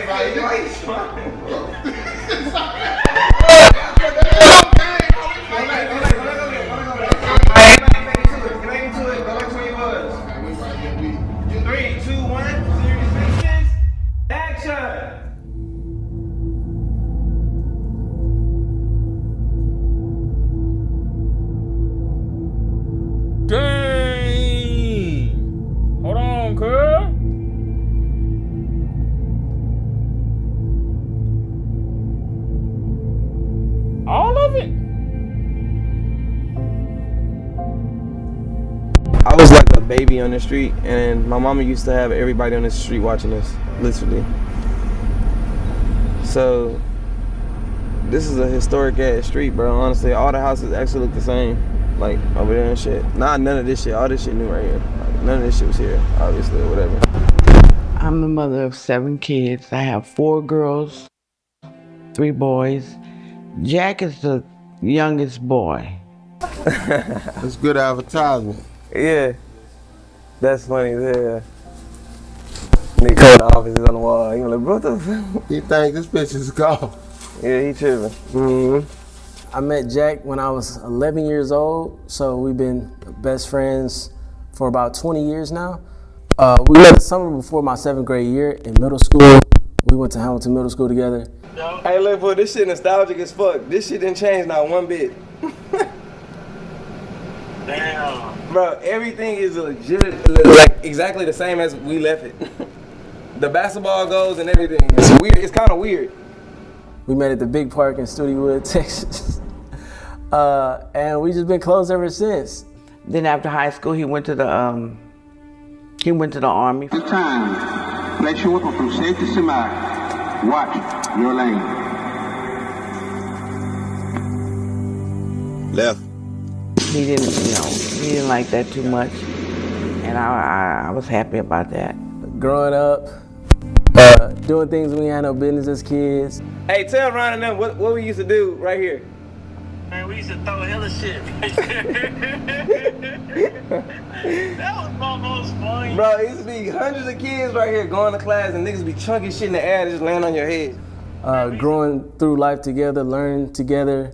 I'll learn something and bring it back to him. He'll learn something, bring it back to me. And that's how we grew together as brothers over the years. I think a testament to our brotherhood is that, you know, in order to stand the test of time, you have to grow together. And that's one thing that we've always done over the past 20 years.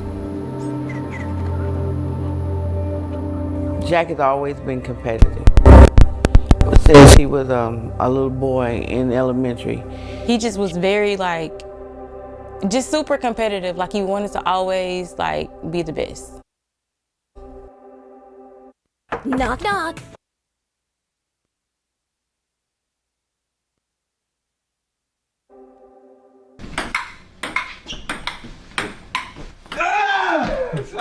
Hey, you see me warmed up now, right? You see me warmed up right now? Good warm up. Let's go. He was the one that won the marathons for the turkey trot. So every year we had an extra turkey for Thanksgiving, thanks to Jack. Him and his brothers broke the record for Booker T. Washington High School in track.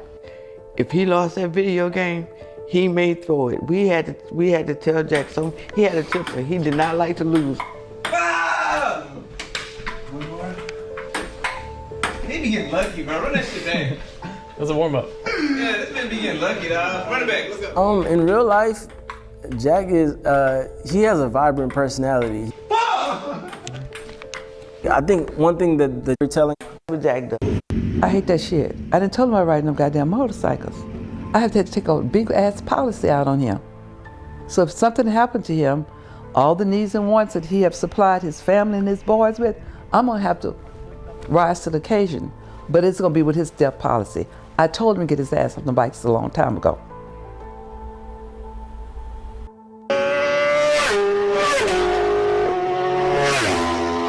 Jack lives by something that I taught all of my nieces and nephews, and especially Jack, because that's the baby boy. I used to always tell him, tell me who your friends are and I'll tell you who you are. You know, there's always gonna be ups and downs in life, and I was going through like a little lull. I had some mental accident and I was just trying to figure out what I would do, and my main source of income at the time, I was a barber. Like, I couldn't cut hair for a while. And I was going through some financial troubles relatively. And I remember we was in my driveway and Jack was like, what you gonna do, bro? Like, we always figured out what you gonna do. And I just told him, I think I'm gonna start a poker blog or whatever.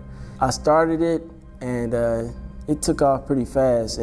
But Jack was, when I started my channel, I I was really adamant on older me. You see what I'm saying? I ain't gonna lie, man. They get straight to the face. We raised each other in a sense. Once freedom took care, I ain't gonna lie. And like I was living with me. Went upstairs before we don't forget. I told him, because if anybody come to the house and see all this out in your bedroom, they're gonna think you're doing porn movies. And he just laughed at me. Auntie said what? Right? But he was very determined that he's very determined that what he wants to do and what he feel like he can do, he will do. What's poppin', AJJ? Jack met Lex because me and Lex became best friends in high school. So I would bring her around my family and my friends. And I think like I brought her around Jack and they just kind of meshed. Like they kind of had similar personalities in a way. Lex and Jack. It all started with John Lee having a dream, which is to do YouTube, because I didn't even know. It was like sending him on. He came up with the idea, whatever and studying it for everything we need out. It was just an idea that we started together on, and it took off in a way. And as I quote Jack, he said the worst thing that could happen is we make a bunch of memories together. So leave it up to Jack with the out-the-box idea.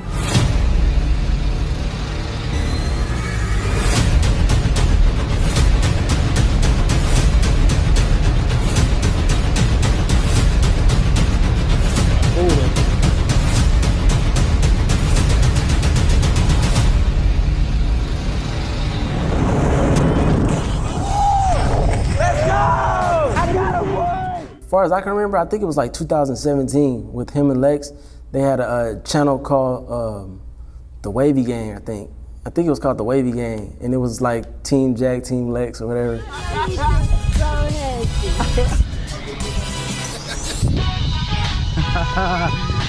Yeah, brother.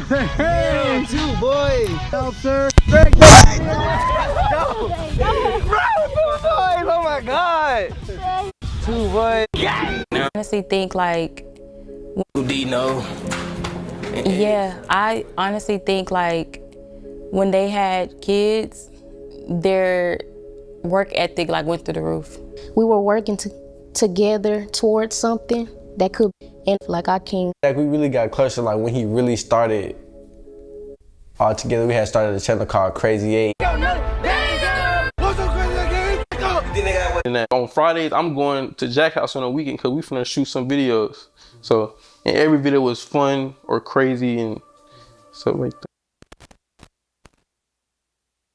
that. Just a great. He was still learning himself, and we really was bonding as kids. What is?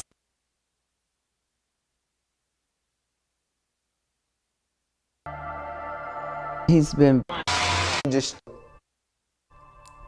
I actually was walking in the house and my mama was telling me how much. I'm just sitting here listening because I know she love me, but I know she gotta tell me something because she telling me she love me. It was crazy because right before I called him like right before I got in the car to like leave Miss Tiffany's house, and I remember I'm telling my brother like call my dad, and then we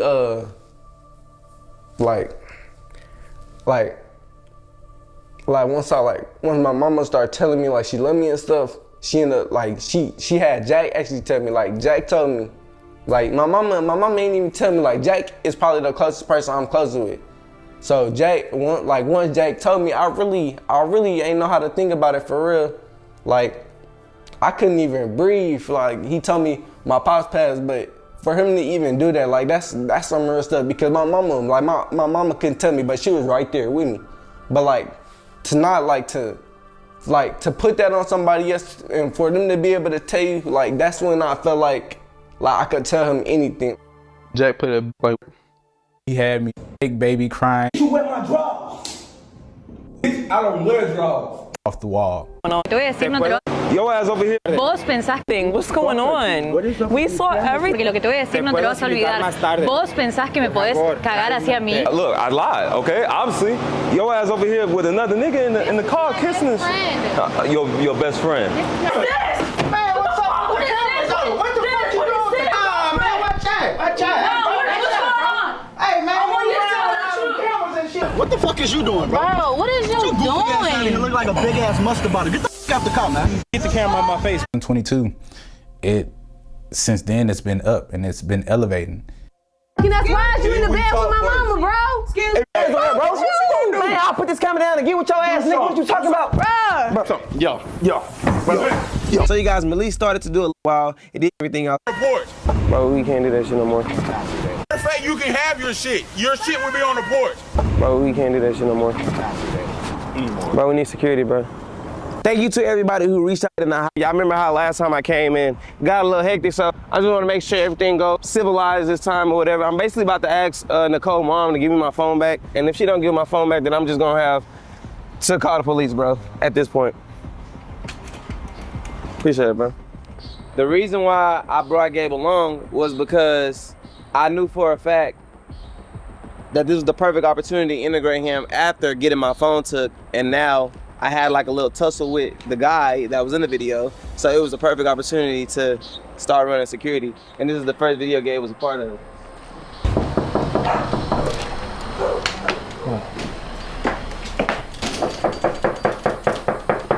Hi, how are you? Boyfriend cheated on his girlfriend with his mom, and at the end of the episode, we left a cliffhanger where I left my phone at the mother's house. It was a perfect segue into introduce Gabe to the channel because I needed security to go back and retain my phone. That all took place at my aunt's house. We went in, got the phone, and I introduced Gabe to my channel. At this point, I've already been doing loyalty tests for 10 months. As you see in the video, you already see that I have a Corvette. I was already successful. I had millions of views on all the videos that was prior. I didn't actually need Gabe at all. I was helping him, and that's just the reality of the truth. I'm not saying he didn't bring any value. We're not gonna negate that. But at the time, I did not need Gabe. I was in a position to help, and that's what I did. So I knew for a fact, Gabe being so little, that they was gonna question, why did you get a small ass security? Which then allowed me to shed light on his skill set when it came to boxing. So I orchestrate the gone about your business moment.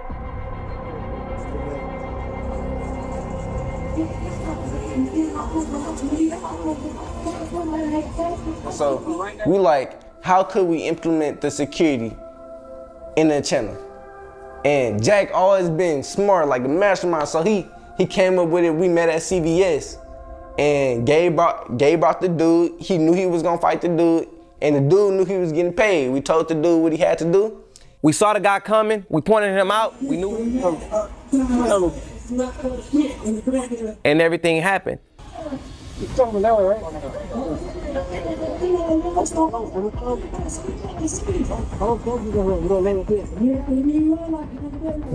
the dude like what to say and when to walk up and what to do. So when we found the right crowd, we already was recording, like we was acting like we was getting B-roll, but we knew it was about to go down already. So we getting a B-roll, like, and I just see the dude walk at me, he like, hey bro, ain't you that? They be doing that whole ass YouTube videos about them cheating niggas. Bro, go on about your business, bro. Go on about your business, bro. Fucking did my video on my partner. Go on about your business, bro. I remember that shit. Bro, go on about your business, bro. Cheating shit. All right, go on about your business, though. Boy, how you niggas go cheating some niggas, type of lame ass shit you niggas. I literally orchestrated that whole scene and made it look like I was out there shooting the episode, but we wasn't. We was only out there for that exact thing. This is how everything went down that y'all didn't see. We pulled over to a CVS parking lot, and Gabe actually went through the choreography with his homeboy who was playing the guy that got beat up. That is Gabe's friend. Me personally, I don't know nobody that I can put in a position to where they'll let me punch on them. But that was Gabe's friend. He allowed him to do it, and we paid him. He agreed to the terms. That was that. What you got going on? What you talking about? Bro, man, fuck all that. Niggas know what I'm talking about. Bro, go on about your business, bro. Go on about your business, bro. They knew exactly what they was gonna do to trigger certain things. One thing I was very big on in the moment was Gabe not villainizing himself and not showing no restraint, being that he had this skill set and he was punching on somebody that was a civilian that was just walking by. Because it would have been easy for him to villainize himself in a sense of, you're picking on the weak. So when Gabe is sitting there saying, go on about your business so many times, it's because of that reason, alongside the other reason of, we just needed a big enough crowd to actually come around to possibly pull their phones out and just basically in heighten the moment. Break up and some lame, goofy ass. I don't know what you talking about, bro. Go on about your business, bro. You doing all that talking, go on about your business, bro. Niggas talking about them, bro. Go on about your business, bro. Man, shots, Hey, go on about your business, bro. Everybody trying to hear this. Better go on about your business, big dog. What's gonna happen, nigga? For niggas Okay. to go about their business. Okay. Nigga. Ain't shit Okay. gonna happen. This what you talking about. Okay. Tell me what you talking about. What are you doing? What are you on? Yeah, nigga, I know you ain't talking about nothing. Go on about your business, bro. Boy, that's some hoe ass shit. Go on about your business, bro. Man, what? What you talking about then? After the video, we dapped up, got in the car, we went home. You ain't the dude? Oh no! I like that. I want to hire you. What the fuck? Oh shit! Why you like, come here real quick? I edited the video. I told Gabe exactly what the video was gonna do. If you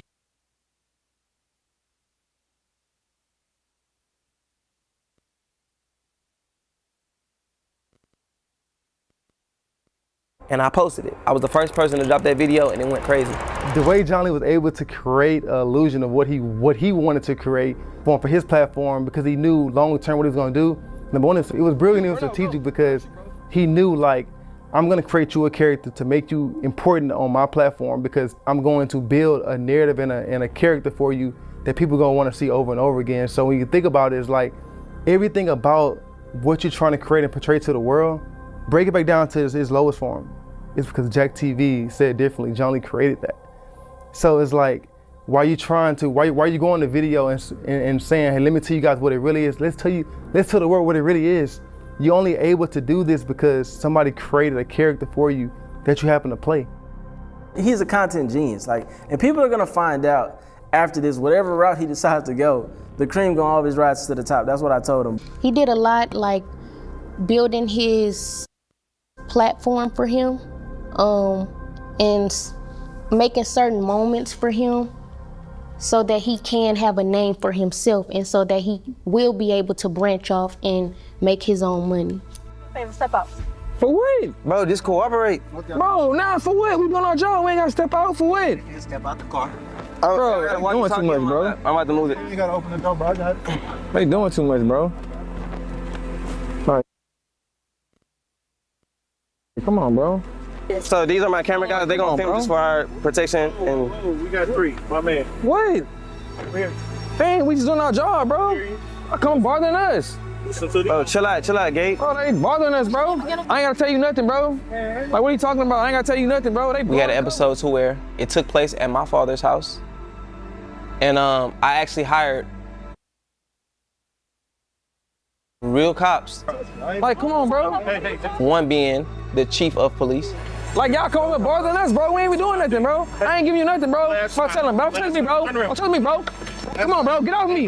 Darling, get off me, bro. Gabe, you gotta chill. Bro, nah, bro. For what? We doing our job, bro. Get off me, bro. All right, get off me. Bro, come on, bro. All right. Not doing too much, bro. I know. We shooting a video. I know. Like, This is exactly where Gabe got arrested at, you guys. It was my dad's house. I literally crafted this moment for Gabe to push his social media presence forward. This whole idea, the whole episode was for Gabe to get shine. Gabe never got arrested right here. He never went to jail.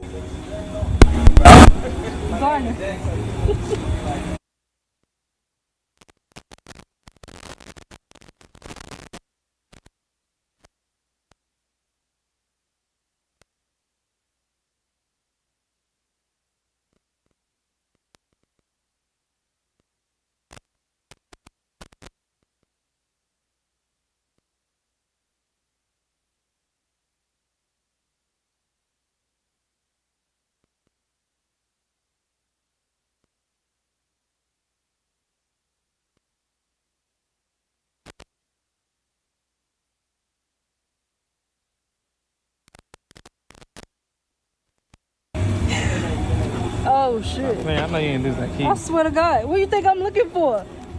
I just knew that if I did certain things like this, then it would better help him when he go on his own channel outside of Jack TV, building a fan base within the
bro. I saw the chat, bro. He said PC check. Yep. That's what he said. He told me to PC check. For one play. One play. I saw the ball one time. One time. Is that Ducky? It's Ducky. How do you get 21, Ducky? That's bad. No, Punk Leg went down even more. Yo, stop. Ducky, how did you lose to him? Ooh. The guy you recruited, he's 21 already. Then you played him again after I beat him 21-0.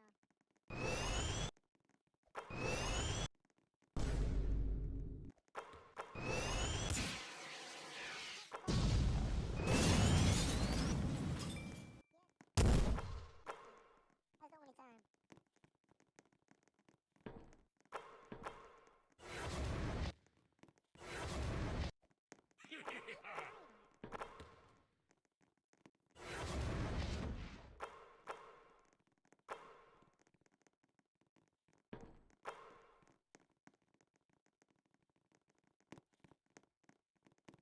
Oh, is Scarlet not your girlfriend? Ho ho ho. Green Giant. What voice changer? It's not a voice changer.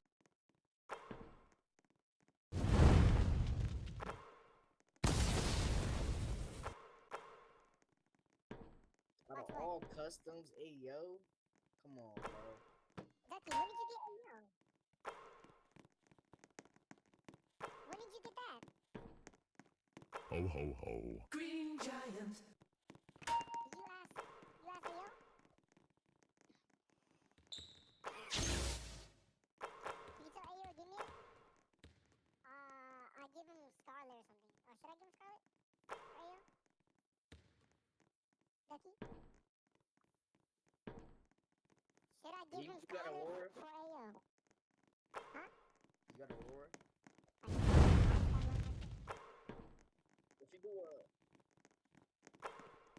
If you do a Aurora giveaway in XC, you can get Fear. Aurora giveaway in XC? Yeah, you can get Fear. Goats, bro. Yeah, what's your Let me see what happened. Hold on, y'all. Let me see what happened. Wait, are you not in? Are you in Ducky's? I'm not see if it pick back up. Oh, I got to start all the way over. Trade it anymore? What you mean you can't trade it? Hey, can y'all let me? Hey, can y'all let me know if it pick back up or it start all the way over? Can y'all let me know? Yeah, they can hear you.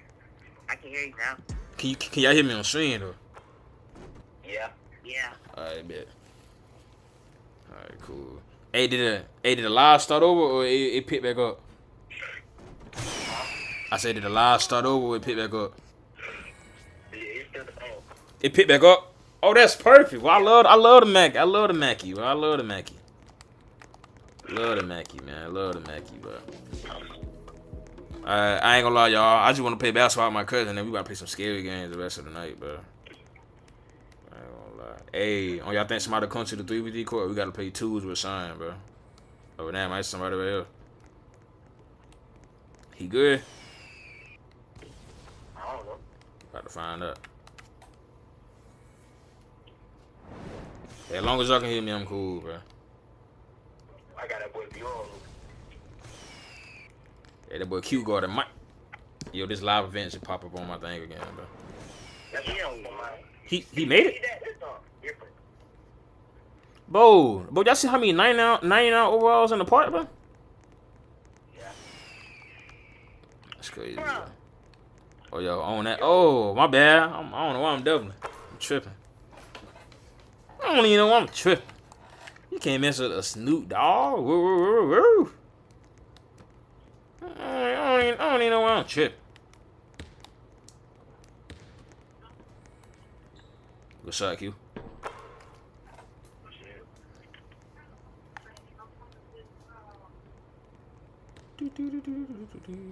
But yeah, y'all, so I got a game called Home Alone.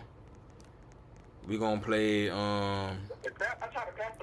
we gonna play MEG Reality.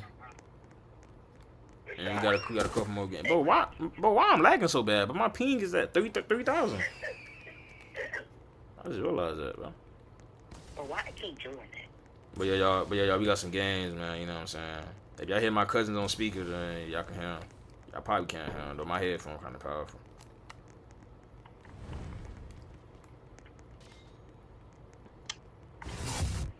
Hey, I ain't gonna lie, I'm selling right now, bro.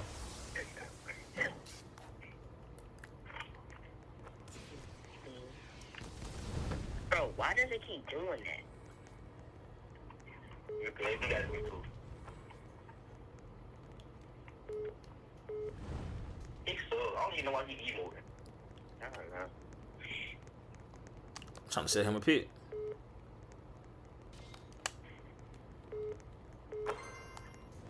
Good shot. Appreciate it, Swin. Dang, I want to get it perfect so I can hear that. I'm trying to set him a pick. Okay, he don't want no pick, bro.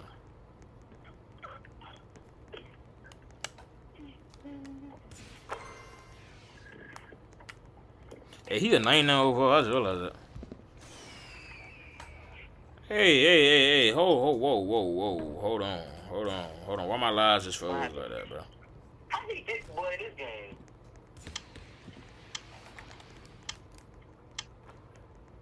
Why didn't do be yours?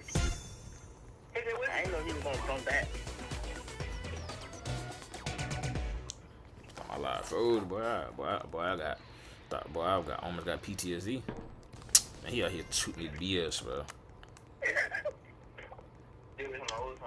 Hey man, I should have just picked Q or K instead of him, bro. Bro, what?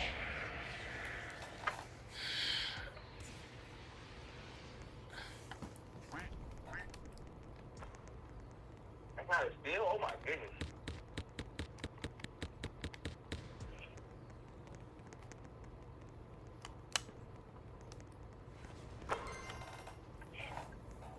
Hey Sean, you still in the chat, bro? I'm about to add you to the call, bro. So you don't gotta do all that typing. Man, I'm about to add you to the call, actually. I don't know if you gonna answer though.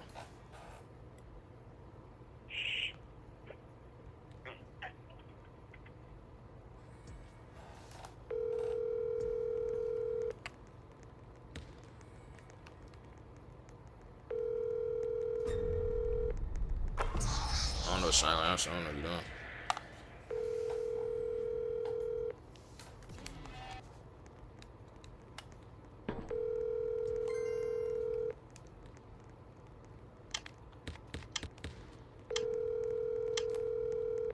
Your call has been forwarded to voicemail. The person you're trying to reach is not. Sean answer. Y'all get me? Yeah.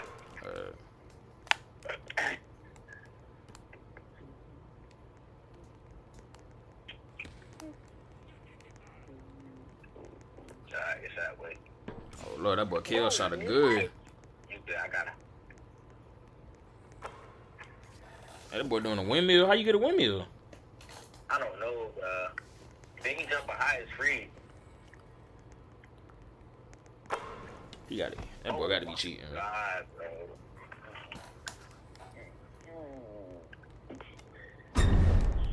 No.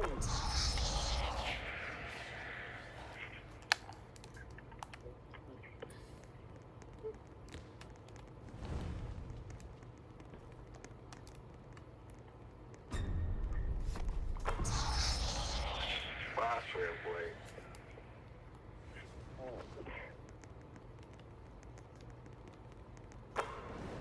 Oh, and there's no way.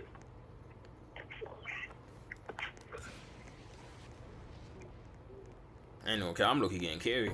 It's the first time I ever got carried before, bro. Bro.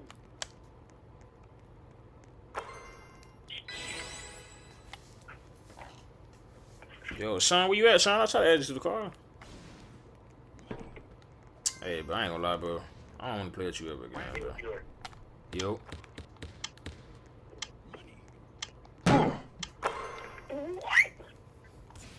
I had to dunk on KO or Q. I had to dunk on KO or Q. How to dunk on KO, bro.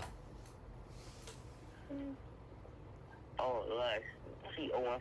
Oh my god. He 0-5. Yes, she 0-5. Oh man. Oh my goodness, I hate that, but I'm not doing that no more, bro. Touch screen.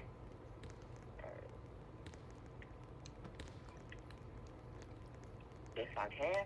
Ah, I don't know why I was doubling. I'm tripping.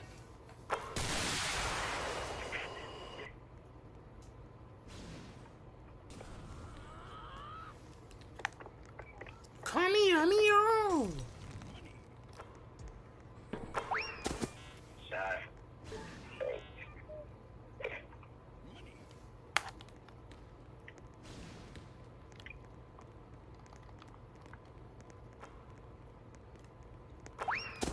Hey, don't start that, bro. Talking about some too skinny to the fan, bro. Don't start that.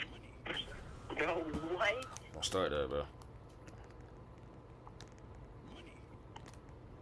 That's all. My bad. Okay, rebound. What the?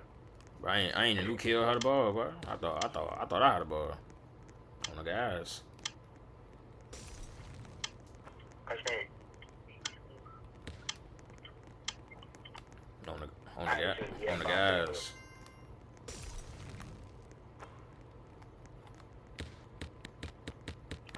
Oh yeah, it's a he special right here, y'all. That's the he special right there. That's a he special right there. Ain't nobody kill her. Yeah.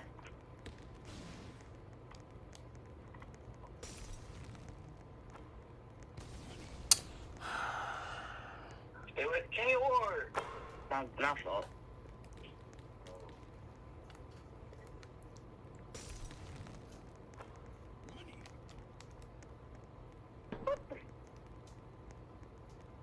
Come on, Trent, you gonna pass the ball, bro? Bro, oh my God, bro. I miss? Oh, I'm trash, bro. I'm horrible, bro. I'm horrible, bro. I'm horrible, bro. I ain't playing this game again, bro. Oh, I ain't even got the read.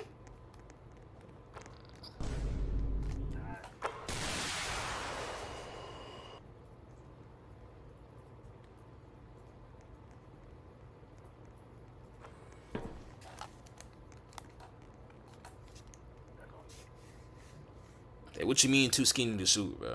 I missed one shot and you talking about something too skinny to shoot, bro.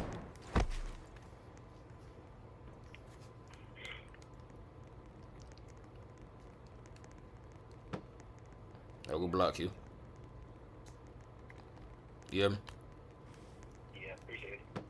I can't hear you. I got cut my volume up, bro. Y'all whispering, though.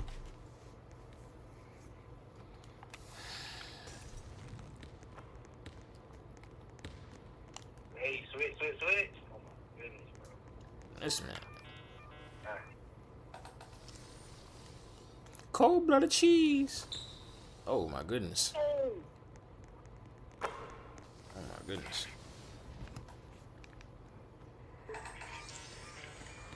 Cold-blooded cheese. Oh, my man. My bad, OZ. My fault, bro. I wasn't paying attention. My fault.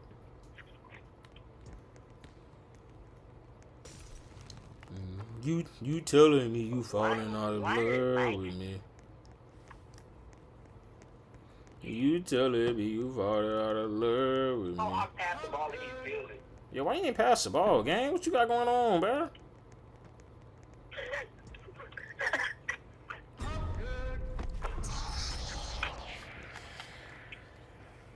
Man, I ain't gonna lie, man. Man, I'd rather be on.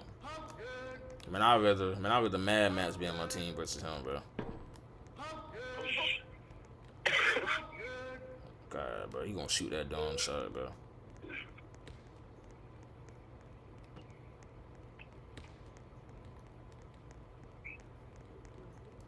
But why you doubling, bro? What you doing? Gang, oh my goodness, bro.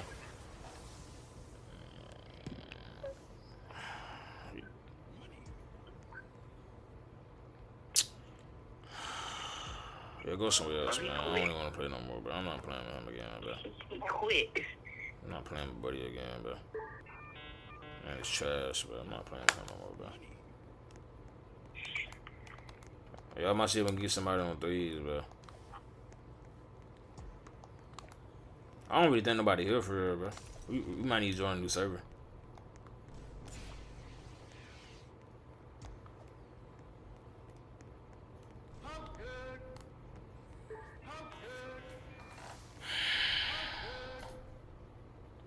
You're shooting 66.7% from the field.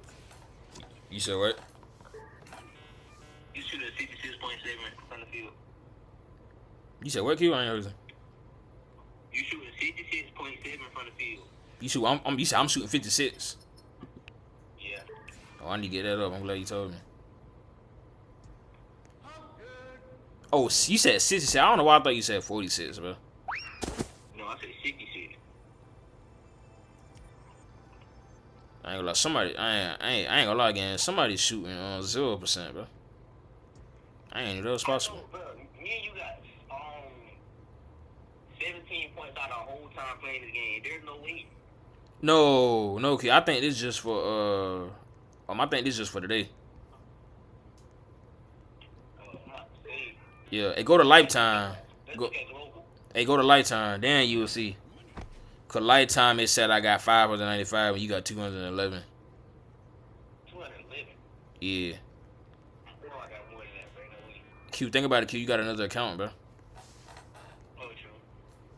You already got 69. You got no account too. Hey, come on, Fries. You can play. Just join. Just join. I got 49%. There's no way. Now 49% is insane. Huh? I said 49% is insane. Hey, Fries. Hey, we about to play. We gonna play a scary game in a little bit. You can join us if you want to, sis. I'm trying to get you. I'm trying to get Duolingo. I don't know what everybody else said. They'll join whenever. Hey, I don't even know what sign out. I try to call him here and answer. I don't know if he in the chat for real. We just need one more person. You said your outfit glitch? How your outfit glitch? I can't even see your outfit. Hey, Fry, you 0 and 0? Oh man, I'm gonna go easy on you first. Now my cousins, I don't know they gonna go easy on you though, but I'll go easy on you though. You know what I'm saying? I ain't gonna lie, they different though. They ain't me. I'm going back. Oh, nah. You better stay where you at, boy.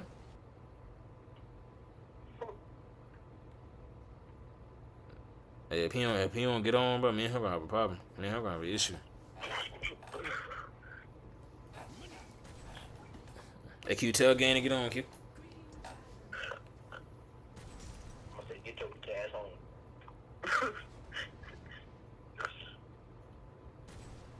But why is bunch of zeros? That's what I'm saying. Everybody's 0 and 0. You said your internet be bugging? Hey, my internet be bugging too for us. I really had to restart OBS. It's okay, bro. Happen to the best of us.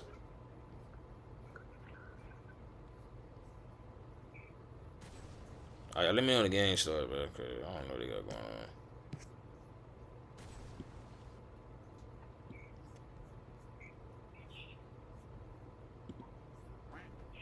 But we just need one person to join, man. Oh my goodness, bro.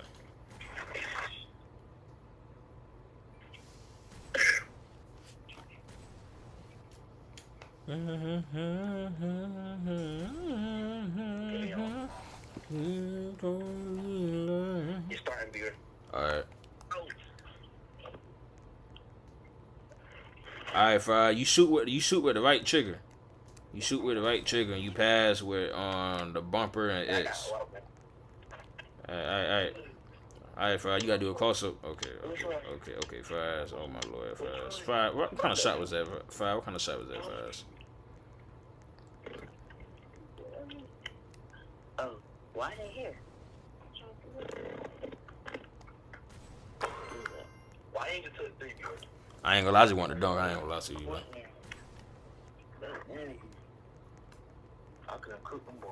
Alright, Fry, you shoot with the trigger. Fry, you need to come a little close. Fry, why is you shooting so far back? Fry, what you got going on, Fries? Fry, what you doing, Fries? What up, Q? Your internet can't be bugging that bad. Yeah, I ain't gonna lie, Fire. You get on my team, you better pass me the ball all the time. You ain't shooting on once. You don't know how to pass? Oh man, I gotta teach you how to play.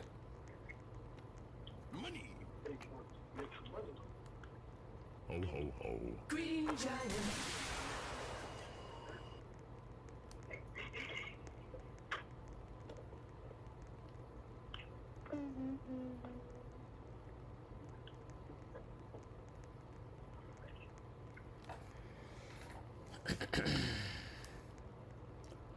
Alright. Hold on, Fire, you playing on the your iPad? What you playing on so I can help you? Can you tell me what you playing on?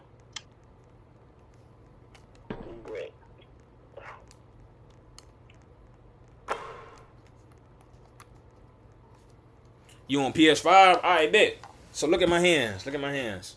So boom. You dribble with the elbows, okay? You dribble with the elbows. You shoot with this button. You gotta aim it though. You need to like that. You don't need to hold it too long. You holding it too long. You need to like a little trigger, alright? You pass when you press this bumper and you press square or X. That's how you pass the ball. Okay, Fires?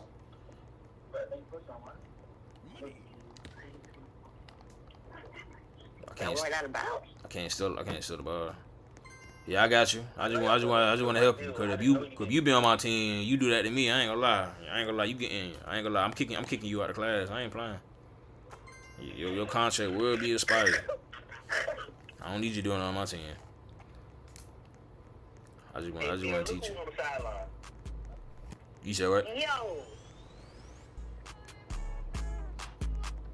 You remember him? Yeah, I see what you doing. Hey, ain't that the same person from last night? Yes, that's what I'm trying to tell you. Yes. I didn't do that. That's crazy. All right, Fire. Let me see something first. You ain't did not one special move. You ain't did not one move I taught you how to do. Okay, at least you aiming it better though. You gotta be open though to make it though. He was on you though. You gotta be open. I think I missed. Damn, you did good though. Remember, this is how you do the special move. Use the elbow keys, alright? Use the D-pad. Use the D-pad move. And you pass with the bumper. There you go. You pass the ball. Okay.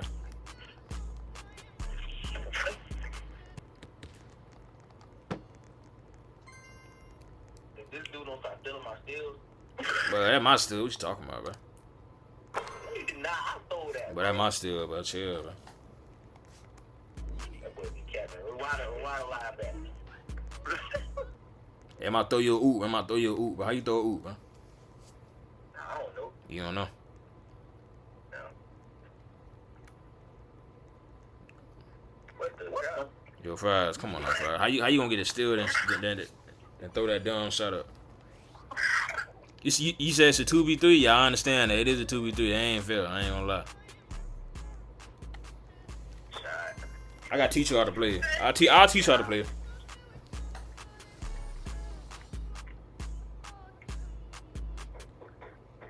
We got lock in. That dude with the jumping on the class. Oh, my bad. I wasn't paying attention. My fault.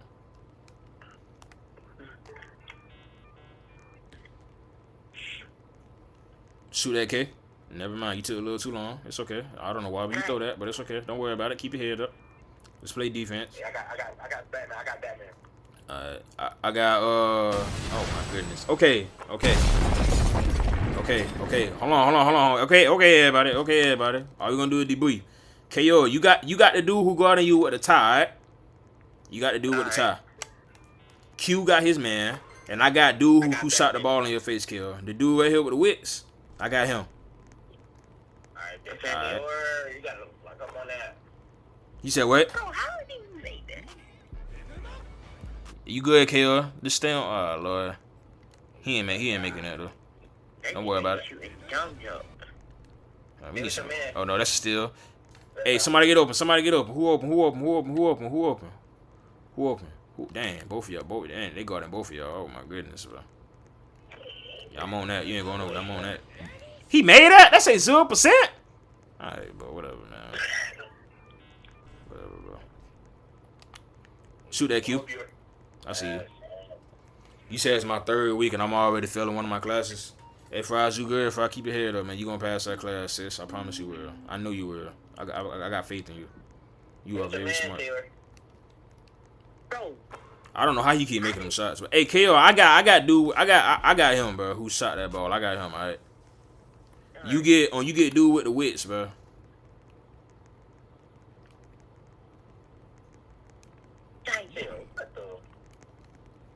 I left him wide open. I got Batman. I got this dude right here. Alright. Nah, he made. I don't know how he made that. That's insane. Where you at? Oh, you square. Okay. He got a steal? Hey, hold on, now, bro. Holy tripping.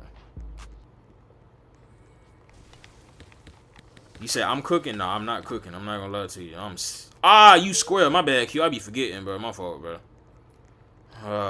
That's on me. But did he caught the ball and shot? Hey, Q, sit on court, bro. Oh my goodness. Hey, we be running this, bro. I'm not playing, bro. We be running this, bro. Hey, our communication wasn't like all there, bro. Get that VK. Yeah, man. Hey, everybody get back on, bro. Everybody get back on, bro. Get back on, bro. Get back on, bro. Hey, guard whoever you in front of. Cool. Alright, I got to do with the tie. KO, you got Batman, alright? Stay on Batman the whole game. Don't leave his sight, bro. I got ball. Bro, I hate people just glowing aura, bro. Oh my goodness. Dang. How he made it perfect, bro? What? Hey, bro. Alright, bro. Whatever, bro. Hey, nigga got to steal, bro. Alright, bro. Whatever, bro. Shoot that, KO. Good shot. Hey, but this game cheating, bro. I got suit. I got the suit, dude. Bro, what? I got dude right here. KO, stay on Batman, alright? The whole time. Hey, I ain't gonna lie. Hey, Q, I ain't gonna lie, Q. For now on, bro, he shooting nothing but he shooting nothing but twos. I ain't let him shoot no threes, bro.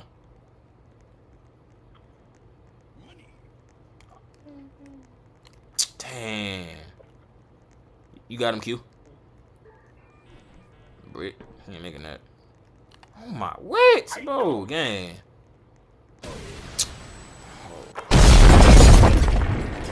Hey, bro. Oh my god, I couldn't even see his thing. It was so bright, bro. Oh my god, shoot that, Q.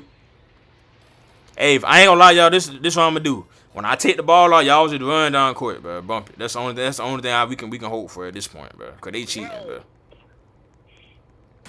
I don't even know how he even made that, bro. At this point, hey, y'all, that's all we can do, bro. We just got to run and shoot, bro. Bro, Hey, gang, I don't even know no more, bro. She play the game 24/7. Shoot, At this point, y'all wide open, man. Shoot it, bro. At this point, bro. We need some points, bro. You miss? It's okay. I got suit. I got to do with the suit, bro. Now my kid. I should pick your man up. My fault. Dang, we can't get a rebound to save our life. Bro, it does not matter. If you see somebody open, pick up. We just seen that man open. Hey, my favorite artist, Michael, for us. Definitely.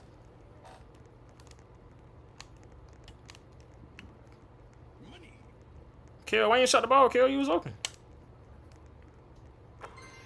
Drake? Sean, what you mean Drake, bro? Come on, bro. That just made me lost. Hey, get back on, bro. Oh my god. Nah, we not losing this game, bro. Nah, get back on, bro. Get back on, bro. No. Hey, Sean, take my place, bro. Take my place. I need to see something, bro. I need to see something, bro. Cause maybe it's me. So maybe I'm the problem.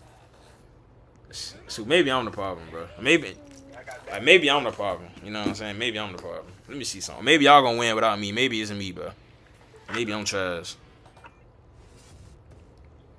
I ain't gonna lie, class. It's me, y'all. I'm the one who tries, but that's why we can't lose. It's because of me. I had a feeling, bro. As long as y'all beat them, I'm cool, bro. Cause I'm horrible, bro. I don't know what's going on with me.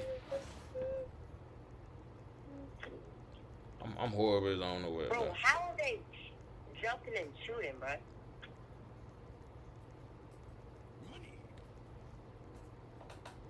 I'm horrible right now, man.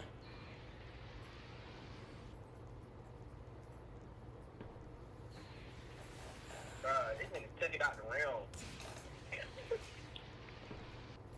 He jumping from half court and making that jump. Oh.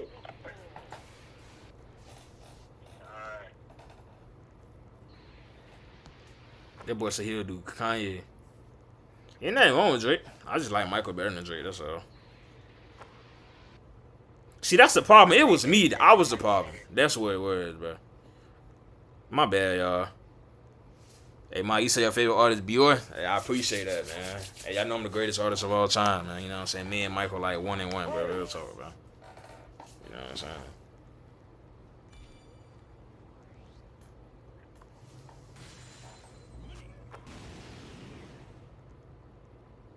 Hey, y'all got this, bro. Y'all got this. Y'all got this.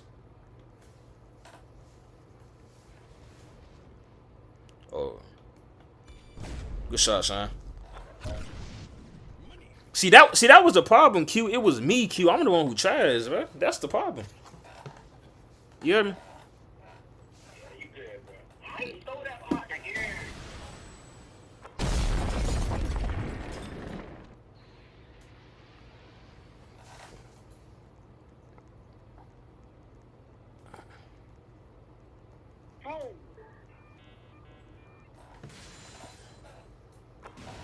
Hey, y'all good? But y'all only down by 3. Chill. Y'all straight. Try not on throw no turnovers though. Y'all good. We still win. It's 2v3. When you see me in one place, go to the other. Okay? Good shot, Q. I seen that.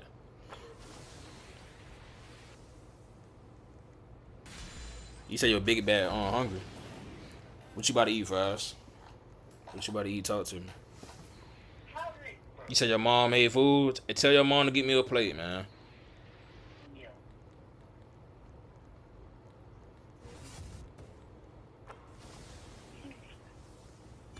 Hey, Five, you gonna be back? Five, get off the spot. Five, get off. Get off. But I can't win if you not on, man. Get off the spot, man.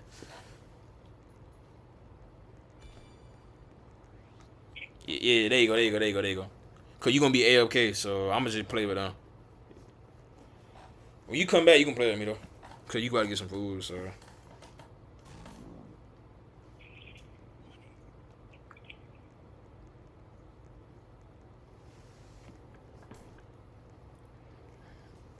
Hey, what you mean don't give Buell a plate he not eating, bro? But what is y'all talking about, bro? Hey, y'all got this, bro. Y'all just need one turnover, bro. Just one turnover. Lock up. Just one turnover, bro. That's a steal. That ain't a steal? Ain't no way. What? Nah, get back on, y'all, boy. Get back on. Get back on. Get back on. Y'all go ahead, Sean. Get back on, bro. Chucky trying to take my place. You sure? Yeah, I gotta get the bathroom. Alright. But I ain't gonna lie, I ain't gonna lie, KO, you better than me, bro.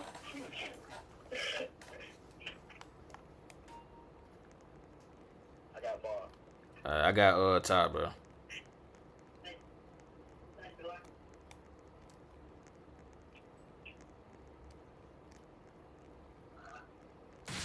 Hey, Sean, get him, Sean. I can't go at him, bro. At this point, bro. I think the comment's right. I'm too skinny, bro. I can. Oh my god, he got a steal on me, bro. Good rebound, Q.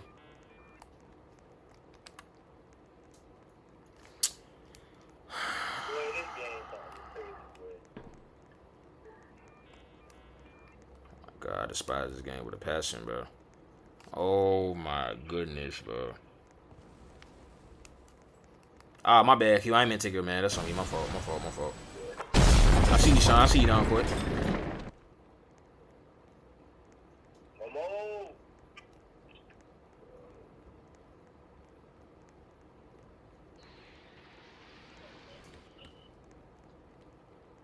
me get that Q. Let me get that Q.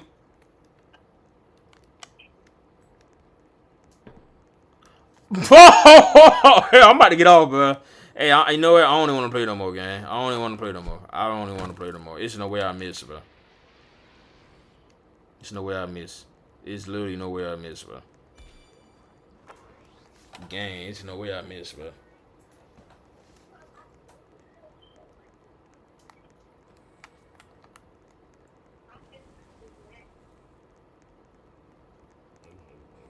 What's going on with me, bro? Why am I playing so sluggish, bro? Hey, Q, is it me, Q? I'm trash, bro. Is it me? I'm trash, bro. Huh? No. But I ain't made a single shot yet, bro.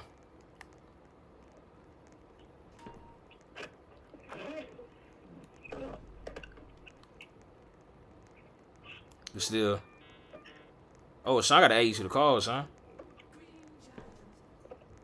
If I get a chance. Oh my goodness, bro. Oh my god, bro.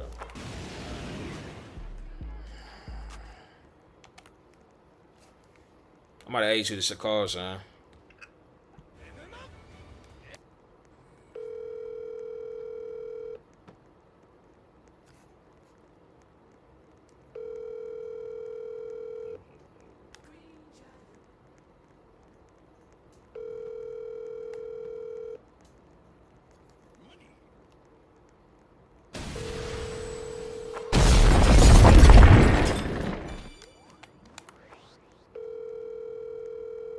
Your call has been forwarded to voicemail.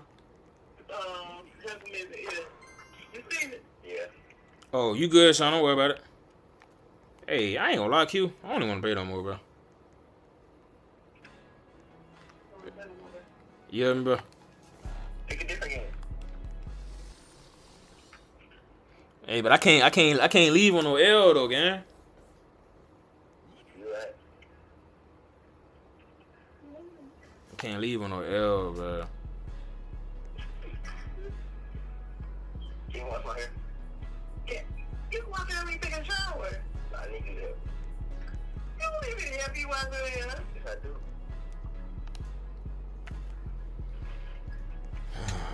I can't leave on no L, man. But I might gotta just say bump it.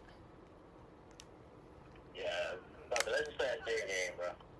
Alright, say less, bro. A what? Where? Huh?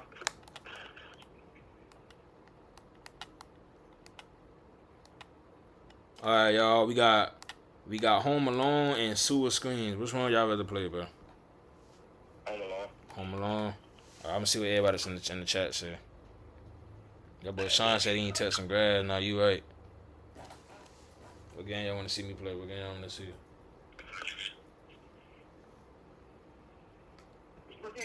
Sewer Screen. Home Alone. Man, everybody saying Home Alone. Alright, bet. Hey, Sean, we'll play Sewer Screens next.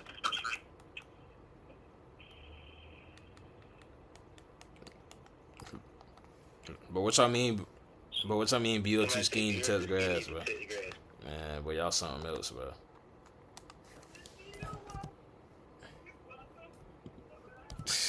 Boy, y'all something else, bro. I'm trying to tell y'all, bro. All right, Q. I'm on the game now. You on? I'm trying to wait the KO come back. He said he's using the bathroom. You hear me? They won't let me join it. I think. Why you can't join? I don't know. Wait, telling you why I say you can't join. It just say unavailable. Alright. It don't got no PlayStation 5. Alright, bet. Don't worry about it. We playing. I'll play that game. I'll play that game whenever y'all go to sleep. We gonna play Sewer Screens, man. Let me know if you can join that game, alright? Cause I need a game that y'all can play on PlayStation. It's not on Xbox either. Alright, bet. Okay. Alright, can y'all join this game right here? Let me know if y'all can join this game. Yeah, I can join. Alright, bet. My bad. I ain't meant to put a game that only for PC. That's on me. My fault. Hey, what I know about Billie Jean is not my lover. She's just a girl that thinks that I am the one. You said what? You said what? Oh, why my kids are so tall? Nah, again, why your cats are so short? I'm not tall in real life. You is tall in real life though. I'm not. Hey, that's Michael. I'm gonna be like this, Q. Imposter. Oh, that ain't. I thought this was you. The thing that say Michael Jackson.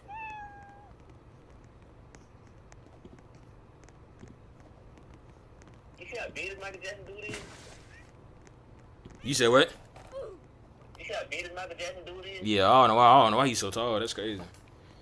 Yeah, I'm trying to wait for KO to come so we can play all together. You're in the bathroom. I know we got to. I hope he ain't doing what I think he doing. I hope not. I'm gonna be so mad, but I'm not trying to wait this long, bro. Hey, I'm gonna give him the 10:30. If not, then me, you, and Sean gonna play by ourselves, bro. I gotta finish taking my hair out anyway. He said what? I gotta finish taking my hair out anyway. What you mean? Like I haven't been breathed. Oh, you taking it out right now? Yeah.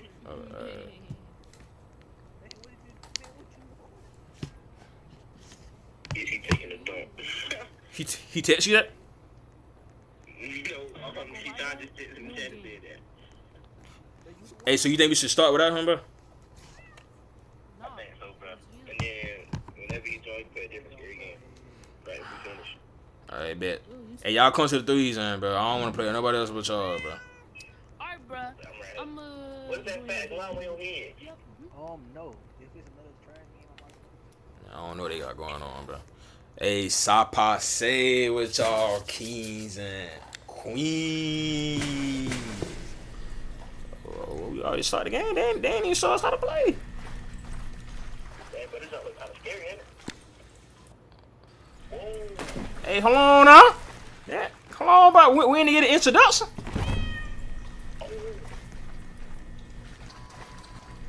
Hey, where we going, y'all? Where we going? Where we going? We going this way? Hey, how you cut the flashlight on? I can't see. Turn your flashlight. I don't know how to cut it on. How you cut it on? Click R1 and then click R2. Bro, I don't think my flashlight worked, bro. Your flashlight was on, okay? Oh, it on? Alright, bet. As long as it on, I just can't see.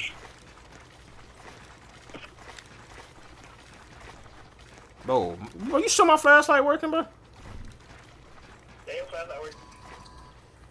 Alright, so let's. Bro, I can't see nothing, bro. Oh, you good, bro. Where we going? I don't even know what we doing. I'm following Sean. Sean taking this in first. Just be this way. Go this way.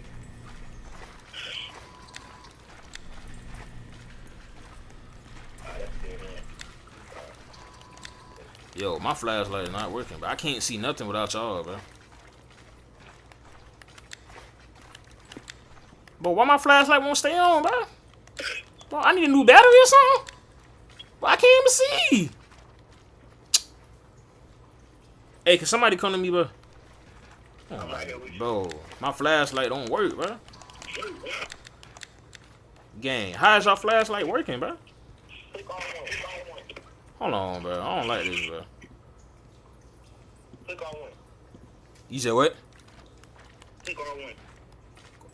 I'm clicking R1 now. But my flashlight not working, bro. Your flashlight on. Yeah, but I can't see nothing, though. Is your brightness down? Everybody said. Man, hey, man. At this point, bro. Y'all, the game trying to sabotage me on purpose. Cause why my flashlight not working, bro? I do see a thing. It's on. Look, it's on. Yeah, but I can't look when I come over here. I can't see nothing though. I only can see something when I'm in your vicinity, bro. Man, bump this game, bro. Try to turn your brightness up on your computer. Alright, I'm about to. Let me see something, bro. Let me see. Where the brightness at? Where the brightness at?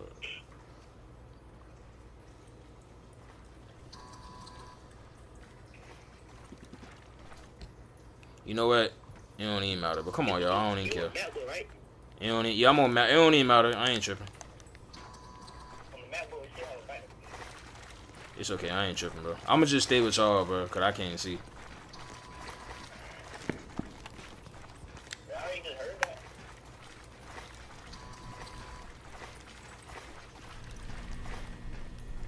Hey, this a ladder? Oh, I thought it was a ladder. My bad.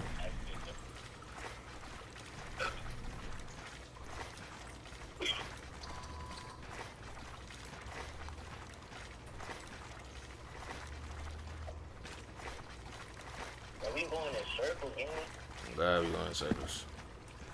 Hey, what you got pick up, viewer? What was something you got pick up from that box? You said what about that box? I said, what you got pick up from that box?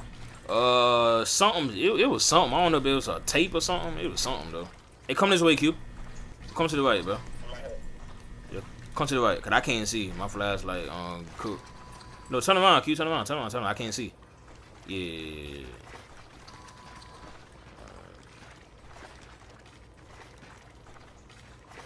I gotta watch my flashlight work, man. Oh my god, I can't see nothing, bro.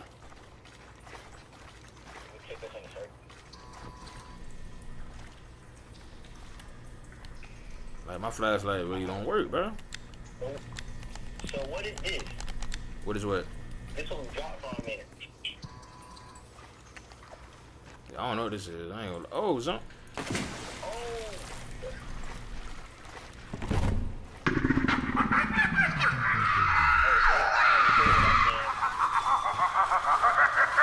But that the wires? Oh, nah, I'm out of there. What that the wires, boy? I ain't want no smoke with the wires, boy. Listen, I ain't want no smoke with the wires, bro. Hey, I ain't want no smoke with the wires, bro. Oh, Mo, he had that Q1. Okay, you behind us, game. Run, bro. He behind us, bro. Hold on, bro. He behind us. I heard him, bro. I seen him. He said, I seen him. I found some, y'all. It said cut stone. But that boy the wise, boy. Hey, this ain't walking to dairy, man. This ain't walking to dairy.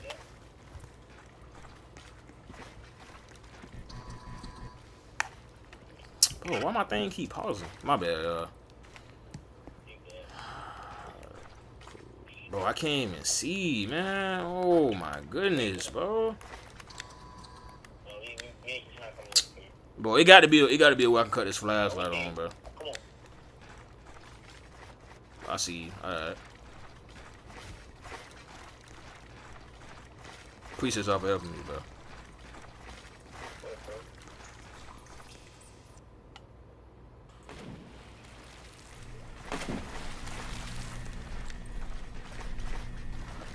I gotta make sure we don't see the wires. I gotta make sure we don't see the wires, bro. Oh, that's a dead end. I'm tripping. Oh, I ain't meant to pop it. My bad. I ain't meant to pop it. Chill. I ain't meant to pop it, bro. Where he at, bro? Ooh.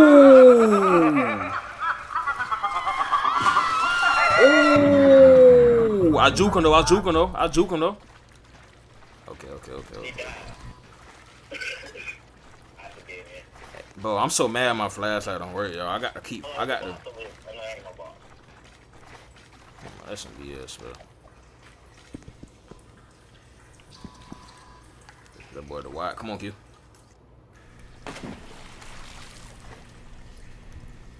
Hey, my bad, y'all. Y'all see me pausing. I'm trying to fix it, man.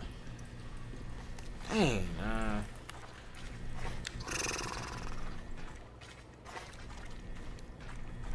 Hey, I see a balloon, bro.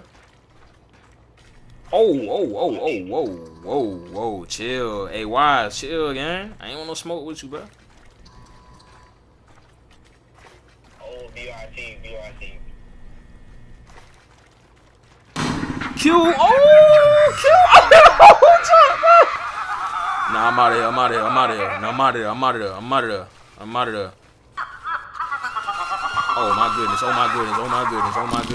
goodness.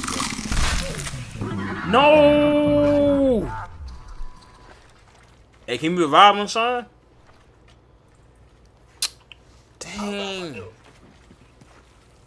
Hey, can you get revive? Oh, can you? Alright, baby. Bro, let me cut this chat off. But why I keep coming on my thing? Oh my, they keep popping up, bro. Alright, where y'all at, bro? Oh, okay, I see y'all. Bro, I'm so mad my flashlight don't work, man. I see you. I'm right here, I'm by you. I just can't see though, bro. That's what I don't like.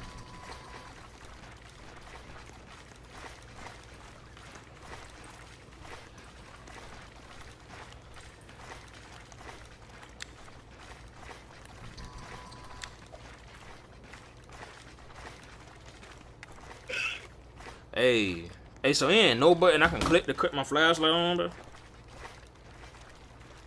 I clicked R1. I found some, y'all. What? Yeah. What was it? It say N word, so that's our boy Sonic. Oh, it's another one right here too.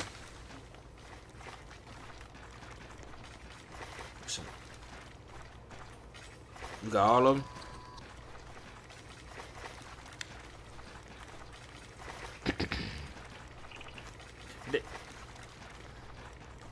Hey, you made me a plate. Appreciate it, gang. Bro, I'm pressing R2, bro. It's not working, man.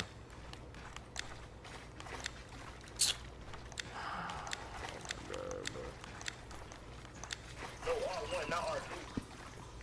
You said what? R1, not R2. Okay. Oh my goodness, man. Alright, bet you. Alright. Oh, whoa. Who hit the balloon? Bro, I can't even see nothing, bro. Oh my god, bro. I see his eyes, bro. Bro, he's so lucky my flashlight don't work, bro. Dang. He's so lucky, bro. Hey y'all, come back to me, bro. Y'all know I can't. Y'all know my flashlight don't work, bro.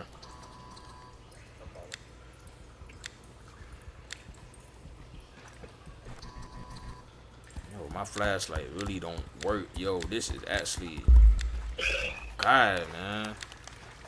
Appreciate it, bro. Thank y'all, bro.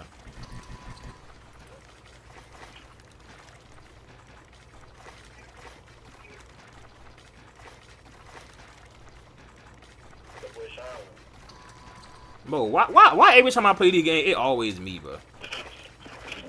Like, what I do? I don't want to do nothing, bro. Man, that boy Sean out here skipping. You don't hurry up, bro.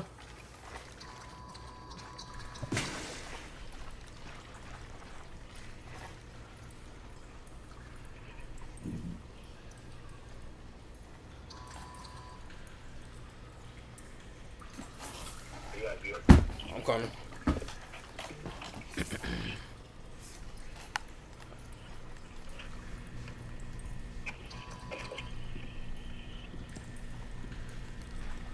Alright, can y'all see me? Where y'all at, bro?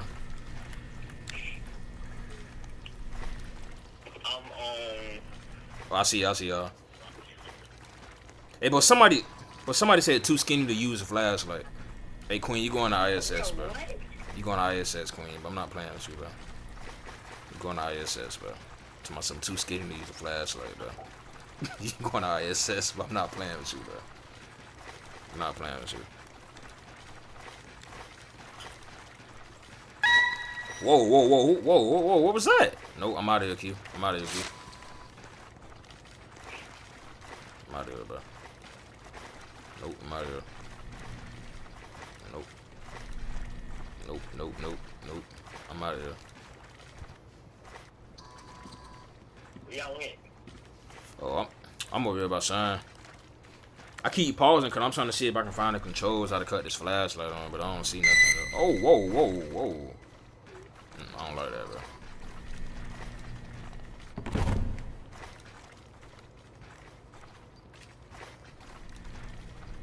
Hey, Shine, if you don't stop leaving me, bro, you know I can't see, man. Hey, Q, we found it. Q, where you at, Q?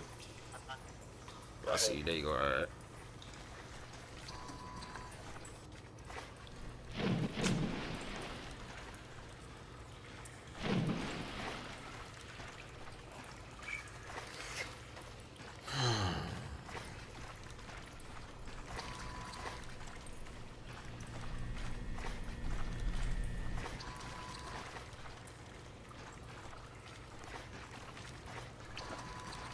Hey, what you mean this funny? This is not funny, bro. Laughing at my pain, this is not funny. Oh, shine that balloon. Oh my goodness, bro.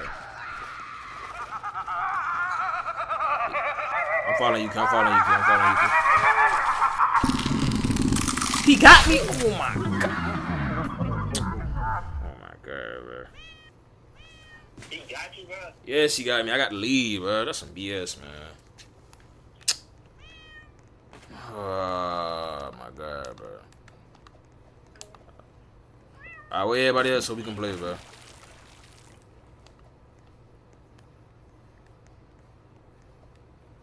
Hey, Q, where you at, Q? Oh, you still in the game? Yeah, y'all left the game. I ain't gonna lie, I had to. I ain't had no more revives. I think it's just you and Shine. Oh my goodness, bro. Hey, KO, you back? Yeah. Alright, get on again. Okay.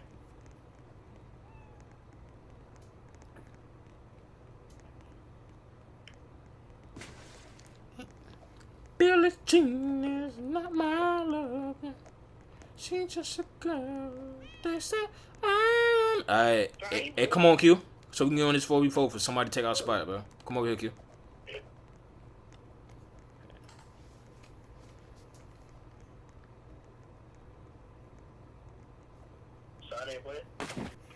I don't think so. Let me guess. I still can't use a flashlight. Of course I can, bro. Still can't use a flashlight. You can't make this up, bro.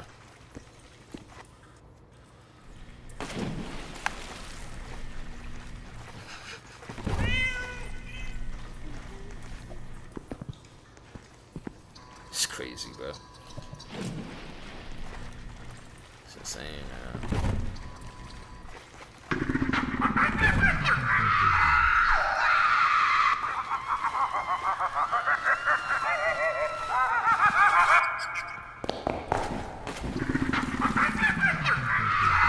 Oh, jump. Bro, I really don't have no flashlight. This is actually insane,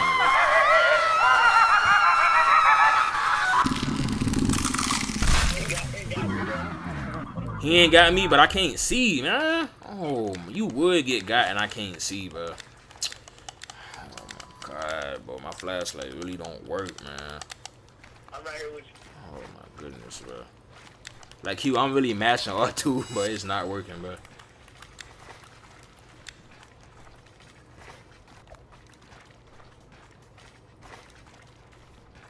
Hey, bro, you got to pay for a flashlight or something, bro? Oh, I think it has to. DJ, I see it.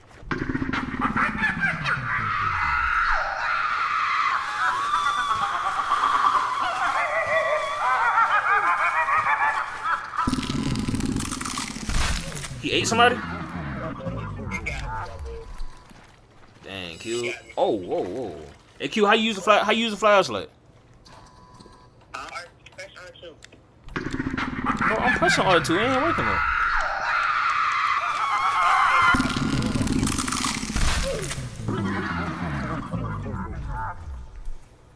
Yo, ain't no way he just slime all my mans up, bro.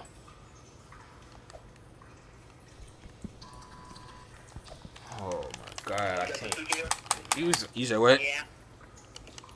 Hey, Kill, you got revive or no? Yeah. Hey, come to number 5 so we can advance. We need you to come. Okay, I'm coming. Hey, nah. Hey, Sean, we didn't love, but we got by the wires. Shoot, that boy sent us back to the main menu.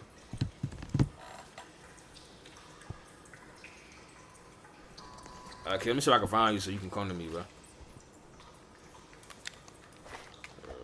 Oh my god, this is bad. that shit insane, bro. No, ain't no way. Hey, KO, I think I seen you too, bro. I didn't see you. Oh, that cute body now, man. I thought it was you. My fault, bro.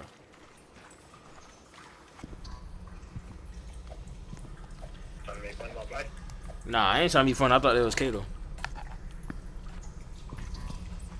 And I wanna go look for him, but my flashlight don't work. I can't see what I'm going though. Come over here, okay? Yeah, right. Alright, bet. Whoa. Alright, y'all good. Oh, he come back. Yo, Fries, come on, man.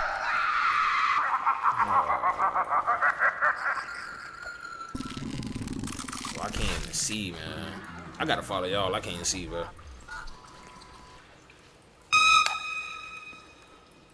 Hey, Kill, you gonna move, Kill? Or you gonna stay right there?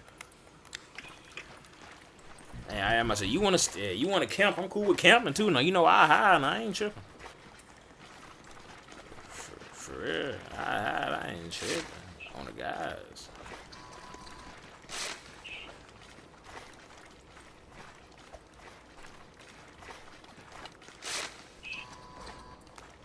God, I really can't see, bro.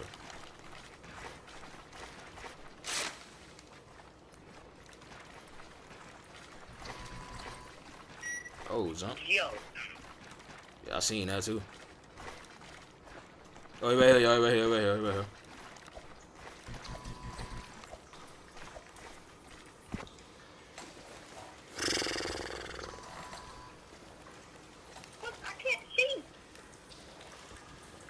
You can't see. Oh, you don't know what I'm going through. Hold on, we stuck. Bro, we stuck? No. Again.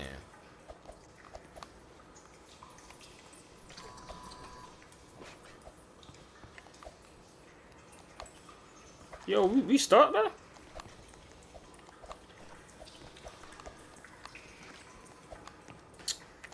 Hey, this game, bro. So, well, we just stuck.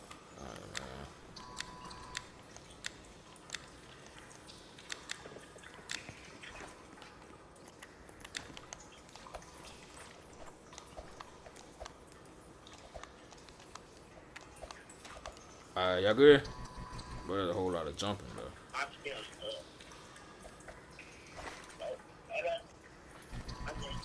Hey, so is that the way or that's not the way?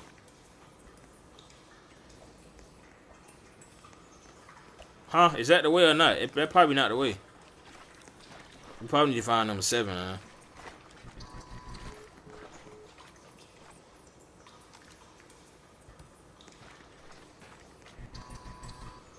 Yo, what happened? Hold on, y'all. My cousin hung up the phone. No, I got him. I don't know what I'm doing.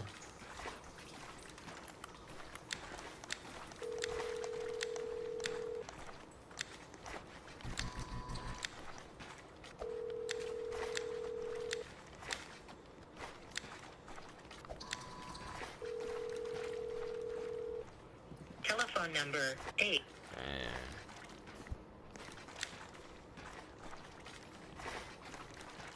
Well, I cannot see Nathan.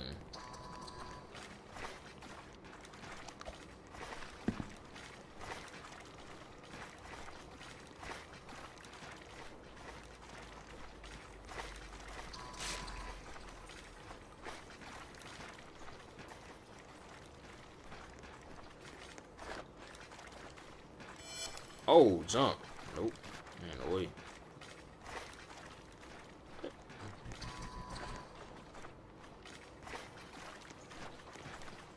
Yo, my flashlight really don't work, bro. This is actually hilarious, bro.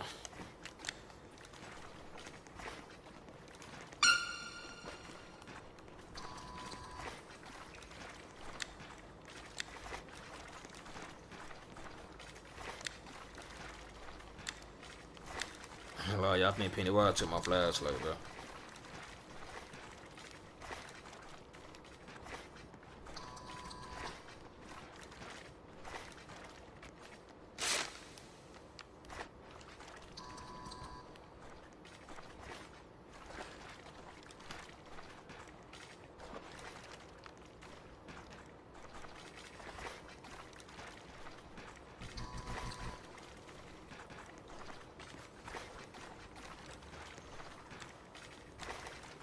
God, bro, yo.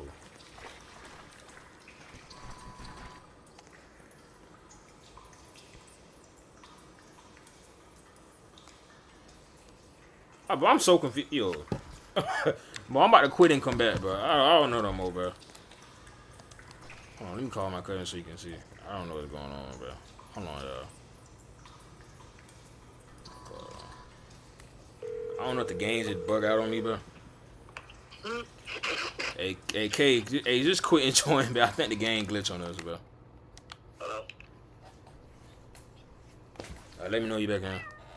I don't know a Q at.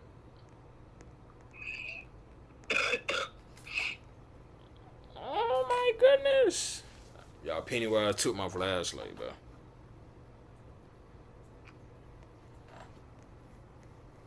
It's okay, Fries, you good. Alright, Q, where you at, Q? I mean, not Q, K, where you at, K? Oh, okay, I see you. I don't know if Sean playing. It might just be me and you. It come to two. Over here.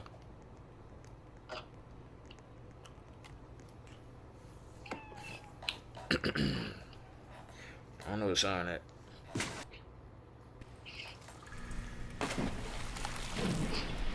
Alright, K, I gotta use your flashlight. I still can't see, bro. No.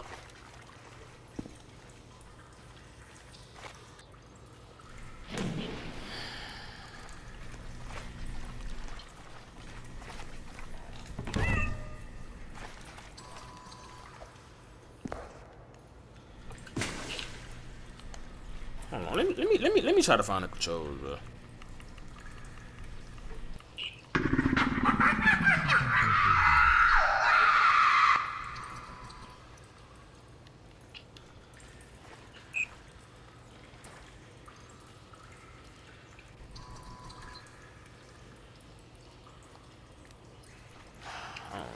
Alright, my bad, kid. Come on, turn around.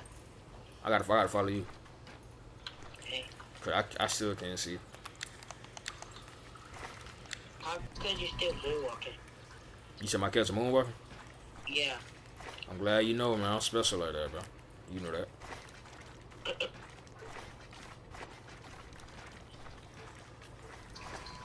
You see that moonwalk?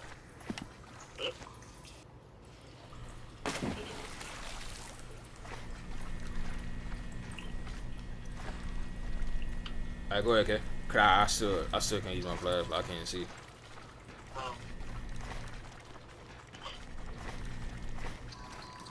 Hey, class, that boy the wires took my flashlight, bro.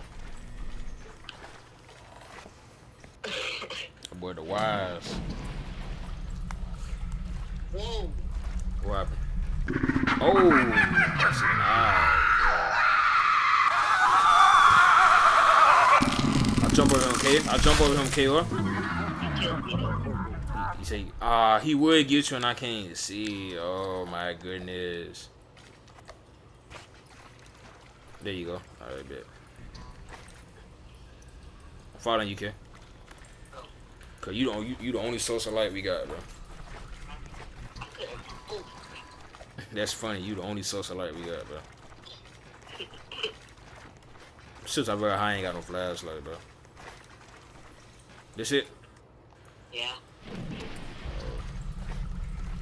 Finally, we got past it. Now we gotta look for 7 now.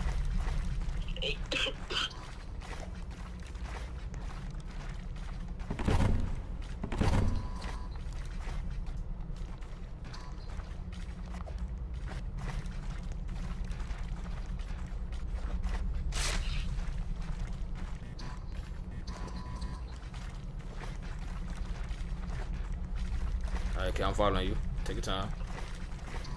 Cause you found 7. Hey, don't worry about it. Come on. Get in. Don't worry about that. We gotta find 8 now.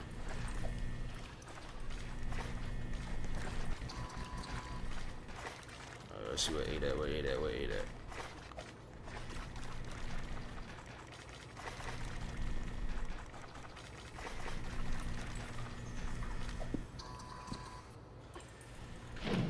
Let's find 9 cuz we doing good, bro. That's crazy. Oh, it's 2 of them. Oh, no, sirree. Alright, come on, kid. Yes, I need to be following you. You the one with the flashlight, bro. Alright, go ahead. I'm following you.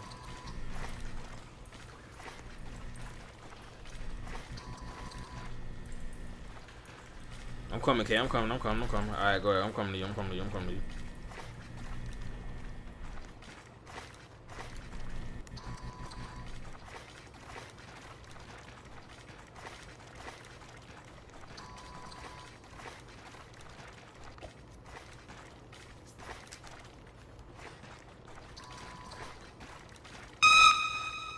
Don't worry about it. Come on. Hey, we just need to. Oh, we good. Come on. We good. Oh, it's coming, okay? Coming. Watch out. Watch some balloons. Oh, that balloon following us. Oh, jump. Oh, you gotta run. That's he following us. Oh, I'm tripping. God, I really can't see, bro. Alright, K, I'm following you, K. I'm about to say, but chill, don't turn too fast now. I can't see no. Turn a little too fast, boy. You turn them corners a little too quick for me. I need you to slow down. You turn them corners a little too quick, baby. Got to slow down. Ah, my bad. That's on me, bro. That's on me, my fault, bro.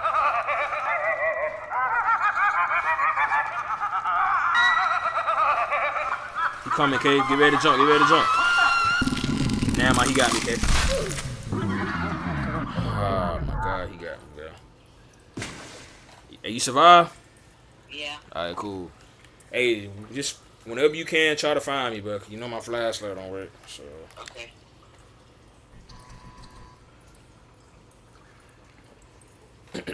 Alright.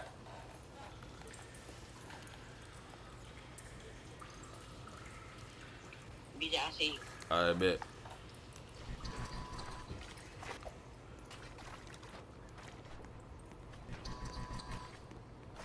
I'm following you, cause I honestly can't see.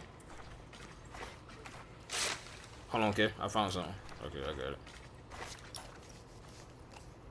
Alright, good night for us.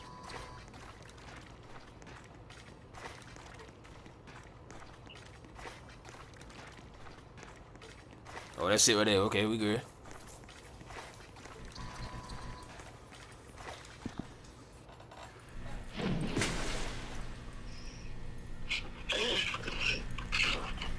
Let go. Alright, what we doing next?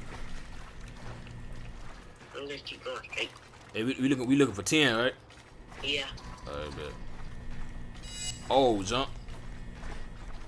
I ain't even seen that balloon. Where you at? Oh, you at there, okay. You know what? Let me start going first, cause I can't see. Oh my God, I hit one, man. Ain't no way, bro.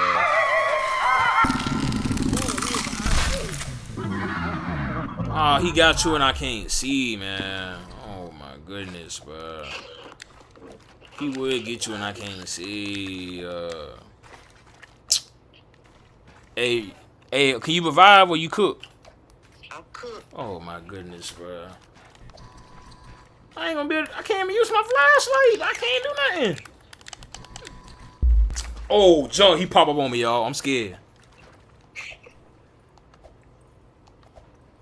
I'm really playing on a black screen, yo. This is actually hilarious. Yeah, I'm leaving, bro. I can't play on a black screen. Hey, let me know you back on, okay? Alright, bro. Hey, Sean, you trying to play us or no? I'm right here.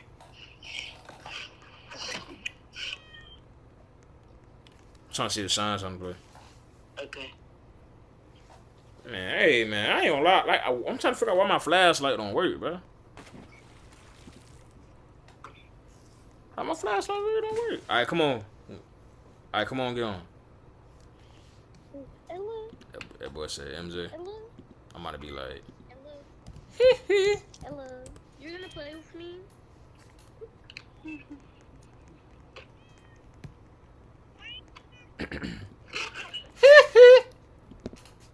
Yay, thank you. Billie Jean is not my lover. She's just a girl who thinks that I am the one. I don't know. I'm gonna ask Crash out. Alright, come on, y'all. Shine, K, come on. What y'all doing? Oh, not yet. Hold on. Sounds terrible. Okay. Crash out wants to play. Kai wants to play. Hey, come on, Shine. Shine, come over here. What you doing?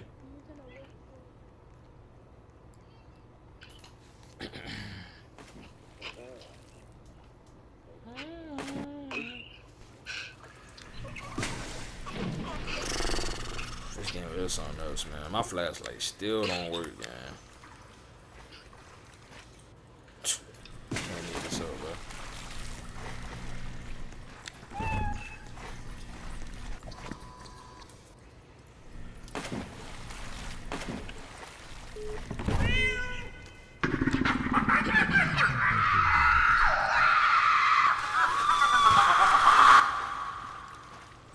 Yo.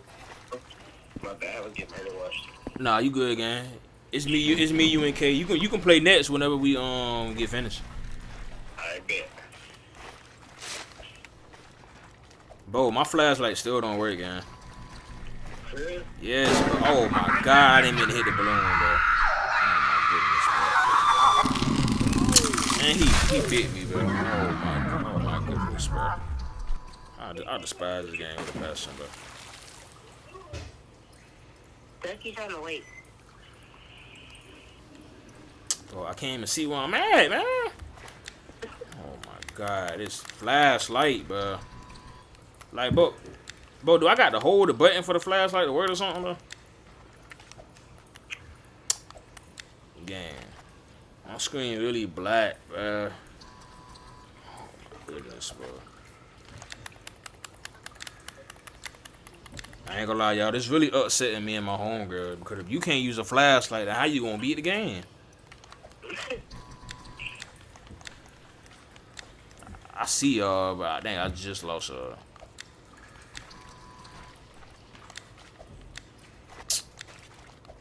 I ain't gonna lie, y'all. He might get me, bro. I honestly can't even see where I'm at. Oh, there I go. Finally, bro.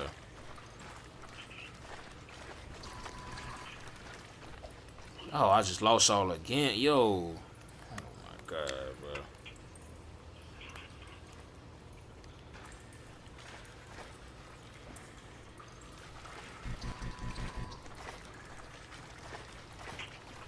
Appreciate it, Shine, bro. I'm sorry, bro. Oh, my goodness.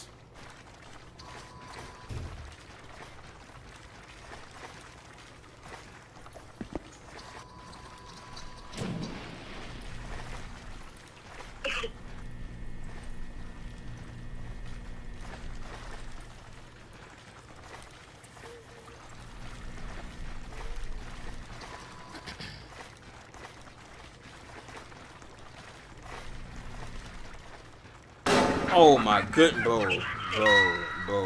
Oh my goodness, man. My bad, y'all. Nah, man, do that, bro.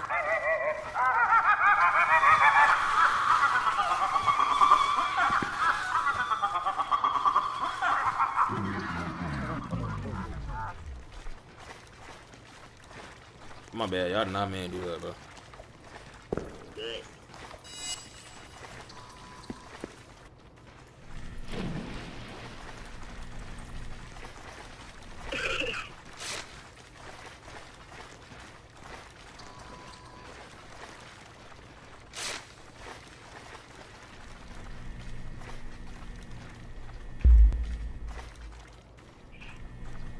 Oh, over here, y'all see it. I see it over here.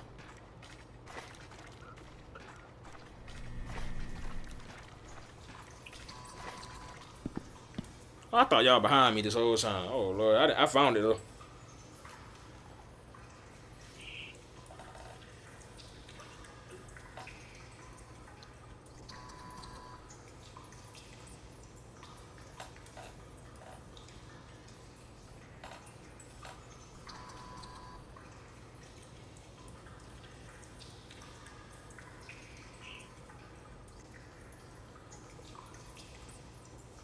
Boy, y'all ain't here yet? No. Well, I thought y'all behind me. I'll wait on y'all.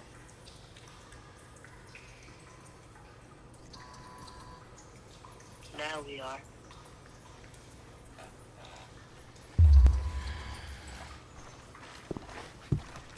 Yeah. You over here? We here. Oh, jump, but my phone about to die. I gotta charge it up.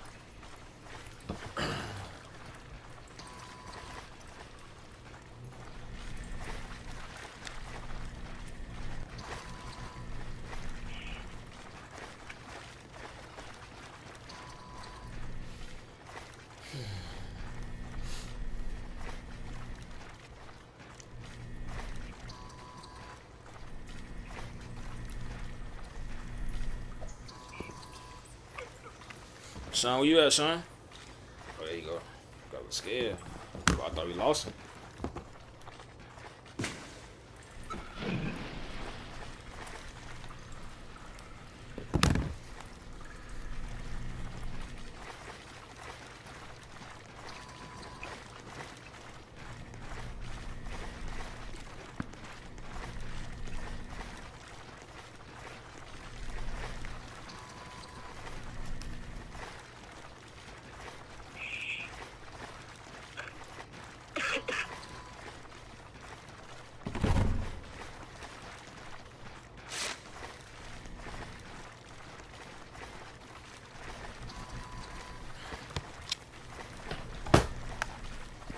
Okay, y'all. Okay, we just level 9.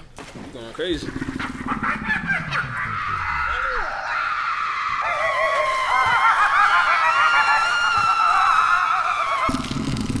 He called me, bro? How? Man, oh my goodness, bro. You got one more life? No, I don't. I ain't got no more revives.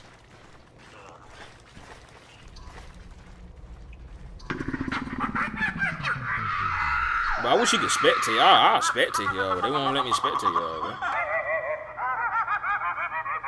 This is gonna order something else, bro.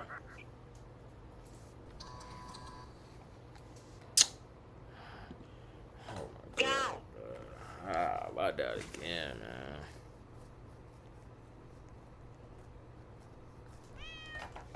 Hey, Q, you on, Q? I don't know where Q at. Q, where you at, Q?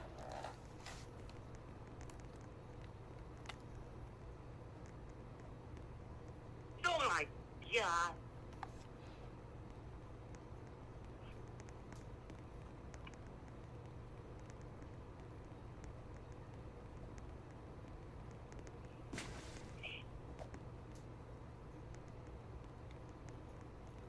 I'm trying to wait on Sean and Q.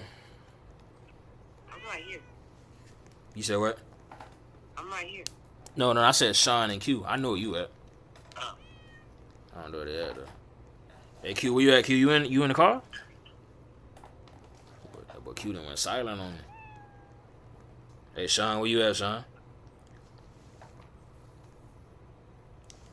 Forget to add Keyshawn in the call.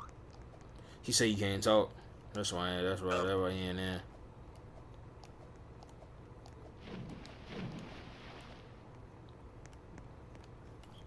Hey K, you can't do this, K. You can't do this. I'll be right back. Alright.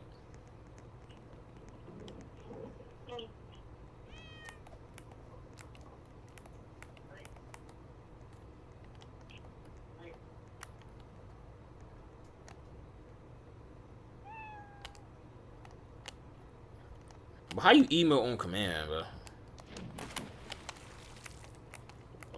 I wish you could emote on command, but that would have been hard. But you can't emote on command. Sean, you know how to emote on command, bro? You know how to, or you don't know how to?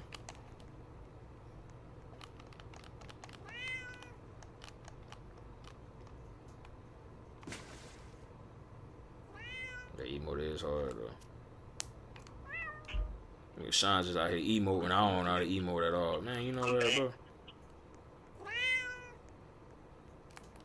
Hey, Sean, how you emote on command, bro? You know how to?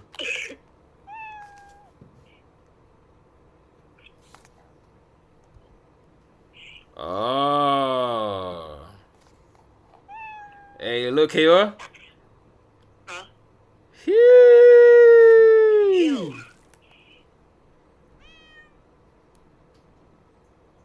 Give y'all boys a performance, boy. You know what I'm saying? I got y'all, bro.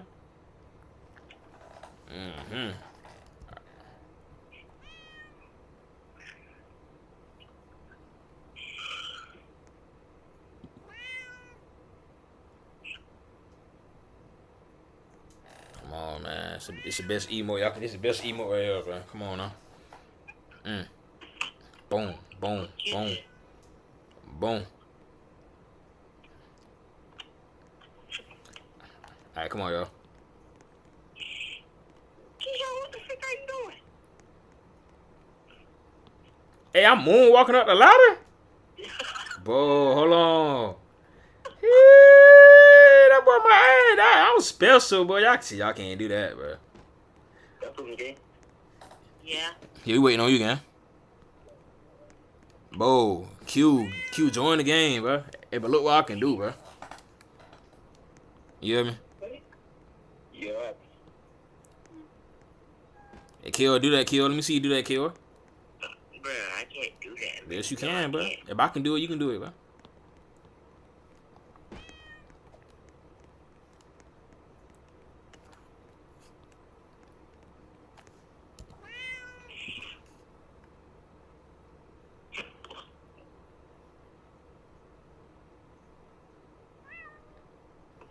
Hey, Q, you looking, Q? Yeah. Look, Q. Look at me on the ladder, gang. Look at me on the ladder, bro. Come on, man. Look at me on the ladder, gang. Look at me on the ladder, gang. Y'all boy climbing. I'm moonwalking on the ladder, bro. Come on, now.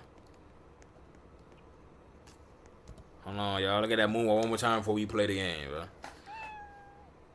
Oh, my bad. Everybody get on. Everybody get on. My fault. My fault. I'm sorry. Shine, you don't say you don't get on, bro, before you get kicked out the game. What you doing, man? What's going on? Y'all, we got to beat this game, bro. I'm not playing, bro. This game not even hard, bro. What you doing? Oh, no. This game not even hard, bro. Yeah, but y'all remember them days I had a PS4, bro? Oh my god, boy, listen, I don't miss them days at all, bro. My stream used to lag like crazy. You said what, Q? I said I hated that joint. Man, who you telling, bro? Bruh, y'all know what crazy? Hey, class, I know what crazy, class. But KO had a PS5 before me and Q, bro. I'm so serious, y'all. Listen, y'all. Sean had the newest Xbox first. Then KO got a P5, and me and Q got a P5 at the same time, bro. Mind you, y'all, when we used to be on FaceTime, y'all, KO used to like brag in our face to be like this. I got a P5, but y'all got a P4. But Q, you remember them days, bro? Yeah, I remember that one. Well, we used to be on FaceTime, y'all. He used to show the PS5 controller on purpose, bro. DJ, you had a PS5 before me. No, I didn't. You had yours before me. I still had a P4. I was streaming on my P4, bro. You hear me?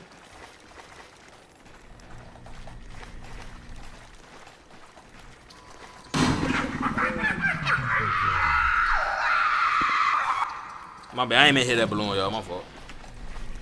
I ain't meant to. Alright, where we going? Where y'all boys at? Right here. Wait, what you talking? He did left us, knowing I can't see, bro. Hold on. Whoa, whoa. Oh, where y'all at? Y'all didn't love me? Bro, y'all would lead the person who can't see, bro. But y'all some L's, bro. Y'all some L's, bro. My bad, bro. My bad, bro. Yeah, that boy Mike moonwalking, bro. Ain't nothing I can do about that, bro. That boy moonwalking, bro. He moonwalking, yeah.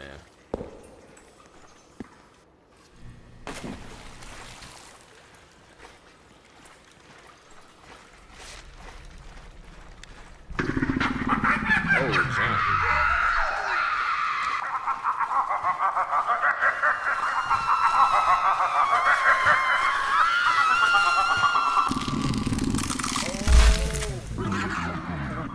Hey, who he bit? He bit his son. Dang, son.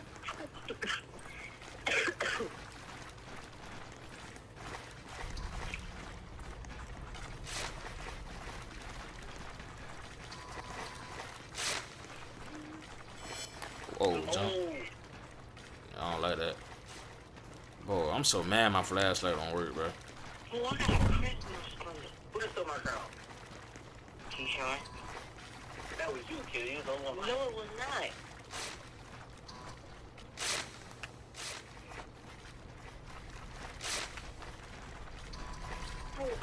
Hey, y'all. Anybody find an exit yet? Not yet.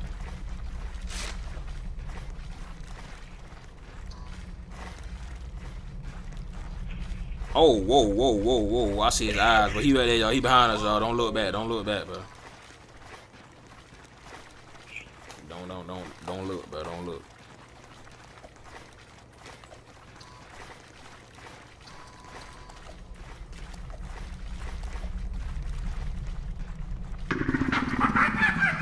I'm out of there. I'm right behind you, Q. I ain't leaving your sight, bro. Did he bite you? Yeah.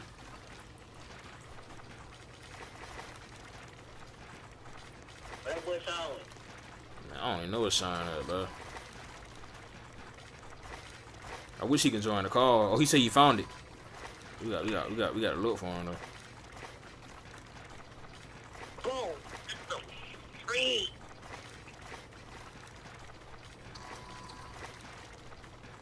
Oh, he over here, Q. I seen him. He over here, Q. I seen his name lit up. AK, hey, you with us, right? Okay, cool. All right, mate. So, shoot can't leave my brothers behind, y'all. I can't leave my brothers behind, bro.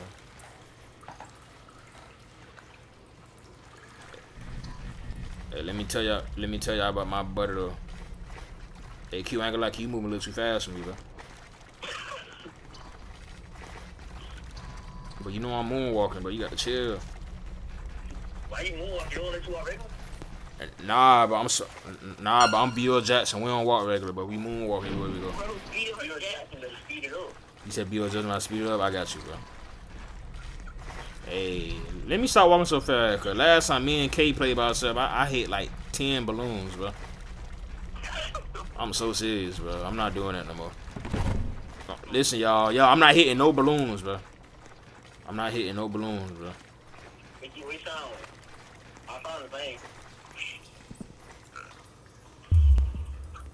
No, where is Sean at? Sean, where you at, Sean? He do got a flashlight though, but hold on, let me see if I can find him. Oh, there you go. All right, bet.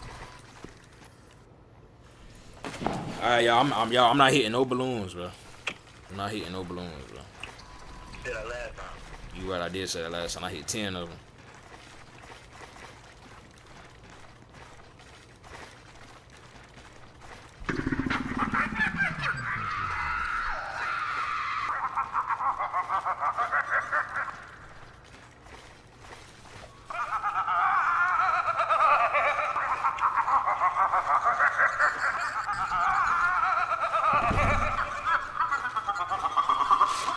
Sean, I think he behind me, bro. Man,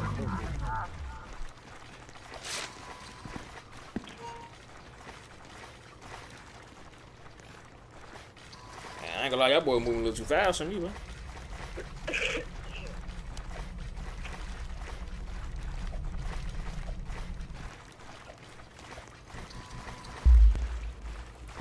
Of course, it's a dead end, man. Oh my goodness, bro.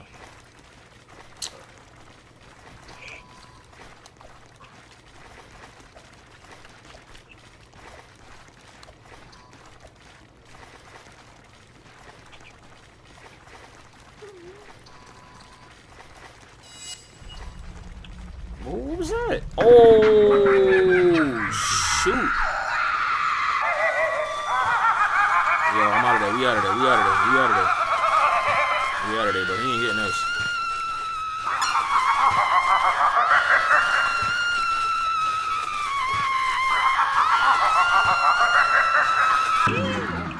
Bro, I really, bro, I keep hearing screaming. It's a dead end again? Oh my goodness, bro. Hey, come on, y'all. We got to find the exit, bro.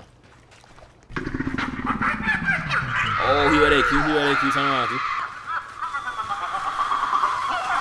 K, turn around, K. I can't see. K, bro, stop turning around, bro. I can't see. He got me, bro. He got me, bro. You say he got you? Dang, man. Where that boy is at? We see you.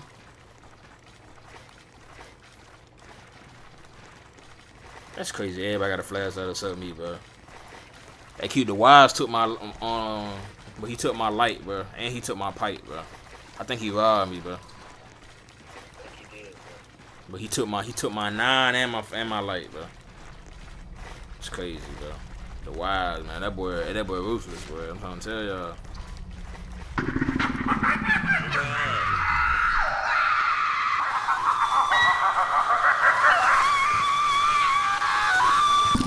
He got me, bro. Oh my. Breathe, man. Y'all would find the exit and I can't even see. Oh my god.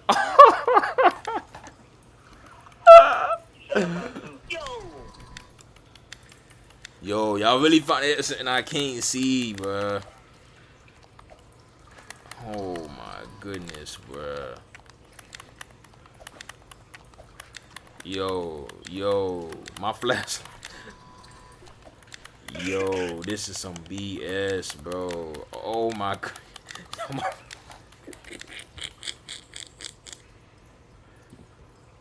god, bro. But y'all, my flashlight would not work, bro.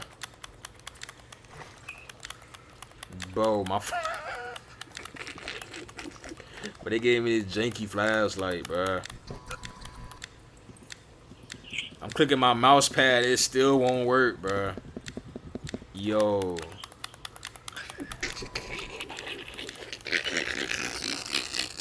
Here, you ain't seen it? Yeah. Oh my god, bro. Yo. Yo, y'all, the wires don't like me, bro. Alright, bro. Hey, I honestly don't know where y'all at, bro. I'm gonna try to find y'all from the lights, but that's the best thing I can do, bro. I'm trying to come with you. I think he's on. Hey, just so y'all don't think I'm lying, y'all can look at my live, bro. Like, my screen is really black. I seen it. Bro, oh my god, bro. I can't see nothing, bro. Bro, did I just see him in front of me? Oh, no, I didn't. I thought I was tripping. Hey, if y'all find me, please, you know what I'm saying? Save me, bro. Thank you. Thank you, bro. Oh, my goodness, bro. Ain't no way. I'm sorry, y'all, for taking y'all out the spot, bro.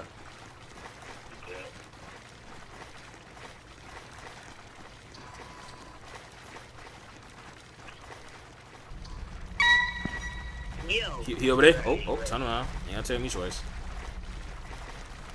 I'm out of there. Bro, how we found the exit and lose the exit? I think it's this one.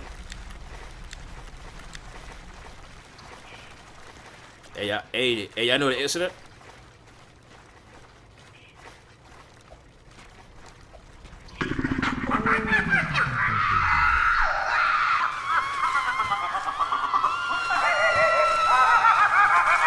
He got me, bro. Oh my god, man. Yo, bro.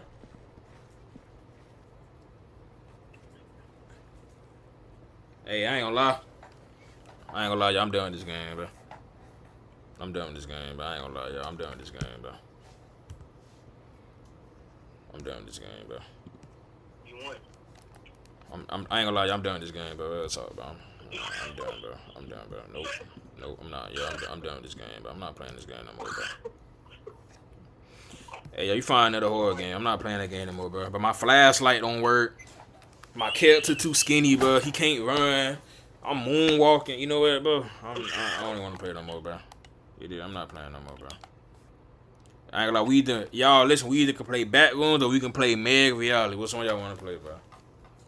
Do my game. I guess we playing Backrooms, bro. No, I'm not joining your community, my boy. You gonna copyright me? I can't join. Hey, y'all. After this, we playing Meg Reality, bro. Alright, Sean, where you at, Sean? Let me know when you in here. Hey, while Sean let me know he here, I'm about to do something right quick. I'm about to go ahead and upload this actually.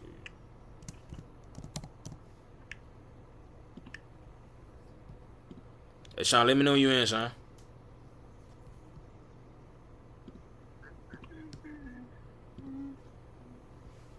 Da da da, do do do. It's time for the clucking bell. Do do do do do do do do do do do do do do.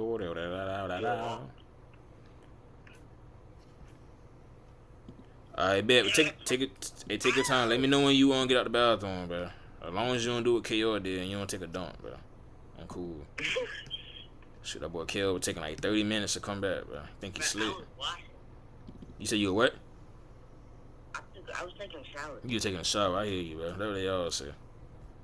I mean, everybody was taking a shower. Nah, I know he was. I'm just trolling him. I know he was.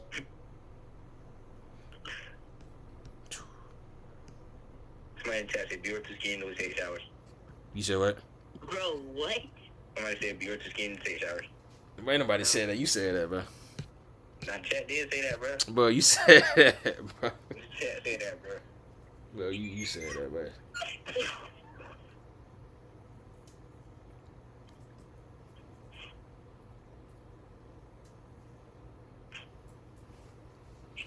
Hold on. What video was? Oh, it was this one. But what you mean too skinny to touch the shower, bro? Hey, y'all. Hey, I'm about to get on y'all, bro. Talking about some too skinny to touch the shower, bro. What do they even mean, bro?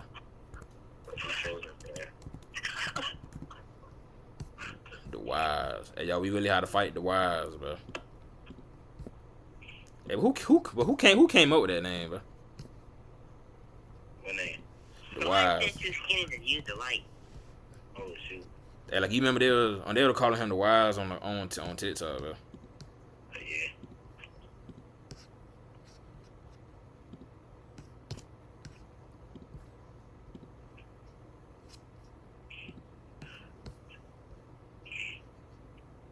I'm just waiting on Sean to come back. He said he's bathroom, so give him some time. Hey man, can Sean take too long? Shit, that boy Sean probably taking the dudes himself. I don't know.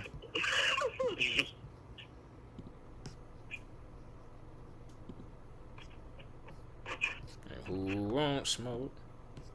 Who won't smoke? Who won't smoke?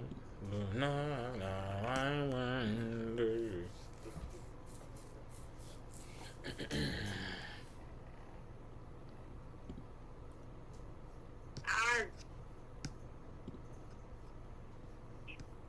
But I was on stream for 5 hours, but ain't no way.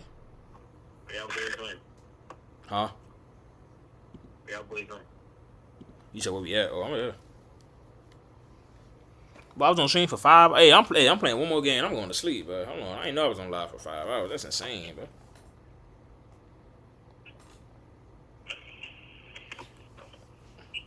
Hey, K, what you mean too skinny to pee, bro? What you mean by that, bro? What you mean too skinny to pee, bro? I seen you, bro. I think you slipped, but I seen you, bro.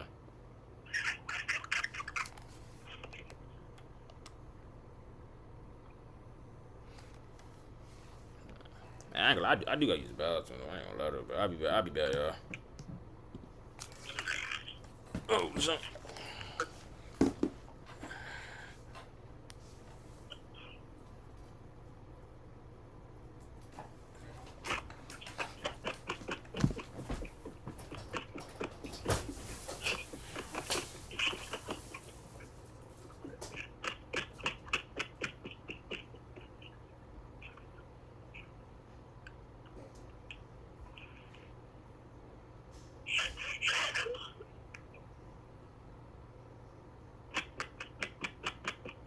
Bro, what is you doing? That ain't me.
Yeah, I'm back, bro. I'm back. My fault.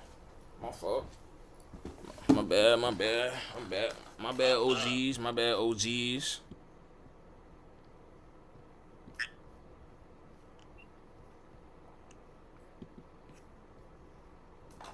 Somebody said about time. You said what? But what's showing that he ain't came back yet? Hey, I ain't gonna lie, but hey, bro, you better play without Sean, bro. He taking too long for me, bro. All right, Q. Hey, find a server with 3 people, bro. I bet. Hey, Kill, where you at, Kill? Come out here. Oh, never mind. He say he here. Never mind. He say he here. All right, Sean, hurry up and join when you get a chance.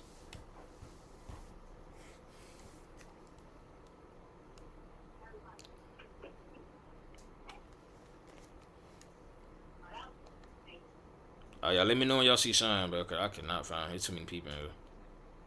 I bet. I still got to do it right now.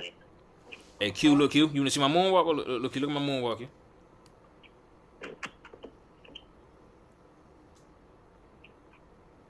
Spin. Spin. Spin. Boom. Boom. You right here. Alright, hold on.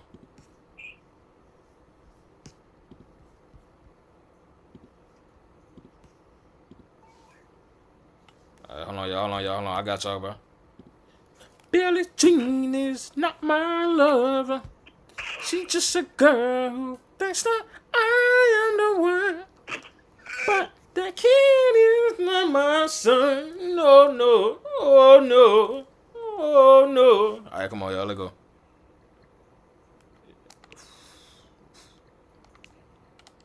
Alright, y'all in? Alright, bet.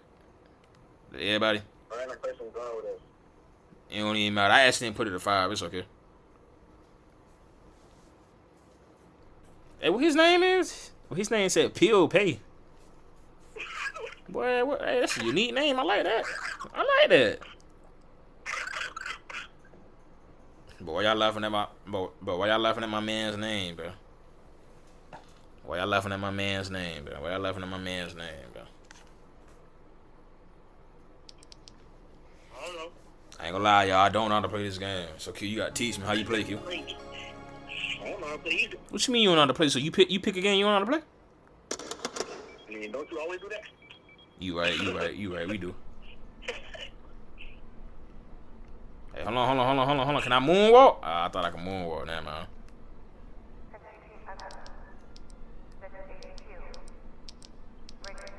Hey, y'all, whatever y'all do, don't skip the dialogue, bro. I don't skip it. Okay, don't skip it. Don't skip it.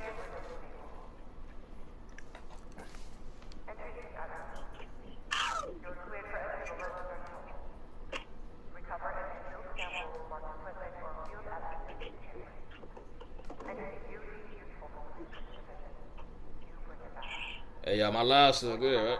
Yeah, make sure my live good. Yeah. All right, bet.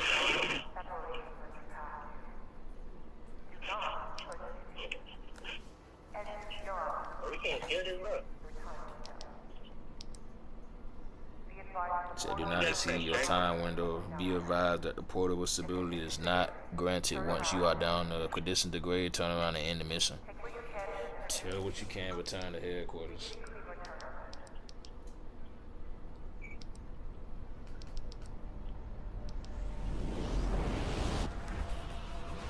Alright, everybody ready? Alright, bet.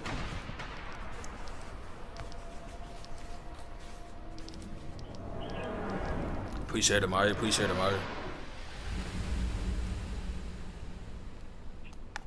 on? I just hate you. Y'all, my flashlight finally worked. Hey, no, hold on. Hey, we ain't about to do this. How you get a flashlight? What you mean? You just press X, bro. You got one too, right? Well, you just fell? Hey, you alright? I don't know who that is filling on these. Oh, that ain't y'all? Oh, nah, man, none of my business. That was me. Oh, KO. KO, how you feel, man? I don't know. Hey, you cook? I can't revive. Oh, you cook. Oh, man. You might be cooked, man. But anyway, I got low stamina, bro. Hold on, bro. Where y'all boys at? Trying to, hey, you got to get something and you got to bring it back to the headquarters, bro. I got something, but what I'm gonna bring to? Just go back to the headquarters, Q. Hey, we good now. We made enough money. We can go back to the headquarters, huh?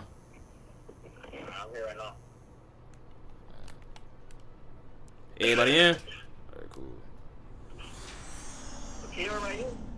Hey, KO, you back in, right?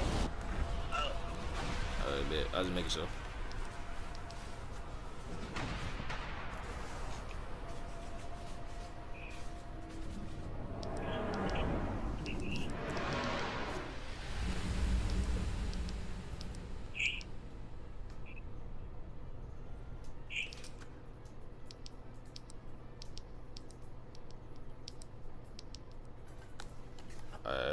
We need 195. Okay, let me chill, cause my stamina be going down so quick, bro. But how can y'all run for so long and I can't run that long, bro? I think you right, Twin. I think you right, bro. I got no stamina. Bro, I ain't got no stamina, bro. But who keep taking my items, bro?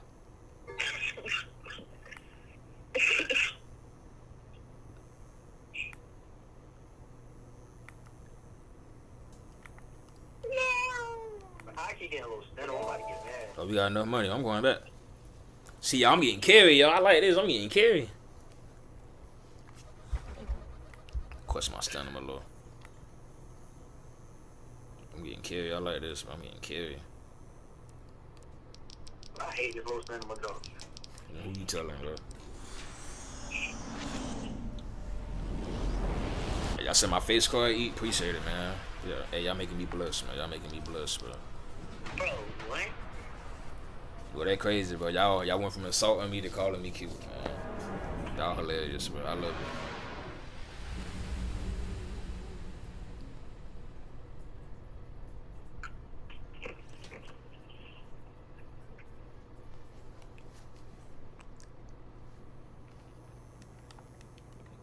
Bro, that say $292?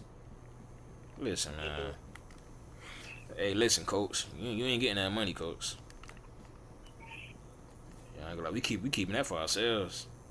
Ain't that right, y'all? We keeping that for ourselves, ain't it? I said we keeping that for ourselves, ain't it? On the guys, ain't it?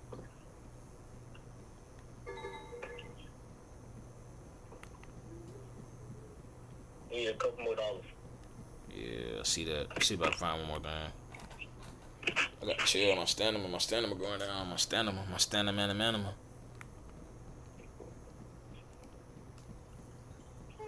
Oh, I found something. We good. We got it.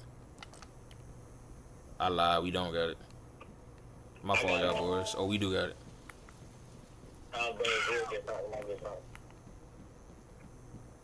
Hey, I don't leave me. Don't leave me. Don't leave me. Don't leave me.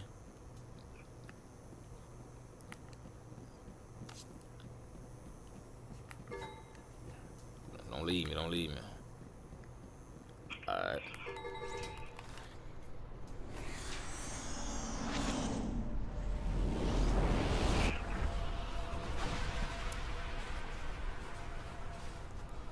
Alright, how everybody feeling? Y'all, everybody doing good, bro? Yeah. Hold on, it's 4 people. I hope y'all still in. Let me make sure. Okay, it's my okay. It's y'all. Okay, the other person left. I ain't want my other person. As long as y'all with me, I'm cool. We need $438, man. I ain't gonna lie, I love playing with random people though, but he's just love. I guess he don't like me, man. It's cool though. I thought we was cool, bro. I'm talking about the person who was playing with us. I thought we was cool. I guess he don't like me. Or she don't like me. Kinda hurt my feelings, man, you know? People don't want to play with me, guys. Made me a little emotional. But who said crouching like that, boy? Hold on, man. Boy, you about to get snuck, boy. Don't be crouching like that, boy. But who that is crouching like that, boy? Boy, listen, I ain't your op now, but I'm on your side. Don't be crouching like that, bro. Hey, Q, that was you, Q? Hey, Q, that was you crouching, Q? No, that was Casey. Hey, Q, don't be crouching like that, man. Boy, I almost up switch on you, boy. Don't do that, bro. Got scared, bro. Don't be doing that, man. Who is that? Man, you know what? Hey, y'all boys got that, bro. Y'all boys ain't seen that no? Yeah, I know. I seen that, bro. Hey, y'all got that, bro. Y'all got that, bro. But y'all boys got that, bro. Y'all got that, bro. But who is that, bro? Oh, whoa, I'm out of there. I ain't got no stamina. Oh my goodness, bro. I ain't got no stamina. They got me, bro. Yeah, I'm going back to the headquarters. Hey, y'all got that, bro. Y'all got that, bro. Hey, what is that? Hey, y'all got that, bro. I ain't want no smoke. Nope. Hey, Q, you got that, Q? Hey, Q, you got that, Q? I ain't want no smoke, bro. I'm dead. Oh! He can come in! He can come. What? Bro, ain't no way he can come in, bro. Ain't no way he can. He can come in, gang. Bro, there's no way he can come in, bro. Bro, I ain't never seen an enemy can come in the safe spot, bro. Bro, that's insane, bro. Real talk.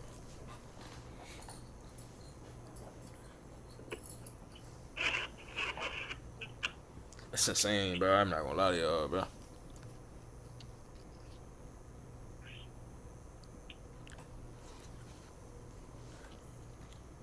Y'all don't see that thing over there?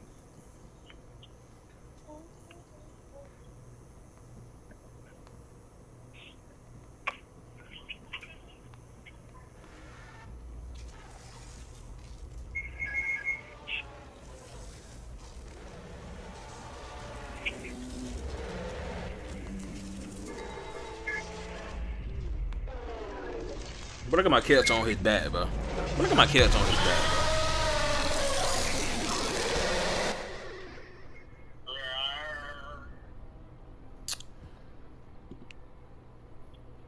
How much it cost to revive everybody? 500. Oh, but yeah, alright. You got me messed up, bro. I ain't paying all that, bro. What? Yeah, alright.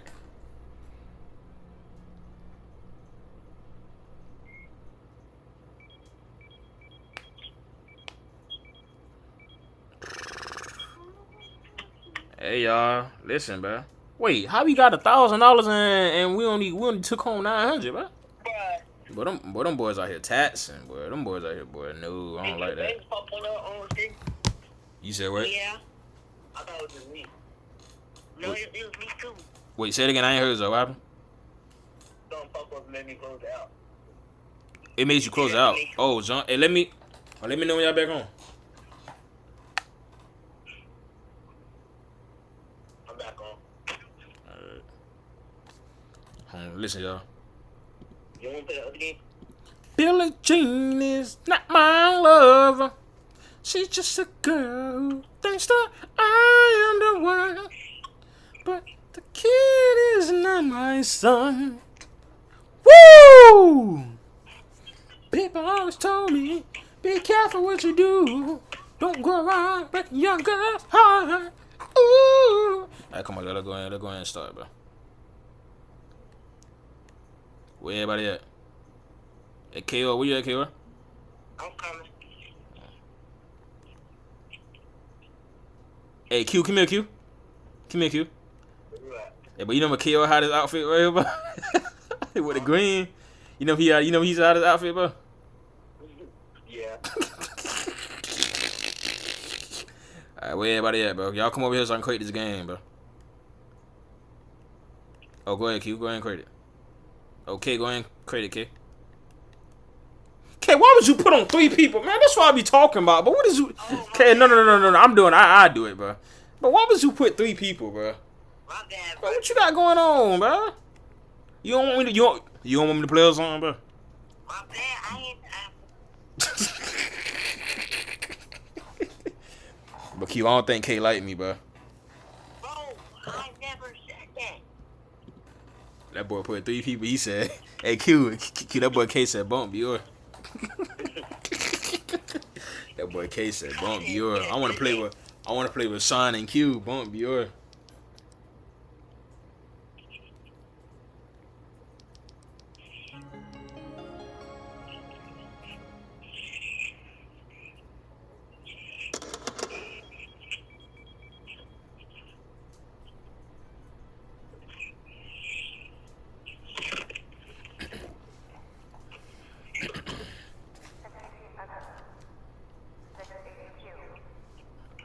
Bro, but what y'all mean too skinny to join, bro? But come on, y'all, don't start this, bro. But what y'all mean too skinny to join, bro? Kel, how you feel about me, Kel? That why you don't want to? That why you don't want me to join, bro? No, I never did that. That's what they saying in the chat. Let's say lying. Yeah, they lying. They lying. I got you.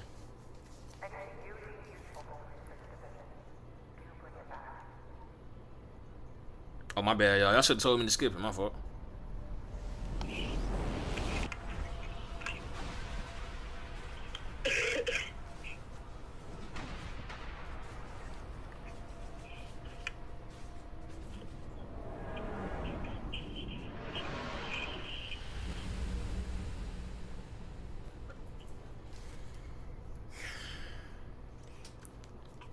Alright, y'all ready? No. Hey, appreciate it, Eve. Ain't missing or go deeper.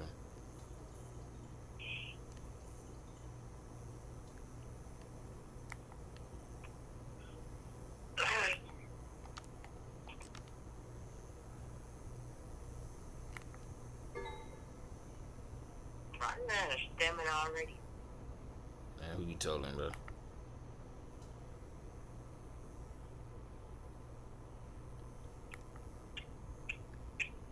Hey, I gotta make sure I don't fall in one of these things, bro.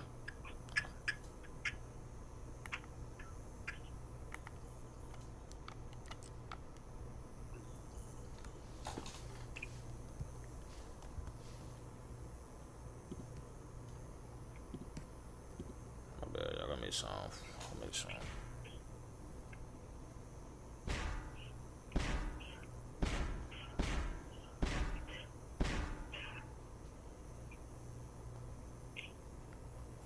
Alright, y'all, my bad. I don't know what that noise was. My fault. Bro, well, somebody said Bior don't fall, he float. Hey Queen, listen, Queen. Hey Queen, listen, Queen, bro. You going to detention, bro. I'm getting tired, y'all. I'm getting tired of y'all on these skinny jokes, bro. But how do you even come up with that, bro? I'm talking about me falling in the thing, and she gonna say I won't fall off float. Yo, that's creative, but I can't lie. But I love y'all, bro. Oh my god. Hey, why my game keep pausing?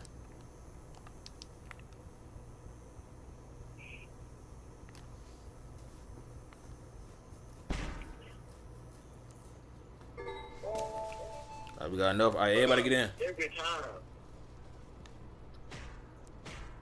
Why you beating me, nigga? Bro, what y'all got going on, bro? What y'all got going on? Bro, what y'all got going on, bro? You hit me with the yield sign. Like I want to snap in the real life.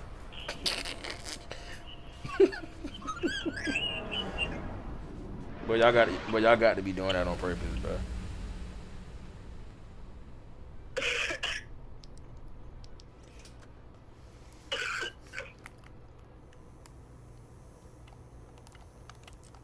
Alright, hey y'all, listen, when that entity comes, y'all be careful, alright?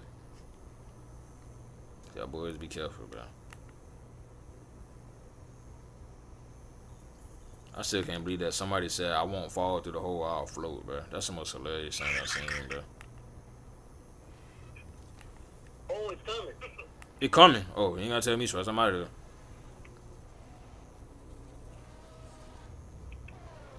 What is that noise? Whoa, I see him too, gang. He can go in, bro. Be careful. He can go in, bro. He can go in.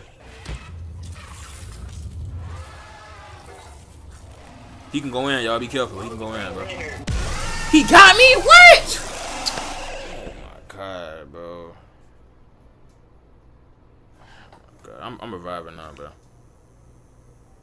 It's called 49 roll bucks to revive. I'm not paying that, bro. Go ahead, K. You got that, K? Never mind. You got that, Q? It's up to you, Q. You got it, bro. Oh, run, Q, run, Q. Juke.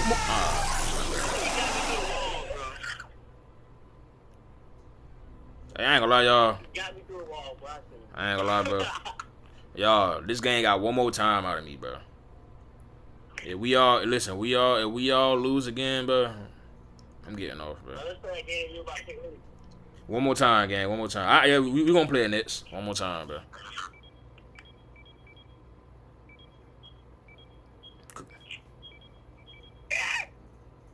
Hey, Q, where you at? Q, you left?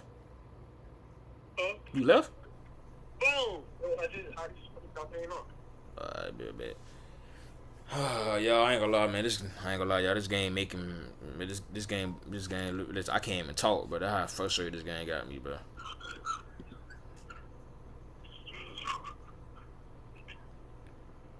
But this game doing something to my blood pressure, bro.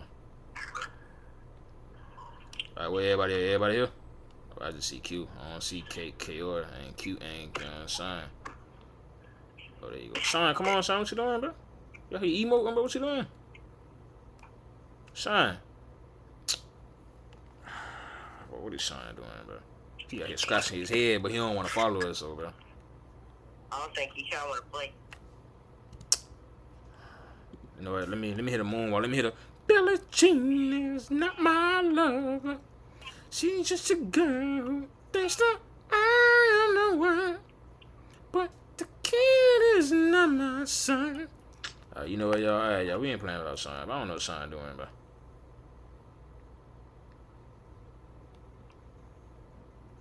He still ain't moved.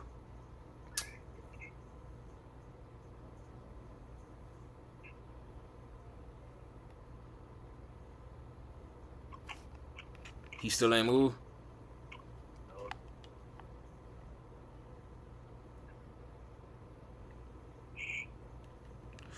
Alright, bet.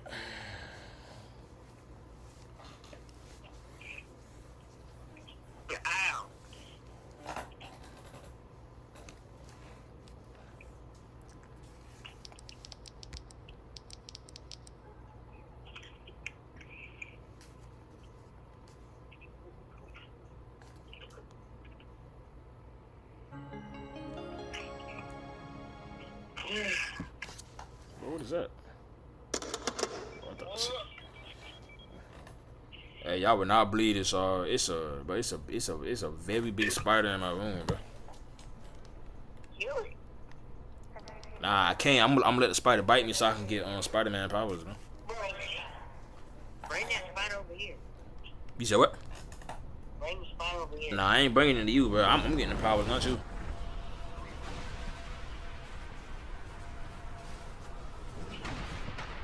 Listen, y'all. If y'all see me swinging off on if y'all see me swinging off wall, y'all keep my secret identity, right? Y'all ain't gonna say nothing.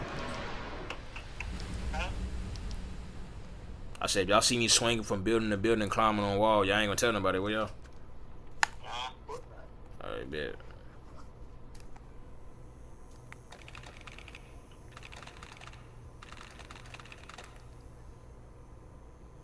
To my some avoid entity, man. The entity be cheating, bro. That's the problem.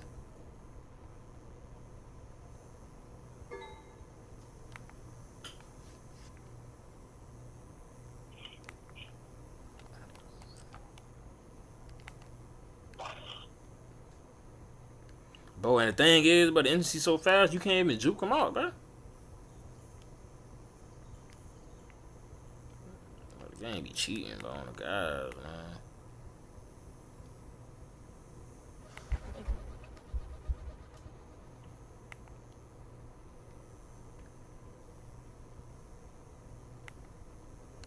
Hey, where y'all at, bro? Hey, Q and K, where y'all at?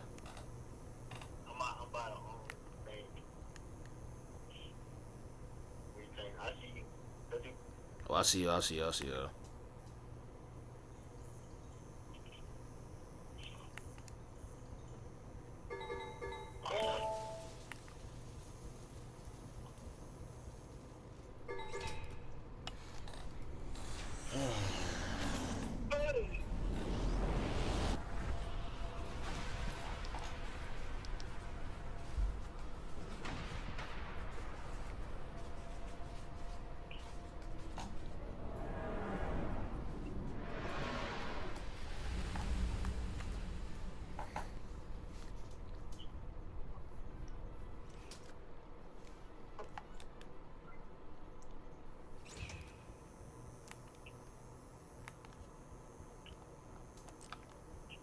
Oh, you can close it. Close what? The door. You tell me you could have closed the door this whole time, bro? Bro, is this SpongeBob? I'm SpongeBob. Oh, run. That name might come out. Oh, it is? Oh, you ain't gonna tell me twice. I'm out of there.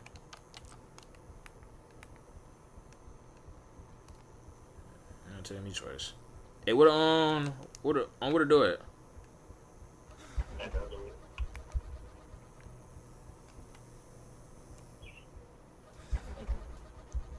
Hey, what you said, James? You said, why did they name it World War One? Did they know there was gonna be more World Wars? I ain't gonna lie. I think they did, James. I ain't gonna lie to you. Cause you know, at first when it first came out, they called it the Great War. I learned that in history class. But yeah, and then they changed it to World War One because they already knew they were gonna go to war again. I agree with you. I definitely agree with you.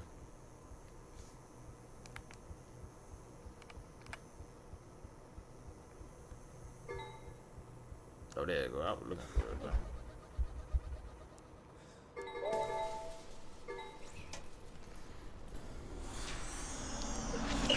Nah, it wasn't nothing. It wasn't nothing great about it at all. I don't know why they called it the Great War, but I'm with you. I agree with you. I'm with you 1,000%.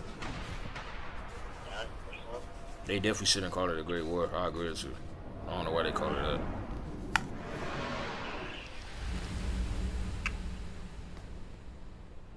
I don't like war at all, man.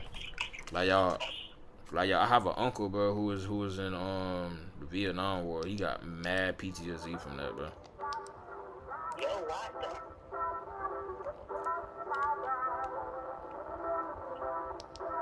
Hey, I don't like this, let him get this money and leave, bro. Whoa, what? How I got hit? Boy, how I got hit, bro? Bro, I just fell. Bro, I fell to a Q. Be careful, bro. I don't know what's going on, bro. I don't know if we getting snuck. I don't know what's going on, bro. Be careful, gang. You got this, bro.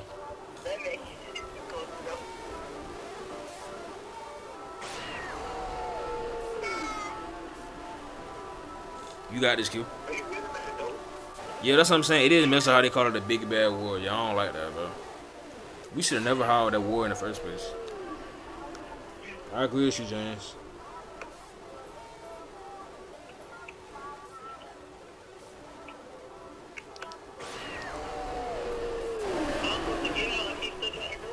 Hey, Q, you got this, Q. Take your time, bro.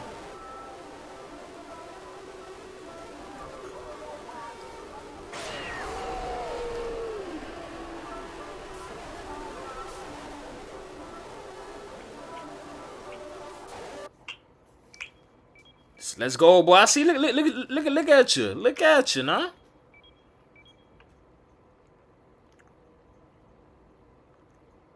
Hey, y'all, we won, y'all. I like that. I ain't playing this game again, though, bro. I'm not gonna lie to y'all. Nope. I'm going. I'm not playing this game no more. Nope. Nope. I'm not playing this game no more. No siree. I'm not. Nope. You got me already messed up. All right, y'all. We got to play the other game, bro. You heard me? Yeah.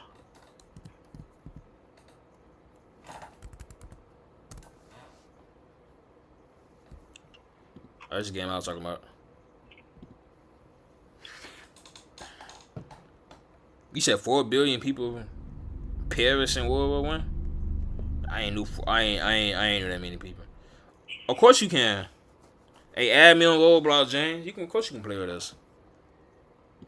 This my Roblox. This my thing right here, bro. This is me right here, bro. Hey, let me know you add me so I can add you back. You ain't gotta ask me that. Of course you can play with us. I'm about to find a lobby with more than trying to find 5 people, bro.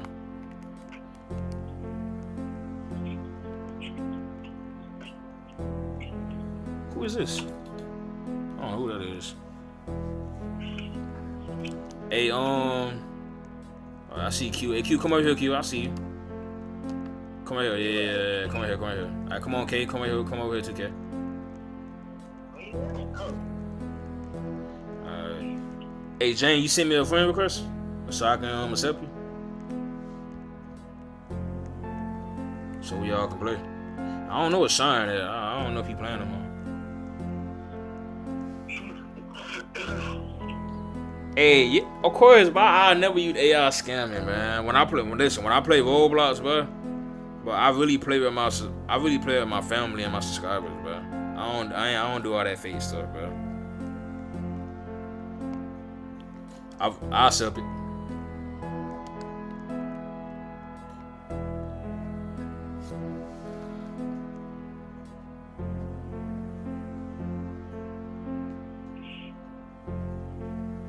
Yeah, I never do nothing like that, bro. That ain't cool. I always want to play the games with y'all, bro. Cause y'all take time out your day to watch me, bro. Hey, this you? Hey, stop moving. Stop moving. Yeah, I think that's you. Alright, everybody join. Oh no, my bad, Q. Come over here, Q. Come over here. Hey, James, come over here, James. Hurry up. Come over here. James, what you doing? Oh my goodness, bro. Hurry up. James, you better get left, bro. What you doing?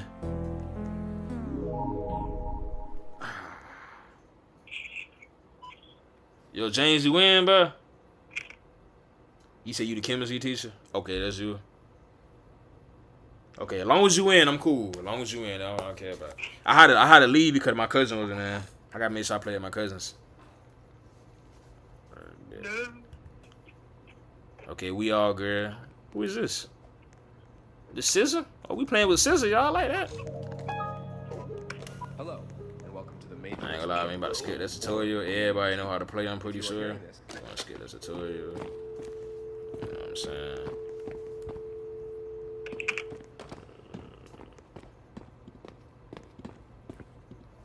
Alright, y'all. Oh, y'all picked one already? Alright, bet. Let's go. Everybody get in, bro. Everybody get in.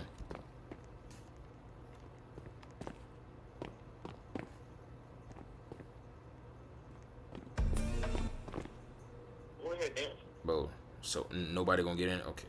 Oh, this is me, Q.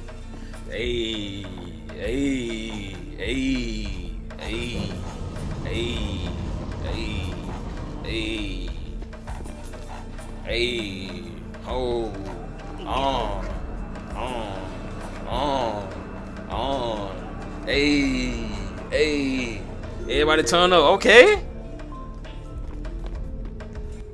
Okay. The play place. No, I ain't got my stuff on the store. I forgot to get it. Ah, shoot, I might be cooked. Bro, I might be cooked, twin. I'm tripping.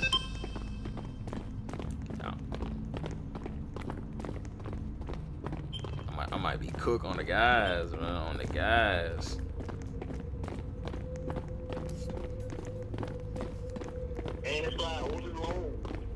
You said what?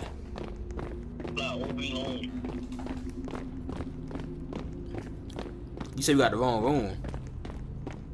I said the slide overly long. Oh yeah, nah, definitely. It's very long, but overly.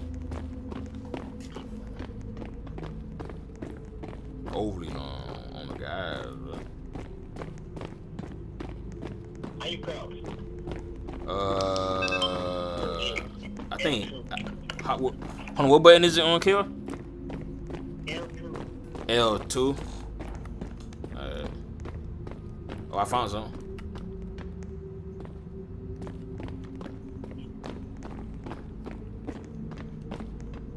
I don't think we can go that way. Oh, we gotta go. Okay, we can't go that way. Okay. Hey, whoa! How everybody running? How you running? Oh, appreciate it.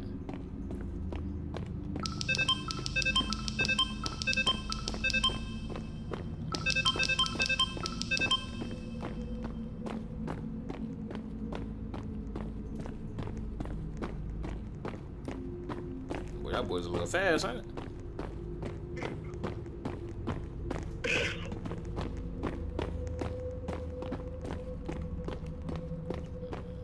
That boy's a little fast, ain't it? Oh, I got a crouch, that's why I can't go.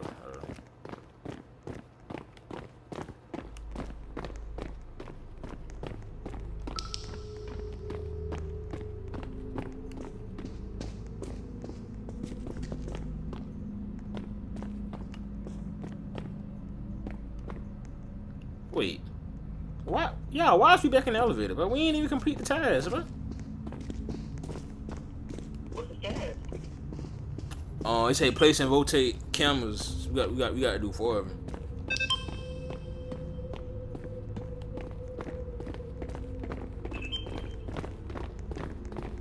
I ain't gonna lie. That suit hard. That pink suit. I need me one of those. I need me one of those, bro. Yeah, for real, I need one.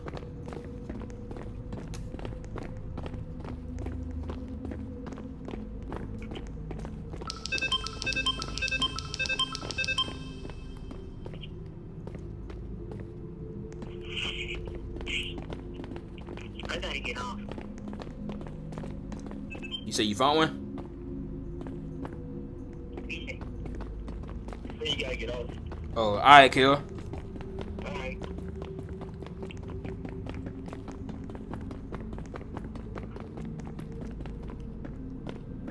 Did you hear? Nah, I ain't gonna lie. I ain't by you, bro. I'm about a person with a pink suit. You hear me? Oh yeah. Where you at? I'm in the tunnel fixing these things. You probably with the other person who talking in the chat. Cause it's only 4 people now. Because KO left.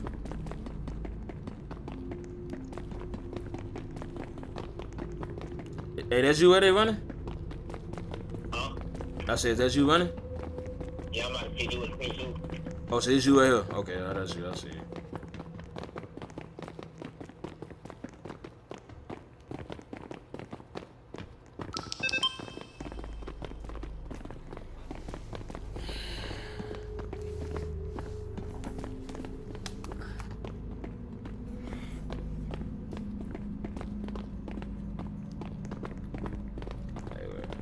Alright, what we got going on?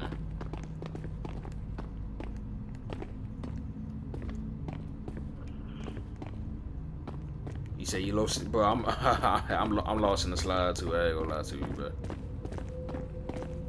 Now you good, Sean? You can join next, bro. As soon as we get done with this, you can join, bro. You cool?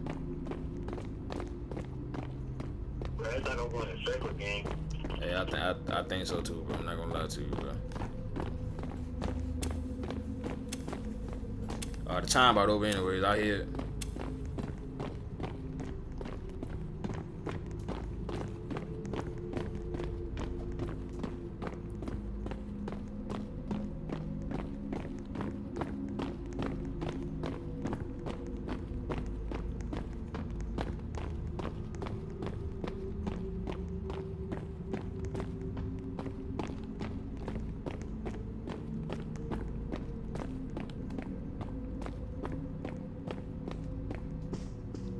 I got 20 seconds. I ain't about to worry about that no more, bro.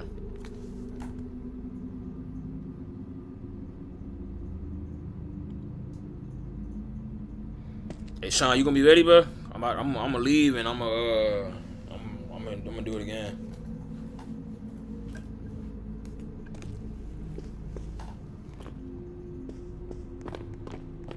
Hey man. Damn. Hey Jane. Hey James, listen, bro. I'm about to leave so my little brother can play, but join back with me, alright? You hear what I said? I don't want to be giving.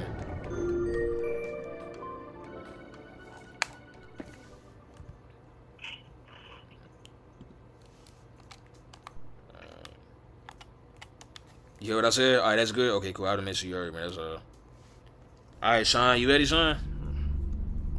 Hey, Q, you in, Q? Yeah. Alright, bet. I'll make sure everybody's good. Okay. Alright, come on, y'all. Everybody go to 4. Okay, where everybody at? Okay, I need to do a head count. Hey, Q, you wanna bring yourself over here, bro? Come on, I'm trying to count on how many people here, bro. Okay, this you. Okay, this my boy James right here. Alright, now what's Shine at? Shine, if you don't come on, Shine. What you doing now? Shine, come on, Shine, come on, Shine. You gonna move? No, you're not gonna move. You just gonna stay in there.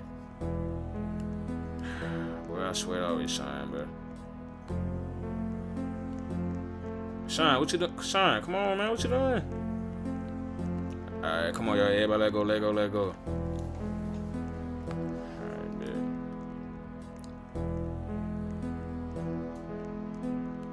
Okay, Q. Oh my God, I know why I lost everybody else, bro. Over here, y'all, come on.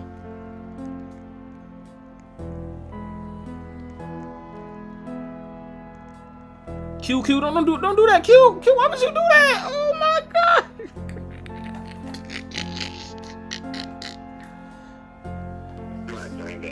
You good, bro. Hey, come back, bro.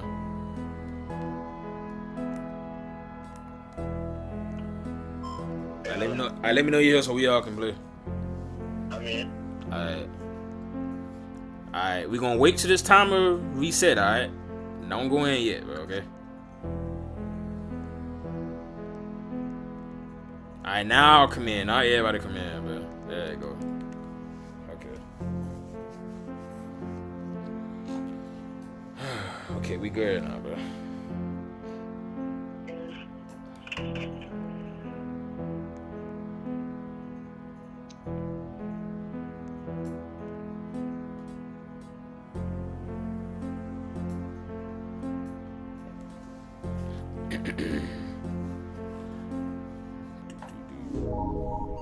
Alright, let me make sure I get my stuff from the store, bro.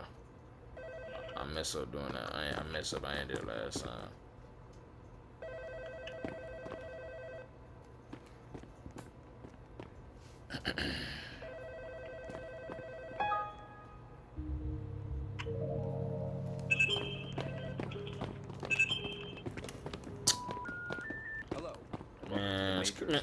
Man, please skip that tutorial, bro.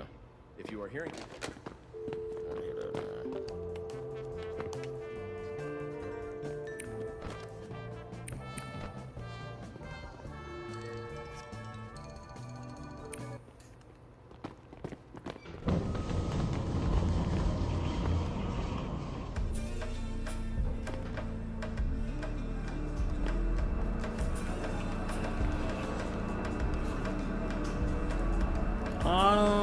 to.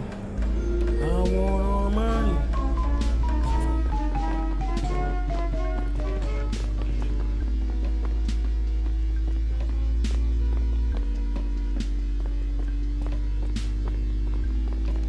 Oh my goodness, bro.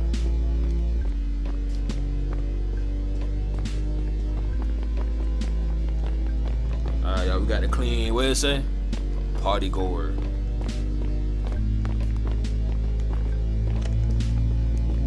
Bowling. Oh, I see buddy.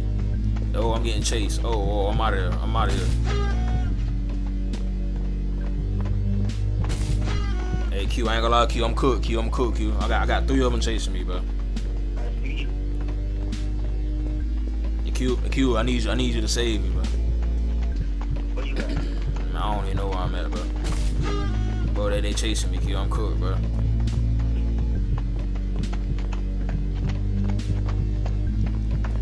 Yo, he really behind me, bro. Oh my god. Y'all gotta clean one more, bro. I might. Yeah, he got me, bro. He got me, bro. He got me, bro. He got me, bro. You can go to the vents? Oh my god, I got hit, bro. Oh my god, bro.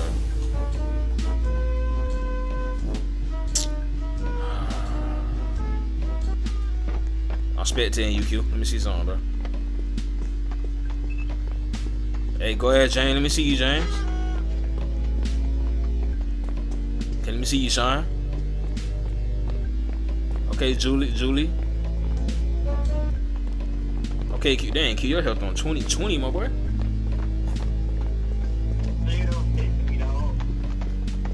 Hey, all y'all gotta do is find one more, and y'all good. I found 3 for y'all already, bro. Oh, Q, I ain't gonna lie, Q. That boy fast, boy. That boy fast, Q. He on you, Q. Run, Q. Don't stop, Q. Don't stop, bro.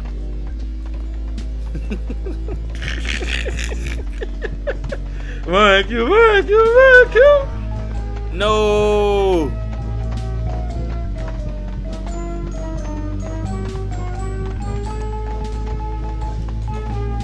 You said this is scary? Hey, Q, it's okay, bro. It's okay, but hey, Q, it happened to me too, man. You hear me?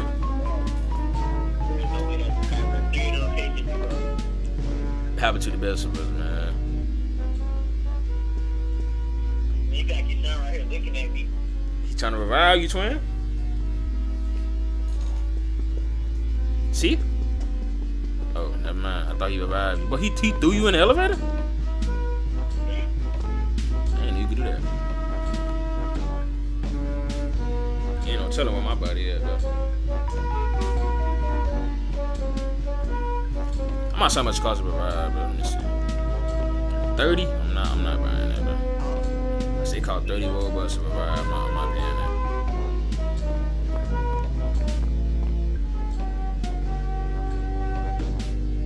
Man, that boy out here.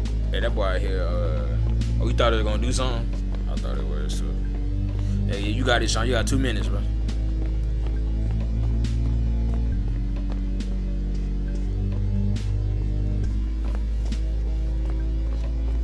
Hey, Q, where you at, Q? Oh, no, I didn't make sure you still was on the call. I thought you left.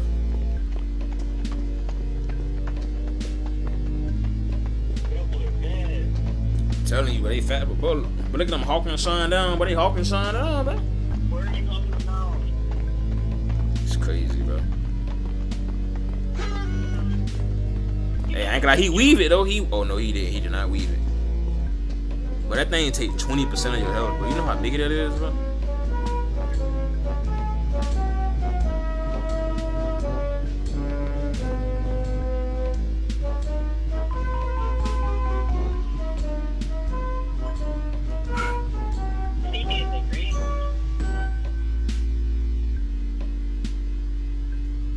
Nah, for real. Could have win high infinite sprint, boy. Oh my god, I'd have been cooked, boy. You hear me, Q? But win high infinite sprint, I'd have been cooked, boy. But all y'all do is find one more and y'all win, bro.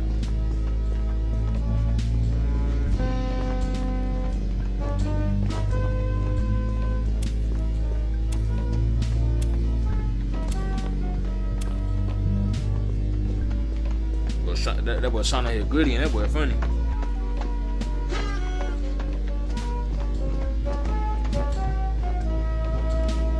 But Q, imagine if they can go in the elevator, bro.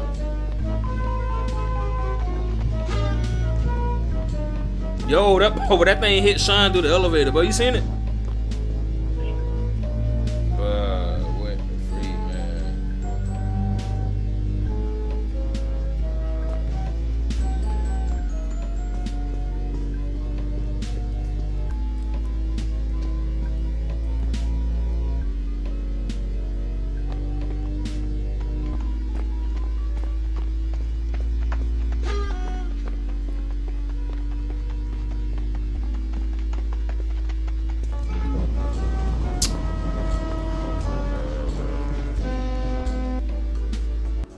Hey, don't worry, y'all. We winning this game, bro. I think. Ain't nobody Q. Yeah. You gonna sound confident, man?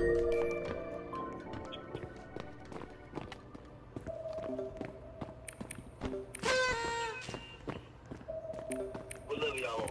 22. 22. Yeah. How about you? 2. Oh Lord. I'm on level 6.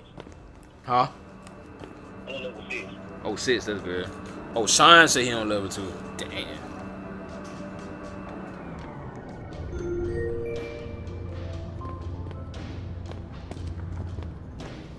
Alright, y'all boys ready? We need some yellow tape, man. Let's see. I found one right here.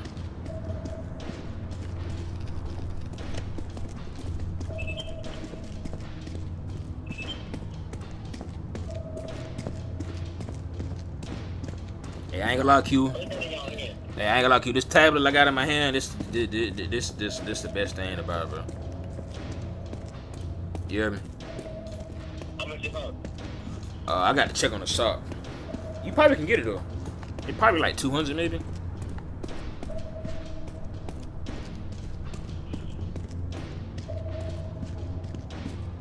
I got this tablet, so it let me know if an entity by me. And then I got this compass to tell me where the elevator at. So I don't just like, you know, sometimes you be running and you don't know where you're going. With a compass, you ain't gotta worry about that.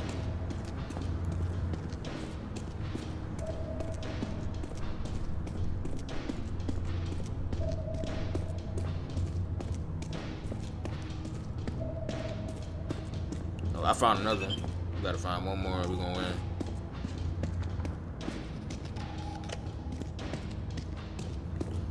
Hey Q, this you following me? Yeah. Oh, you see it? Oh, watch out, Q. He calling. Watch out, watch out.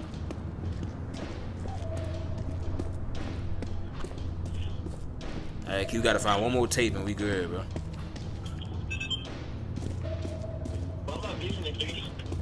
You said what?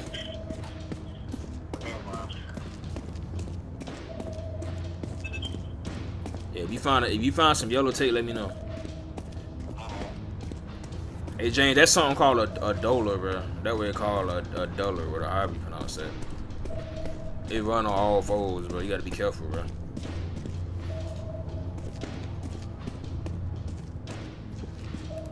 Oh, I ran into the wall.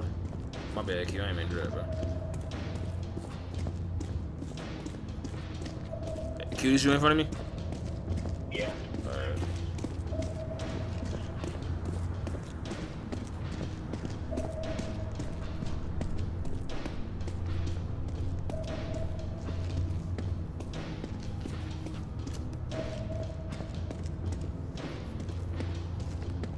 Oh, I gotta find this other tape. Where is it at, bro? Huh? Oh, I don't know. You gotta see. I don't know if you're going to building.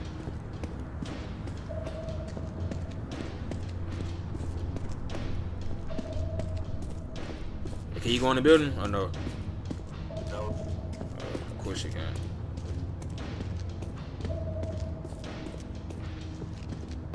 But where is this yellow tape at, man? What's that here? Oh, please get it. You got it? Alright, bet.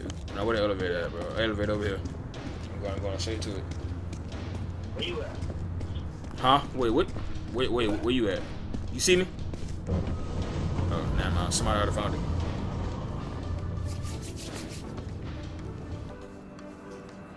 Hey, y'all, we got this, man. Let's go, y'all. W's, man. W's. Everybody spam W's, bro. Everybody spam W's, bro. Everybody spam W's. I mean, if y'all want to, y'all don't have to. If y'all want to, you know what I'm saying? I'll never force y'all to do something y'all want to do. Alright, y'all, some of the money we made. $67. You can't make this up, bro. Q, we made $67, Q.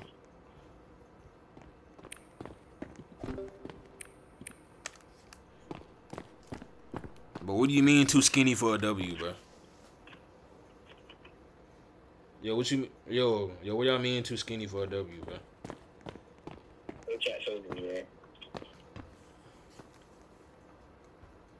You said no. Oh, my bad, Q. Hey, Q, come to the shop over here, bro. Yeah, 2,000 for the NC tracker. You said do that, bro. I can open the vent without a crowbar. Exactly. That's what I'm saying, bro. Hey, but who out here whistling, bro?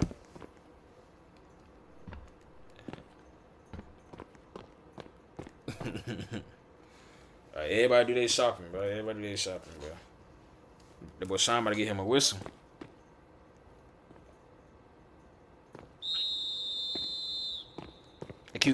Hey, Q, get you a whistle, Q.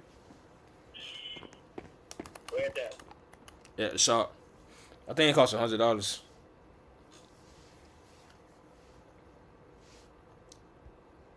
You see it? Oh, yeah.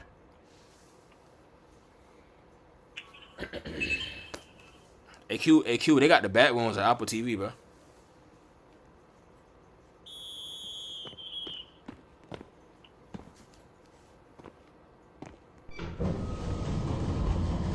They say collect bacteria samples as they appear as black stains or marks.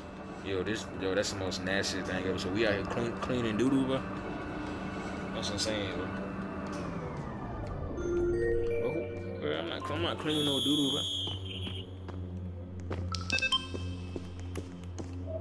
Why you think my whistle on cooldown? Oh, I don't know. I only know what the whistle do. I don't know if it distract them or turn them away. I don't know what the whistle do. I ain't gonna lie to you, bro. Hey, you hear that screaming? Yeah, I'm out of here, bro. Yeah. Nope. Hey, class, I ain't gonna lie, class. I ain't want no smoke, bro.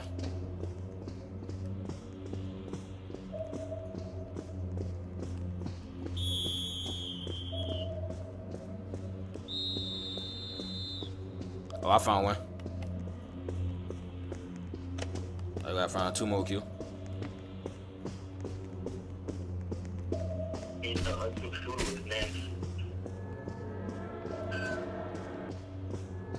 Oh, that thing grabbing me, but I wonder why I couldn't move, bro. On the guys, but I thought I was tripping on the guys. Let's see if I can find a bacteria or something. I don't think I came on this part of the map.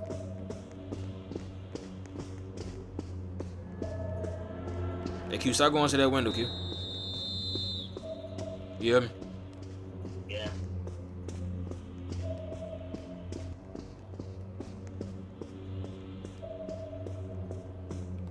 Oh, where's the bacteria at, bro? I can't even find it, bro.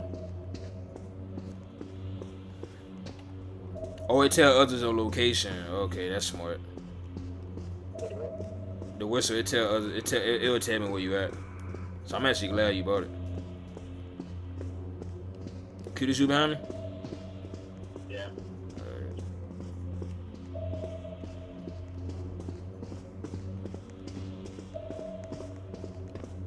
Well, where's this bacteria at? Oh my god. Hey, Q, if you see anything black on the ground, let me know, bro. Or a black mark, just pick it up. Gosh,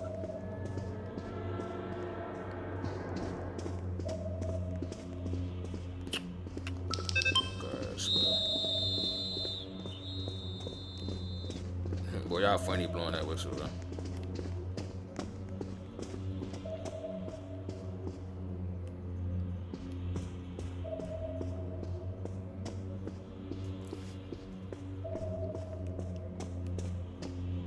found something? Y'all found something? No. We just gotta find one more and we good, bro.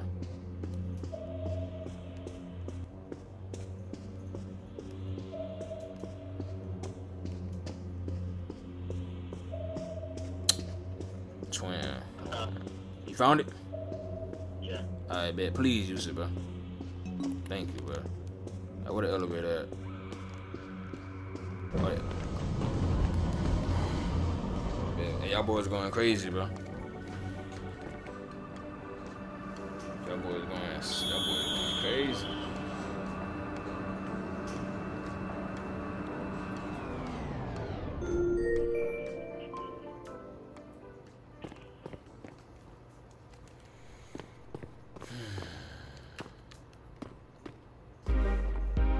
Oh my God, nah, man, click that. Hey, who this is right here, bro? Watch out, bro.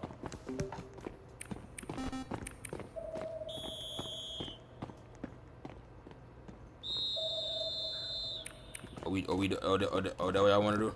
Alright, so let's. I'm not paying for no suit, bro.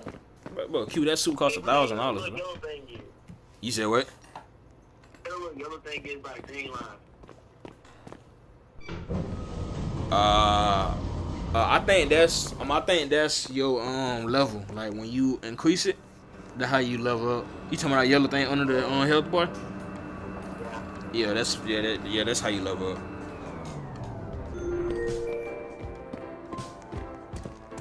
Man, I don't even like this place. This place seems creepy as on the way, bro. You gotta go in every single house. Oh, this about to be difficult, bro. A traveler. Oh, Q, somebody coming. Be careful. I see it on my tablet, bro. Oh, he over here. Come here, Q. Where you at? Where you at, Q? Come here.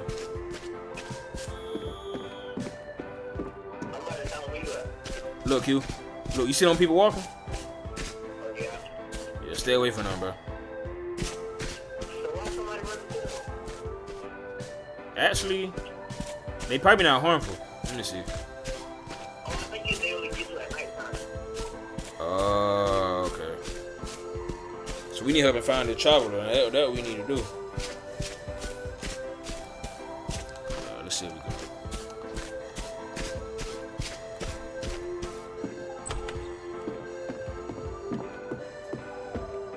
Hey, if you find them, Q, let me know, bro. I gotta I ain't gonna lie, I don't even know, man.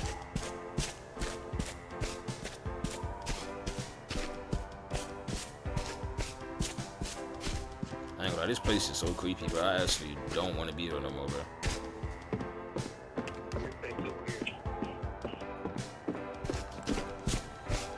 But how much money somebody got to? How much money somebody got to pay you to stay there, bro? Man, listen, man. To stay here with all these creepy people, man. Listen, man, give me 100 million, bro. Give me 100 million. You feel me? Yeah, I need at least a bill. Give me 100 million, man.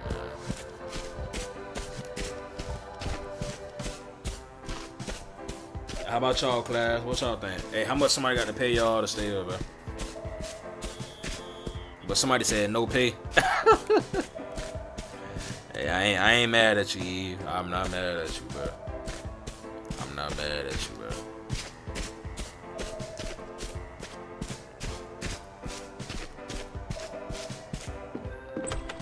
But where's this traveler at, man?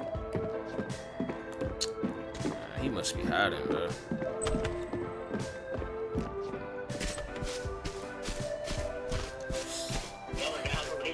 You found him? Say it again. I ain't heard you, Q. What you said? Yeah, I'm going right now. You found him? Alright, bet. Where you at? James? Where you at? I stay overnight. I was in the No, we could have. Oh, everybody go in the house. Everybody go in the house. Everybody go in the house. Everybody go in the house. Go in the house. Go in the house, bro. Who this is? Who this is? Q, this you, Q? Oh, he over there elevator. He good. All right, Q, you ready, Q? Yeah. If you following me, Q, we about to make. Oh, never mind, never mind. I was gonna say we're gonna make a run for it, but never mind. We already did it. Yeah, I'm glad you found him, man. Good job, man. Good job, my dog.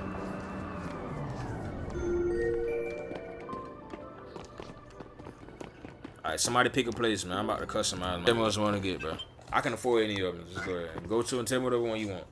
Cause I think you only seen pink from the last person, but whatever one you like, that's the one I'm gonna get, bro.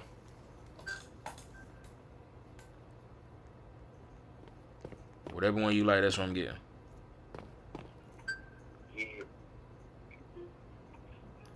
He said what? The one with the little, that's $15,000. That's mine.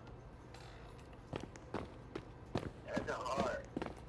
You know, crazy. I'm so mad I can't see it myself, bro. Yeah, I'm about to come, y'all. Somebody ought to pick a place. They said find a gas tank and kill rents with it. Alright, bet. Alright, let me see it, bro.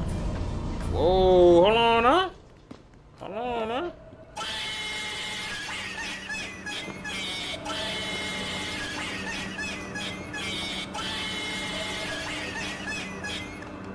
Ooh, I ain't gonna lie, that sound like Q laughing, bro.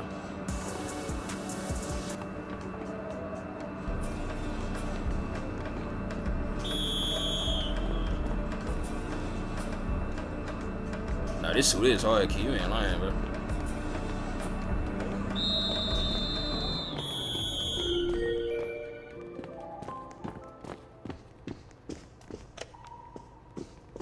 Alright, we gotta find one more, y'all, and we good, bro.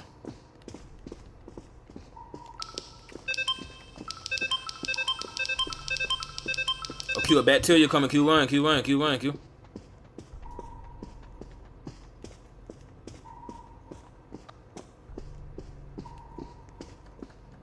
You gotta go to the elevator, but oh, Q, run, Q, run, Q, run, run, Q. He on the floor, he on the floor. Be careful, he on the floor.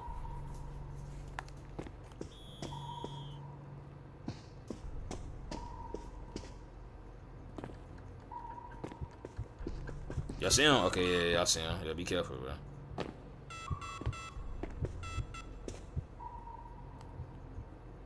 I don't think this. Hey, Q, where you at, Q? I'm by these doors. Oh, that's not even you, but you by yourself. I'm about to, oh Lord, be careful, bro. Where you at? Well, I worried about the elevator, but I left now. I'm about to see if I can find this this thing. Hey, you good again? You doing good, bro? Just make sure you survive, alright? Yeah, you straight. Come on the elevator. Where y'all at?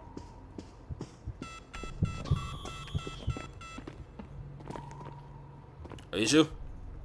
Yeah. Alright. Alright, we gonna wait till he I ain't gonna lie, he kinda fast, ain't it?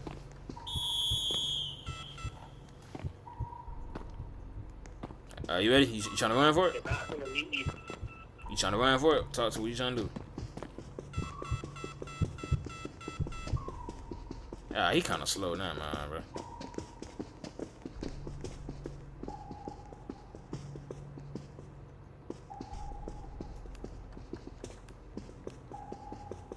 Ain't no way I walk right into a oh my god, bro. Bruh, everything's a dead end. Exactly, that's what I'm saying. And then the end we're supposed to go to is the thing over there.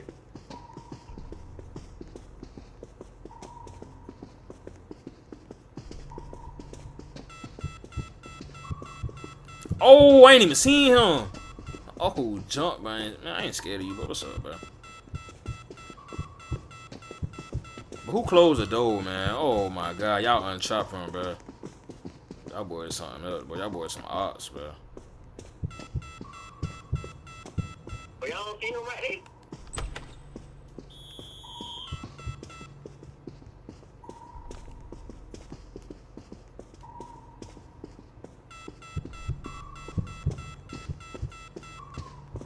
I ain't want that back till he can't get me, but oh, jump.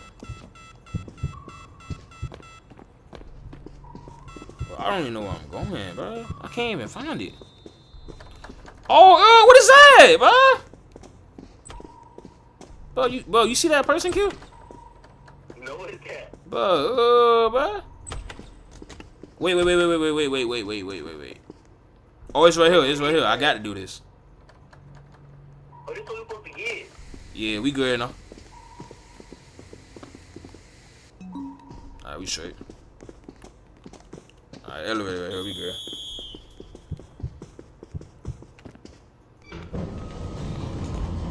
Alright. I ain't knew what that was, but he looked horrible, man. You seen that? Yes. I thought Buddy would have op.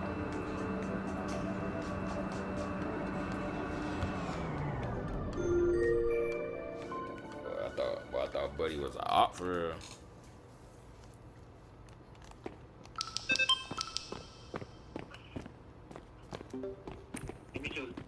Oh, you want to chew it? Go ahead.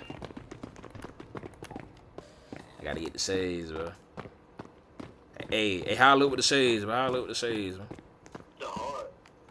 Alright, bet. Hey.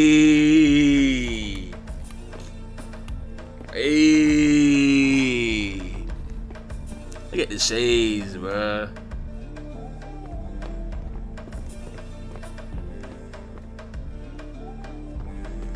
I want to. You say get a radio? Alright, bet. I'll get a radio if you say get it.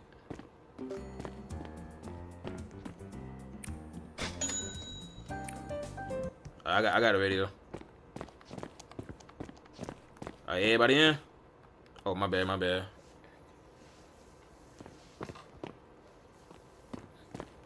Alright, everybody good? If y'all need something, y'all let me know, bro. I ain't gonna lie on Rich, bro. Y'all let me know, man. I don't know what the video gonna do, but I might do something. I don't know. I ain't gonna lie, I got a med kit too.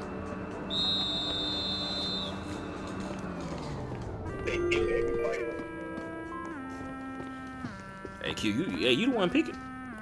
You something else, boy. You something else, boy. I don't know what the video do. What the video do? I don't know.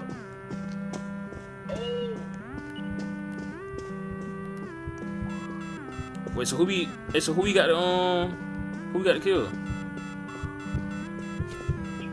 I got one. So why didn't we do that? Hey, bro, who is that with the cowboy?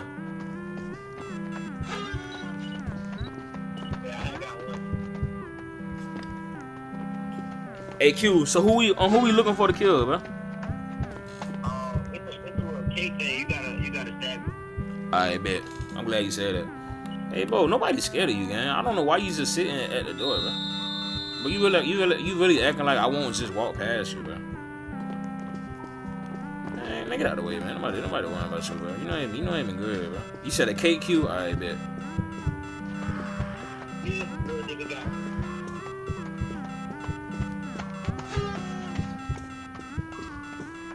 You said look for a cake, right?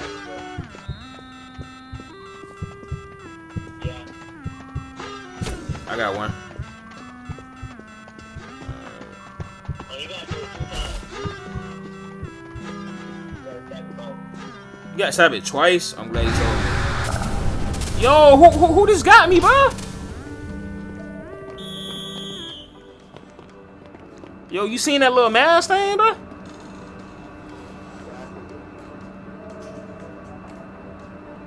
Bro, my bad, y'all, boy. I sold y'all boys, man. Alright, somebody pick the other place, bro. Oh, man. Freak, bro. My bad, y'all boys, bro. I choked, bro.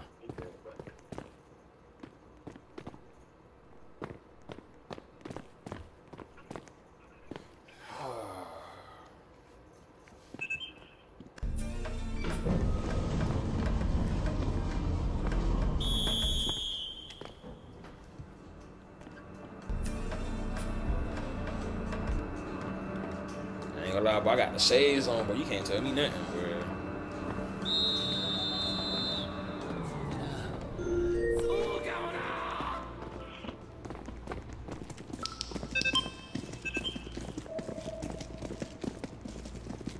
Y'all can't tell me nothing. I got the shades on. You can't tell me nothing.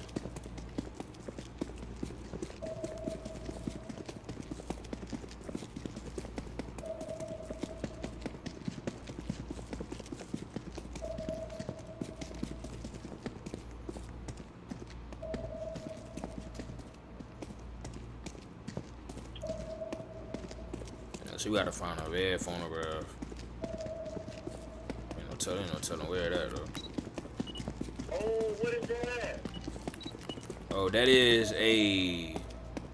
I don't know what they call it. It's not telling me. Hey, it kind of slow though. I ain't really tripping though.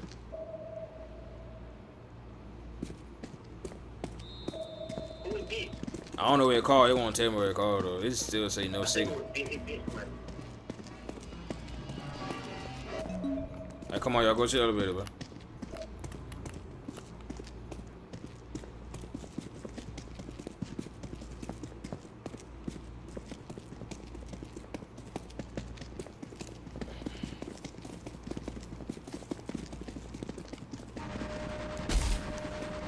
Oh, he said he no threat. Oh, that what it said.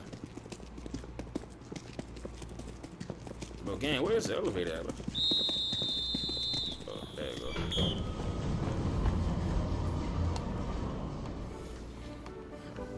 Hey, Q, how you liking the game, Q? Huh? That's how you liking the game, man.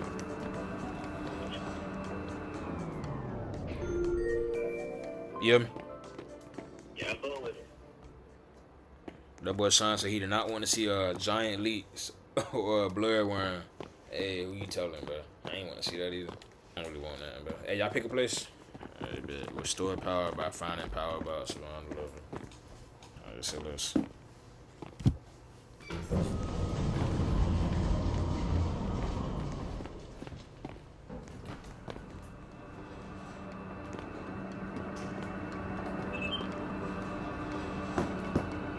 Got the vest, alright, bet.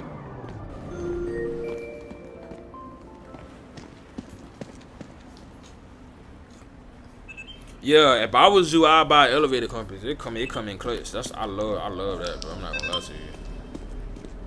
Restore power by finding power box around the level.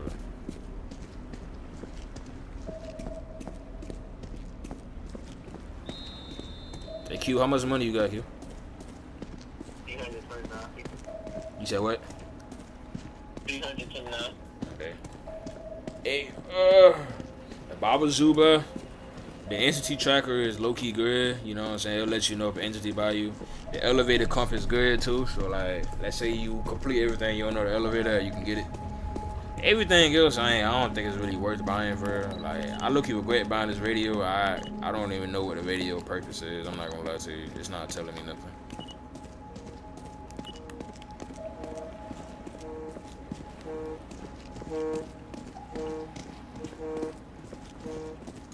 I ain't never seen a truck sideways like that before.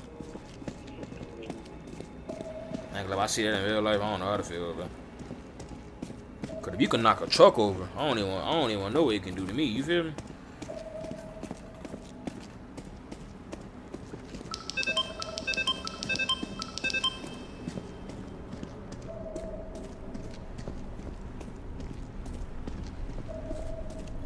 But I don't even know how this power box look, bro. You know how it look, Q?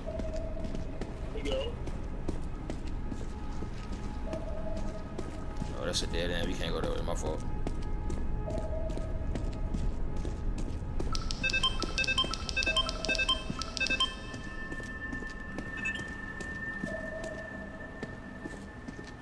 I honestly don't know how to. Oh, there you go. I see one.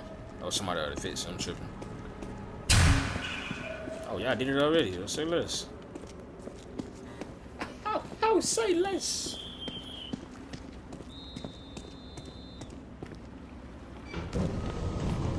Oh, say less.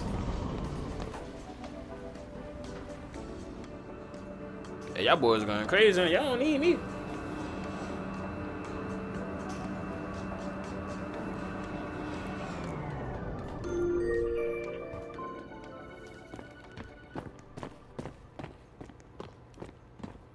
Alright, you gonna pick? I need to see what this radio do. I don't know what the radio. Find a gas tank. Hey, didn't we just do this? Man, I ain't tripping. Sean, you got the elevator compass? Oh, this is a different level though, bro. It's the same thing though.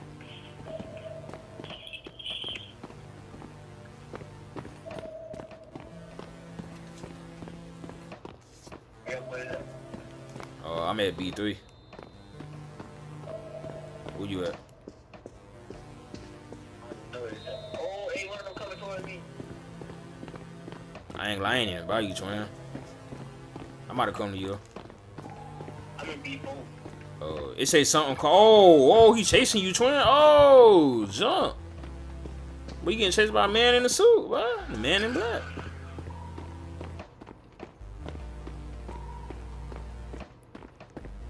You got to be careful. But who is that skipping like that, bro?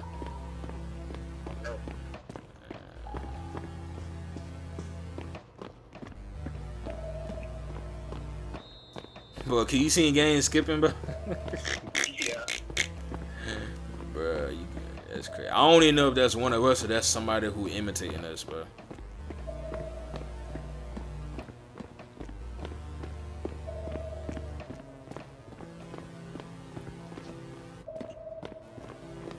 Hey, can you behind me? Alright, bet. Yeah.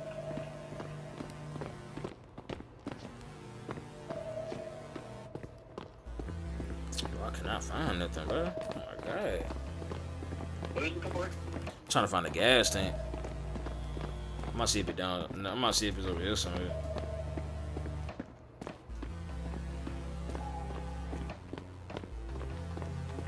Nah, it ain't over here.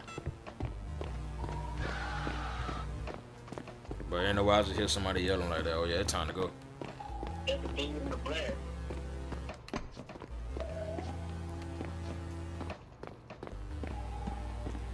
But he's still chasing y'all boys, bro?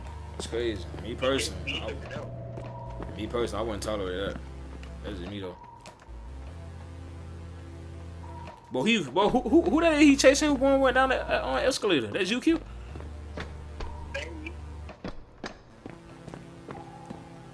I'm right here behind you.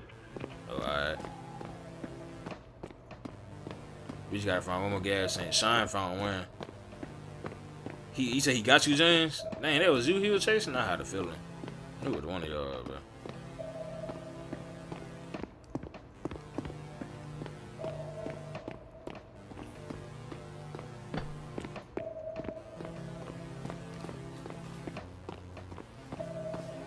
Bro, I cannot find this other thing.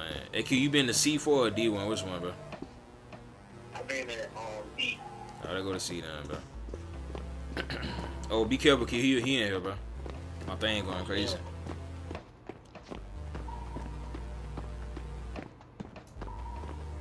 You over there in that corner, Bureau. You say he what? You over there in that corner. Oh, jump. Yeah, I see him. Oh, he chasing me, Q. Ah, Q. I might be cooked, bro.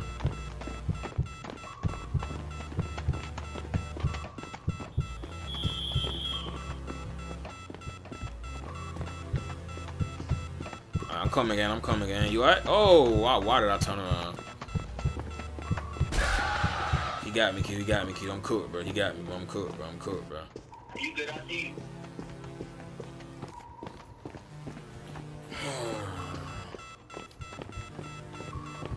Bro, he really chasing me, bro. Ain't no way, bro.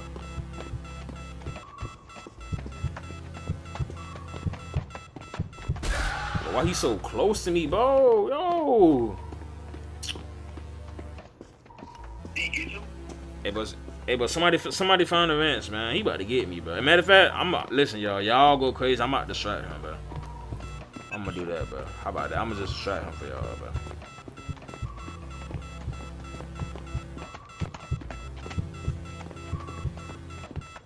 I ain't gonna lie, that boy a little slow, Q. I ain't gonna cap, boy.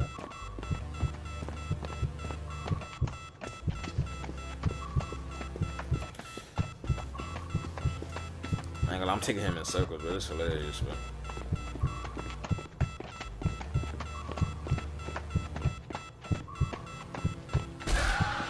Ah, now my Q, you might get me, Q. I might be cooked, bro. Oh, I found it. Oh, it's over here. Dang, I found it, bro. But he chasing me, bro. Hey, it's about D1, D4, bro. It's that man. He seemed like he disfigured. Yeah, you got to go down. He about to get me though, bro. I see it, bro, but I can't do it. He gonna get me. Where you at, Q? I'm about to eat. Yeah, it come to C1, C4, D1, D4. It's in the middle. I literally see it, bro. But I can't do it because this man chasing me.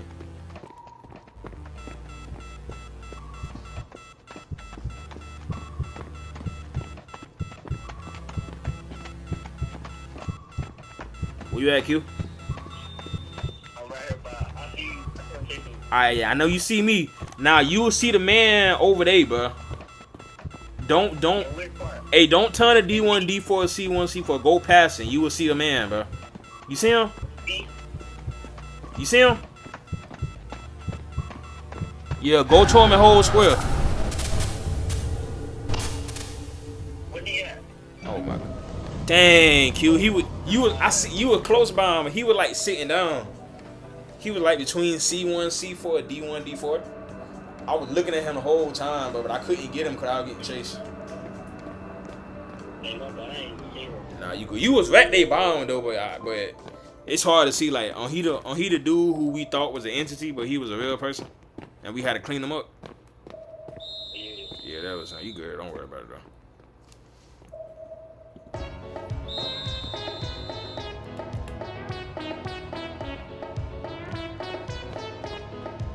Hey y'all, I ain't gonna lie, y'all. I ain't getting off on a loss, bro. Listen, we got to win one game, bro. We got to, bro. We absolutely have to, bro. We have to win this one, bro. We have to, bro. We have to win, bro.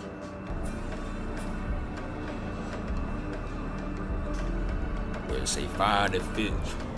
No clips on. Yo, but my guys. Tell you. You said what? No, it's the same level, but we got the yellow tape, not style the cape thing like we did last time.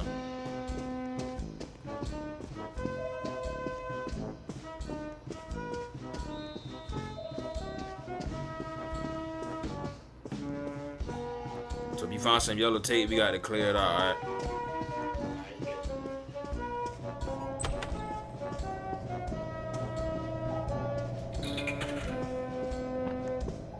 Boy, I accidentally bought a soda, but I did not mean to do that, bro. Hey, you want it, bro?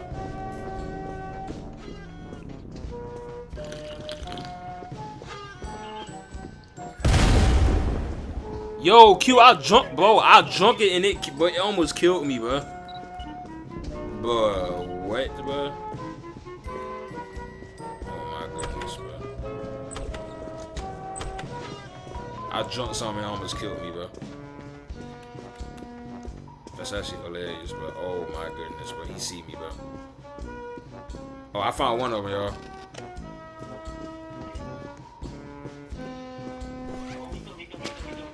I know I'm gonna use my med kit.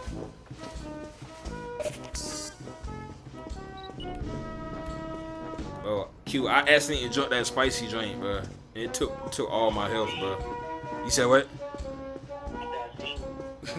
I don't know why I thought it was a good joint, bro. Oh, we gotta can this way now, man. Turn around, Q. Oh, whoa, whoa, whoa, whoa, whoa, whoa, whoa. I ain't even seen Birdie, bro. Oh my god. Man, I ain't gonna, you can't juke them, but they too fast, bro. You said what? You said why you switching? Hey, that boy a little zesty, bro. They one of them zest monsters, bro. You gotta be careful.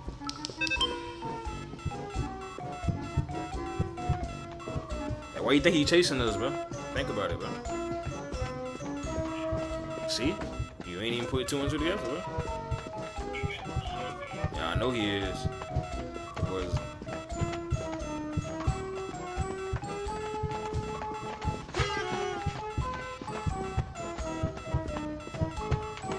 You said said one of them after me? Yeah, I know one of them after me.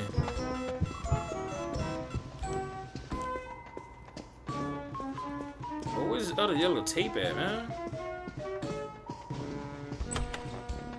But nobody found no yellow tape yet, bro. You say he kill you? Dang, no way. We gotta find one more, gang. We just need one more, bro. I see him.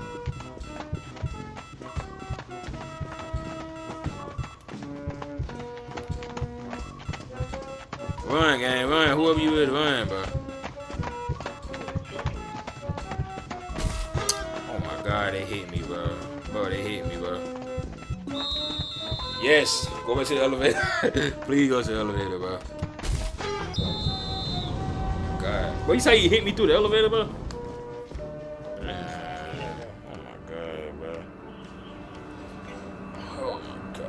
I ain't gonna lie, y'all, this game a little fun. I'm gonna play a couple more rounds. I might go to sleep, though. I ain't gonna lie. I gotta wake up early tomorrow.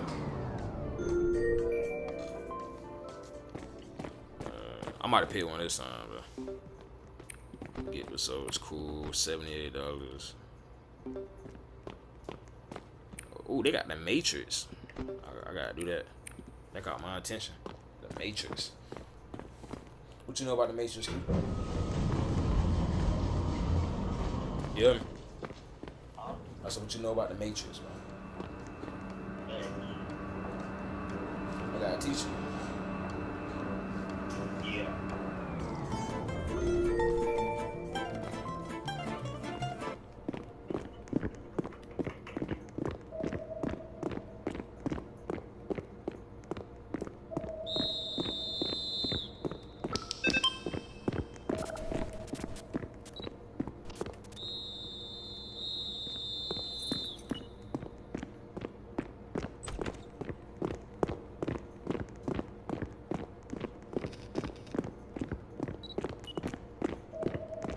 Unlock the door with the key. I got the key, but where the door at, though?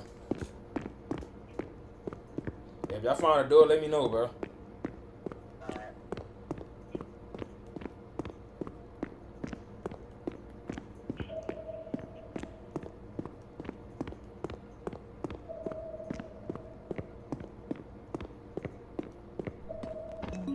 Okay, y'all boys going crazy. See, y'all like that. Y'all don't need me.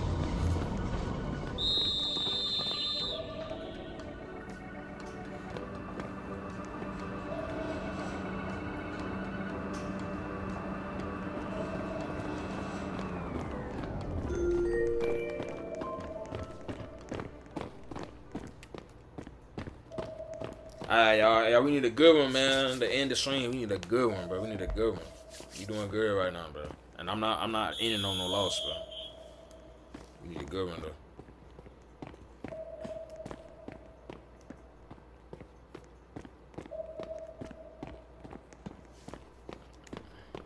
Alright, so everybody ready?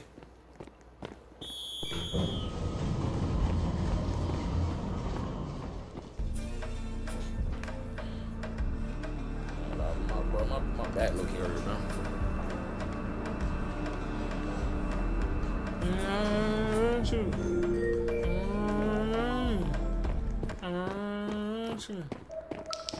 You know what? I should have bought that flashlight. I knew I should have bought that flashlight. I can't even see, bro. Yeah, my point is exactly. I should have bought that flashlight, bro. Hey, let me see. Make sure my character can swim, bro. Oh, he can swim. Cool. Yeah. Well, you technically walk running on water. I don't know how that's possible, but I ain't complaining though. I think I should have bought that flashlight, but I can't see nothing, bro.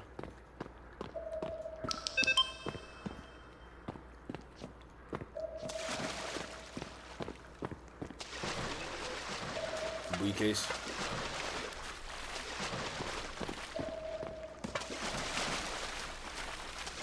We gotta find two. Now where it gonna be at? I have no idea, Q. Now my Q, my kids can't swim, bro.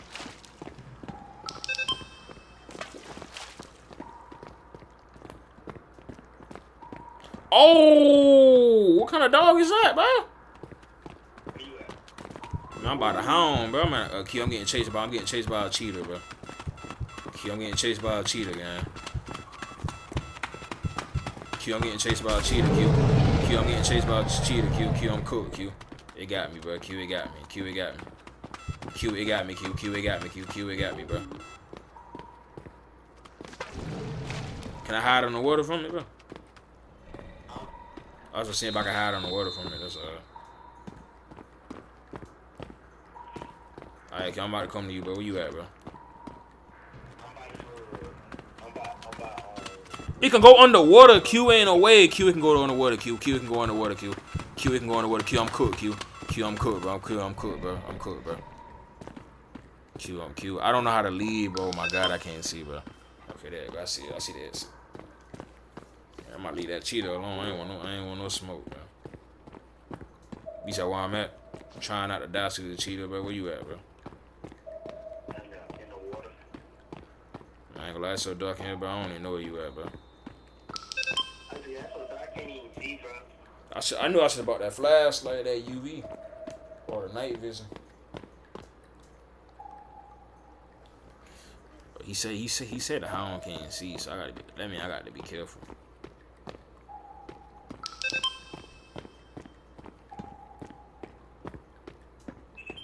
But I don't even know where y'all at, bro.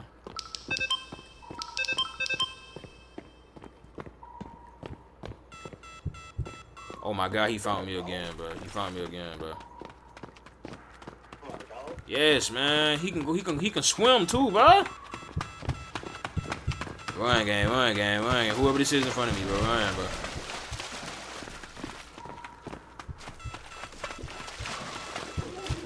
Q, I think he got me, bro. He got me, bro. He got me, bro.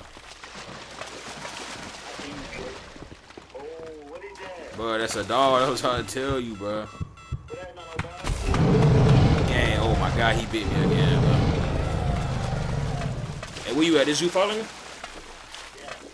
Hey, be careful on that hound, bro. That's what they call a hound, bro. I'm already knowing.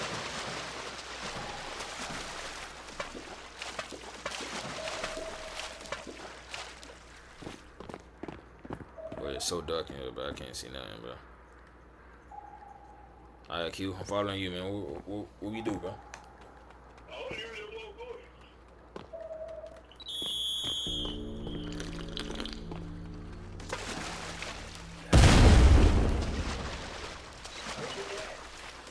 Man, I accidentally jumped this thing again, bro. But now my health all the way low, bro. Oh my God, I ain't meant to do that, bro. Q, if he touched me, but I went to the vending machine and got it, and I can't drop it, bro. Oh, Q, if he touched, Q, don't move, Q, don't move, Q.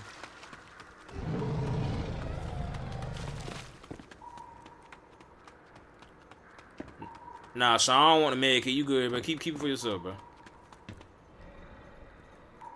Yes, sir. I'll be alright.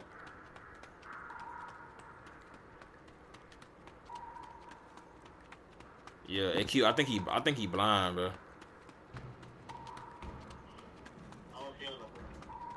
No, I'm saying like he blind. I think he follows by how I sound.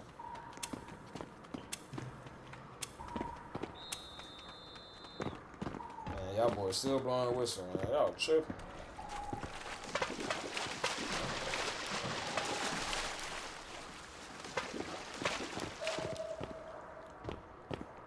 Hey, anybody found the briefcase yet? I ain't found it either, bro.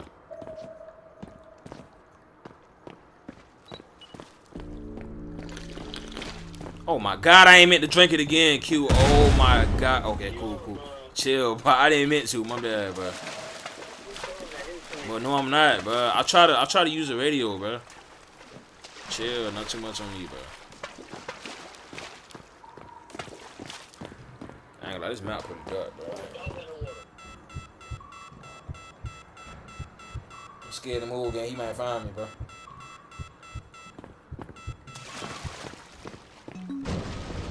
Oh my God. Hey, who picked that lover, man? Hey, I'm picking the next level, bro. Nobody go to it except me, bro. But don't go to it, bro. Alright, go ahead. Now, y'all need to pick something that we can do, man. Hey, if they got the level that say run, pick it. But I wanna run. I wanna see if I can escape that entity. I don't know if they got it or that'll be dope if they do. It's just called The Hood, Submarine, and The Matrix. you could pick. You said what the first one was? The Matrix. No, I thought you said the Wood. They said The Hood. Yeah, pick the Hood, man. Bum, pick the Hood, man. Let me see the Hood, man.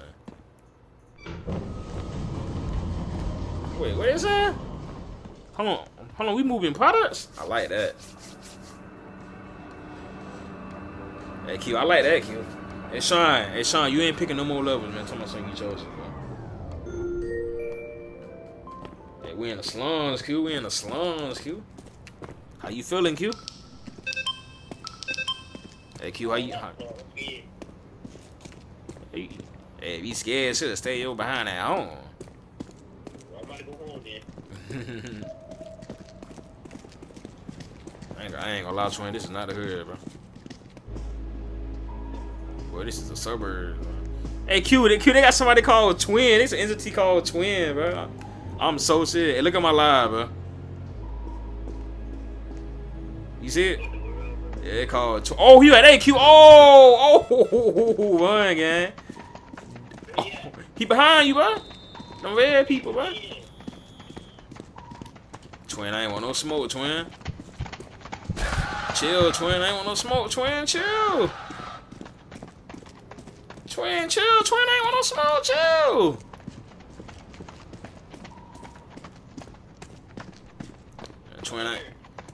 Twin, I ain't want no smoke, Twin. Q, did you in the elevator with me? Did you in the elevator with me? No. Oh, where you at? I'm through this door. Okay, come on. Hey, hold on, Q. I'm getting chased by Twin now, bro.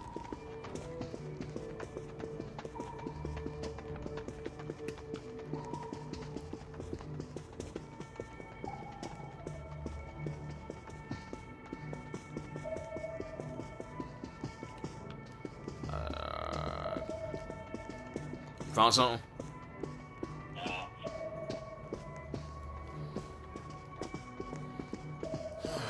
My back hurt, boy.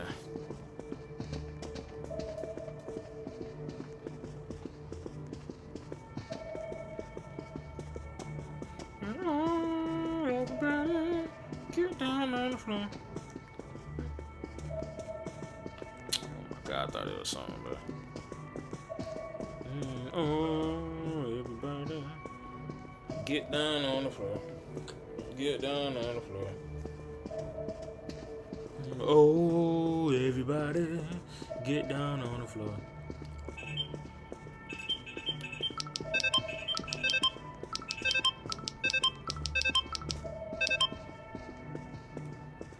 Alright, bet, bro.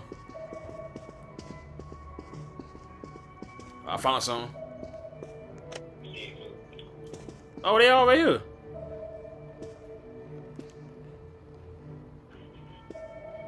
Everybody got one? Okay, now I say transfer crates from one level to the drop-off zone. Now, where the drop-off zone at? Oh, I see it.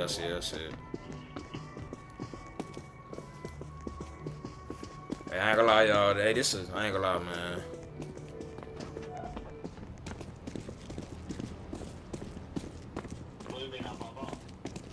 Made so. Hey, I ain't gonna lie, I ain't gonna lie, gang. We low-key running the Twin, bro. Oh, we come this way. My fault. Where you at, Q? Oh, Lord, I know. Hope I ain't lost you, bro. Oh. You see Sean?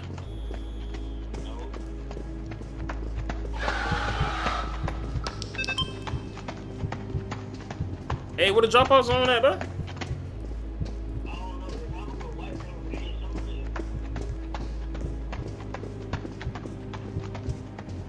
Oh, they say it over here.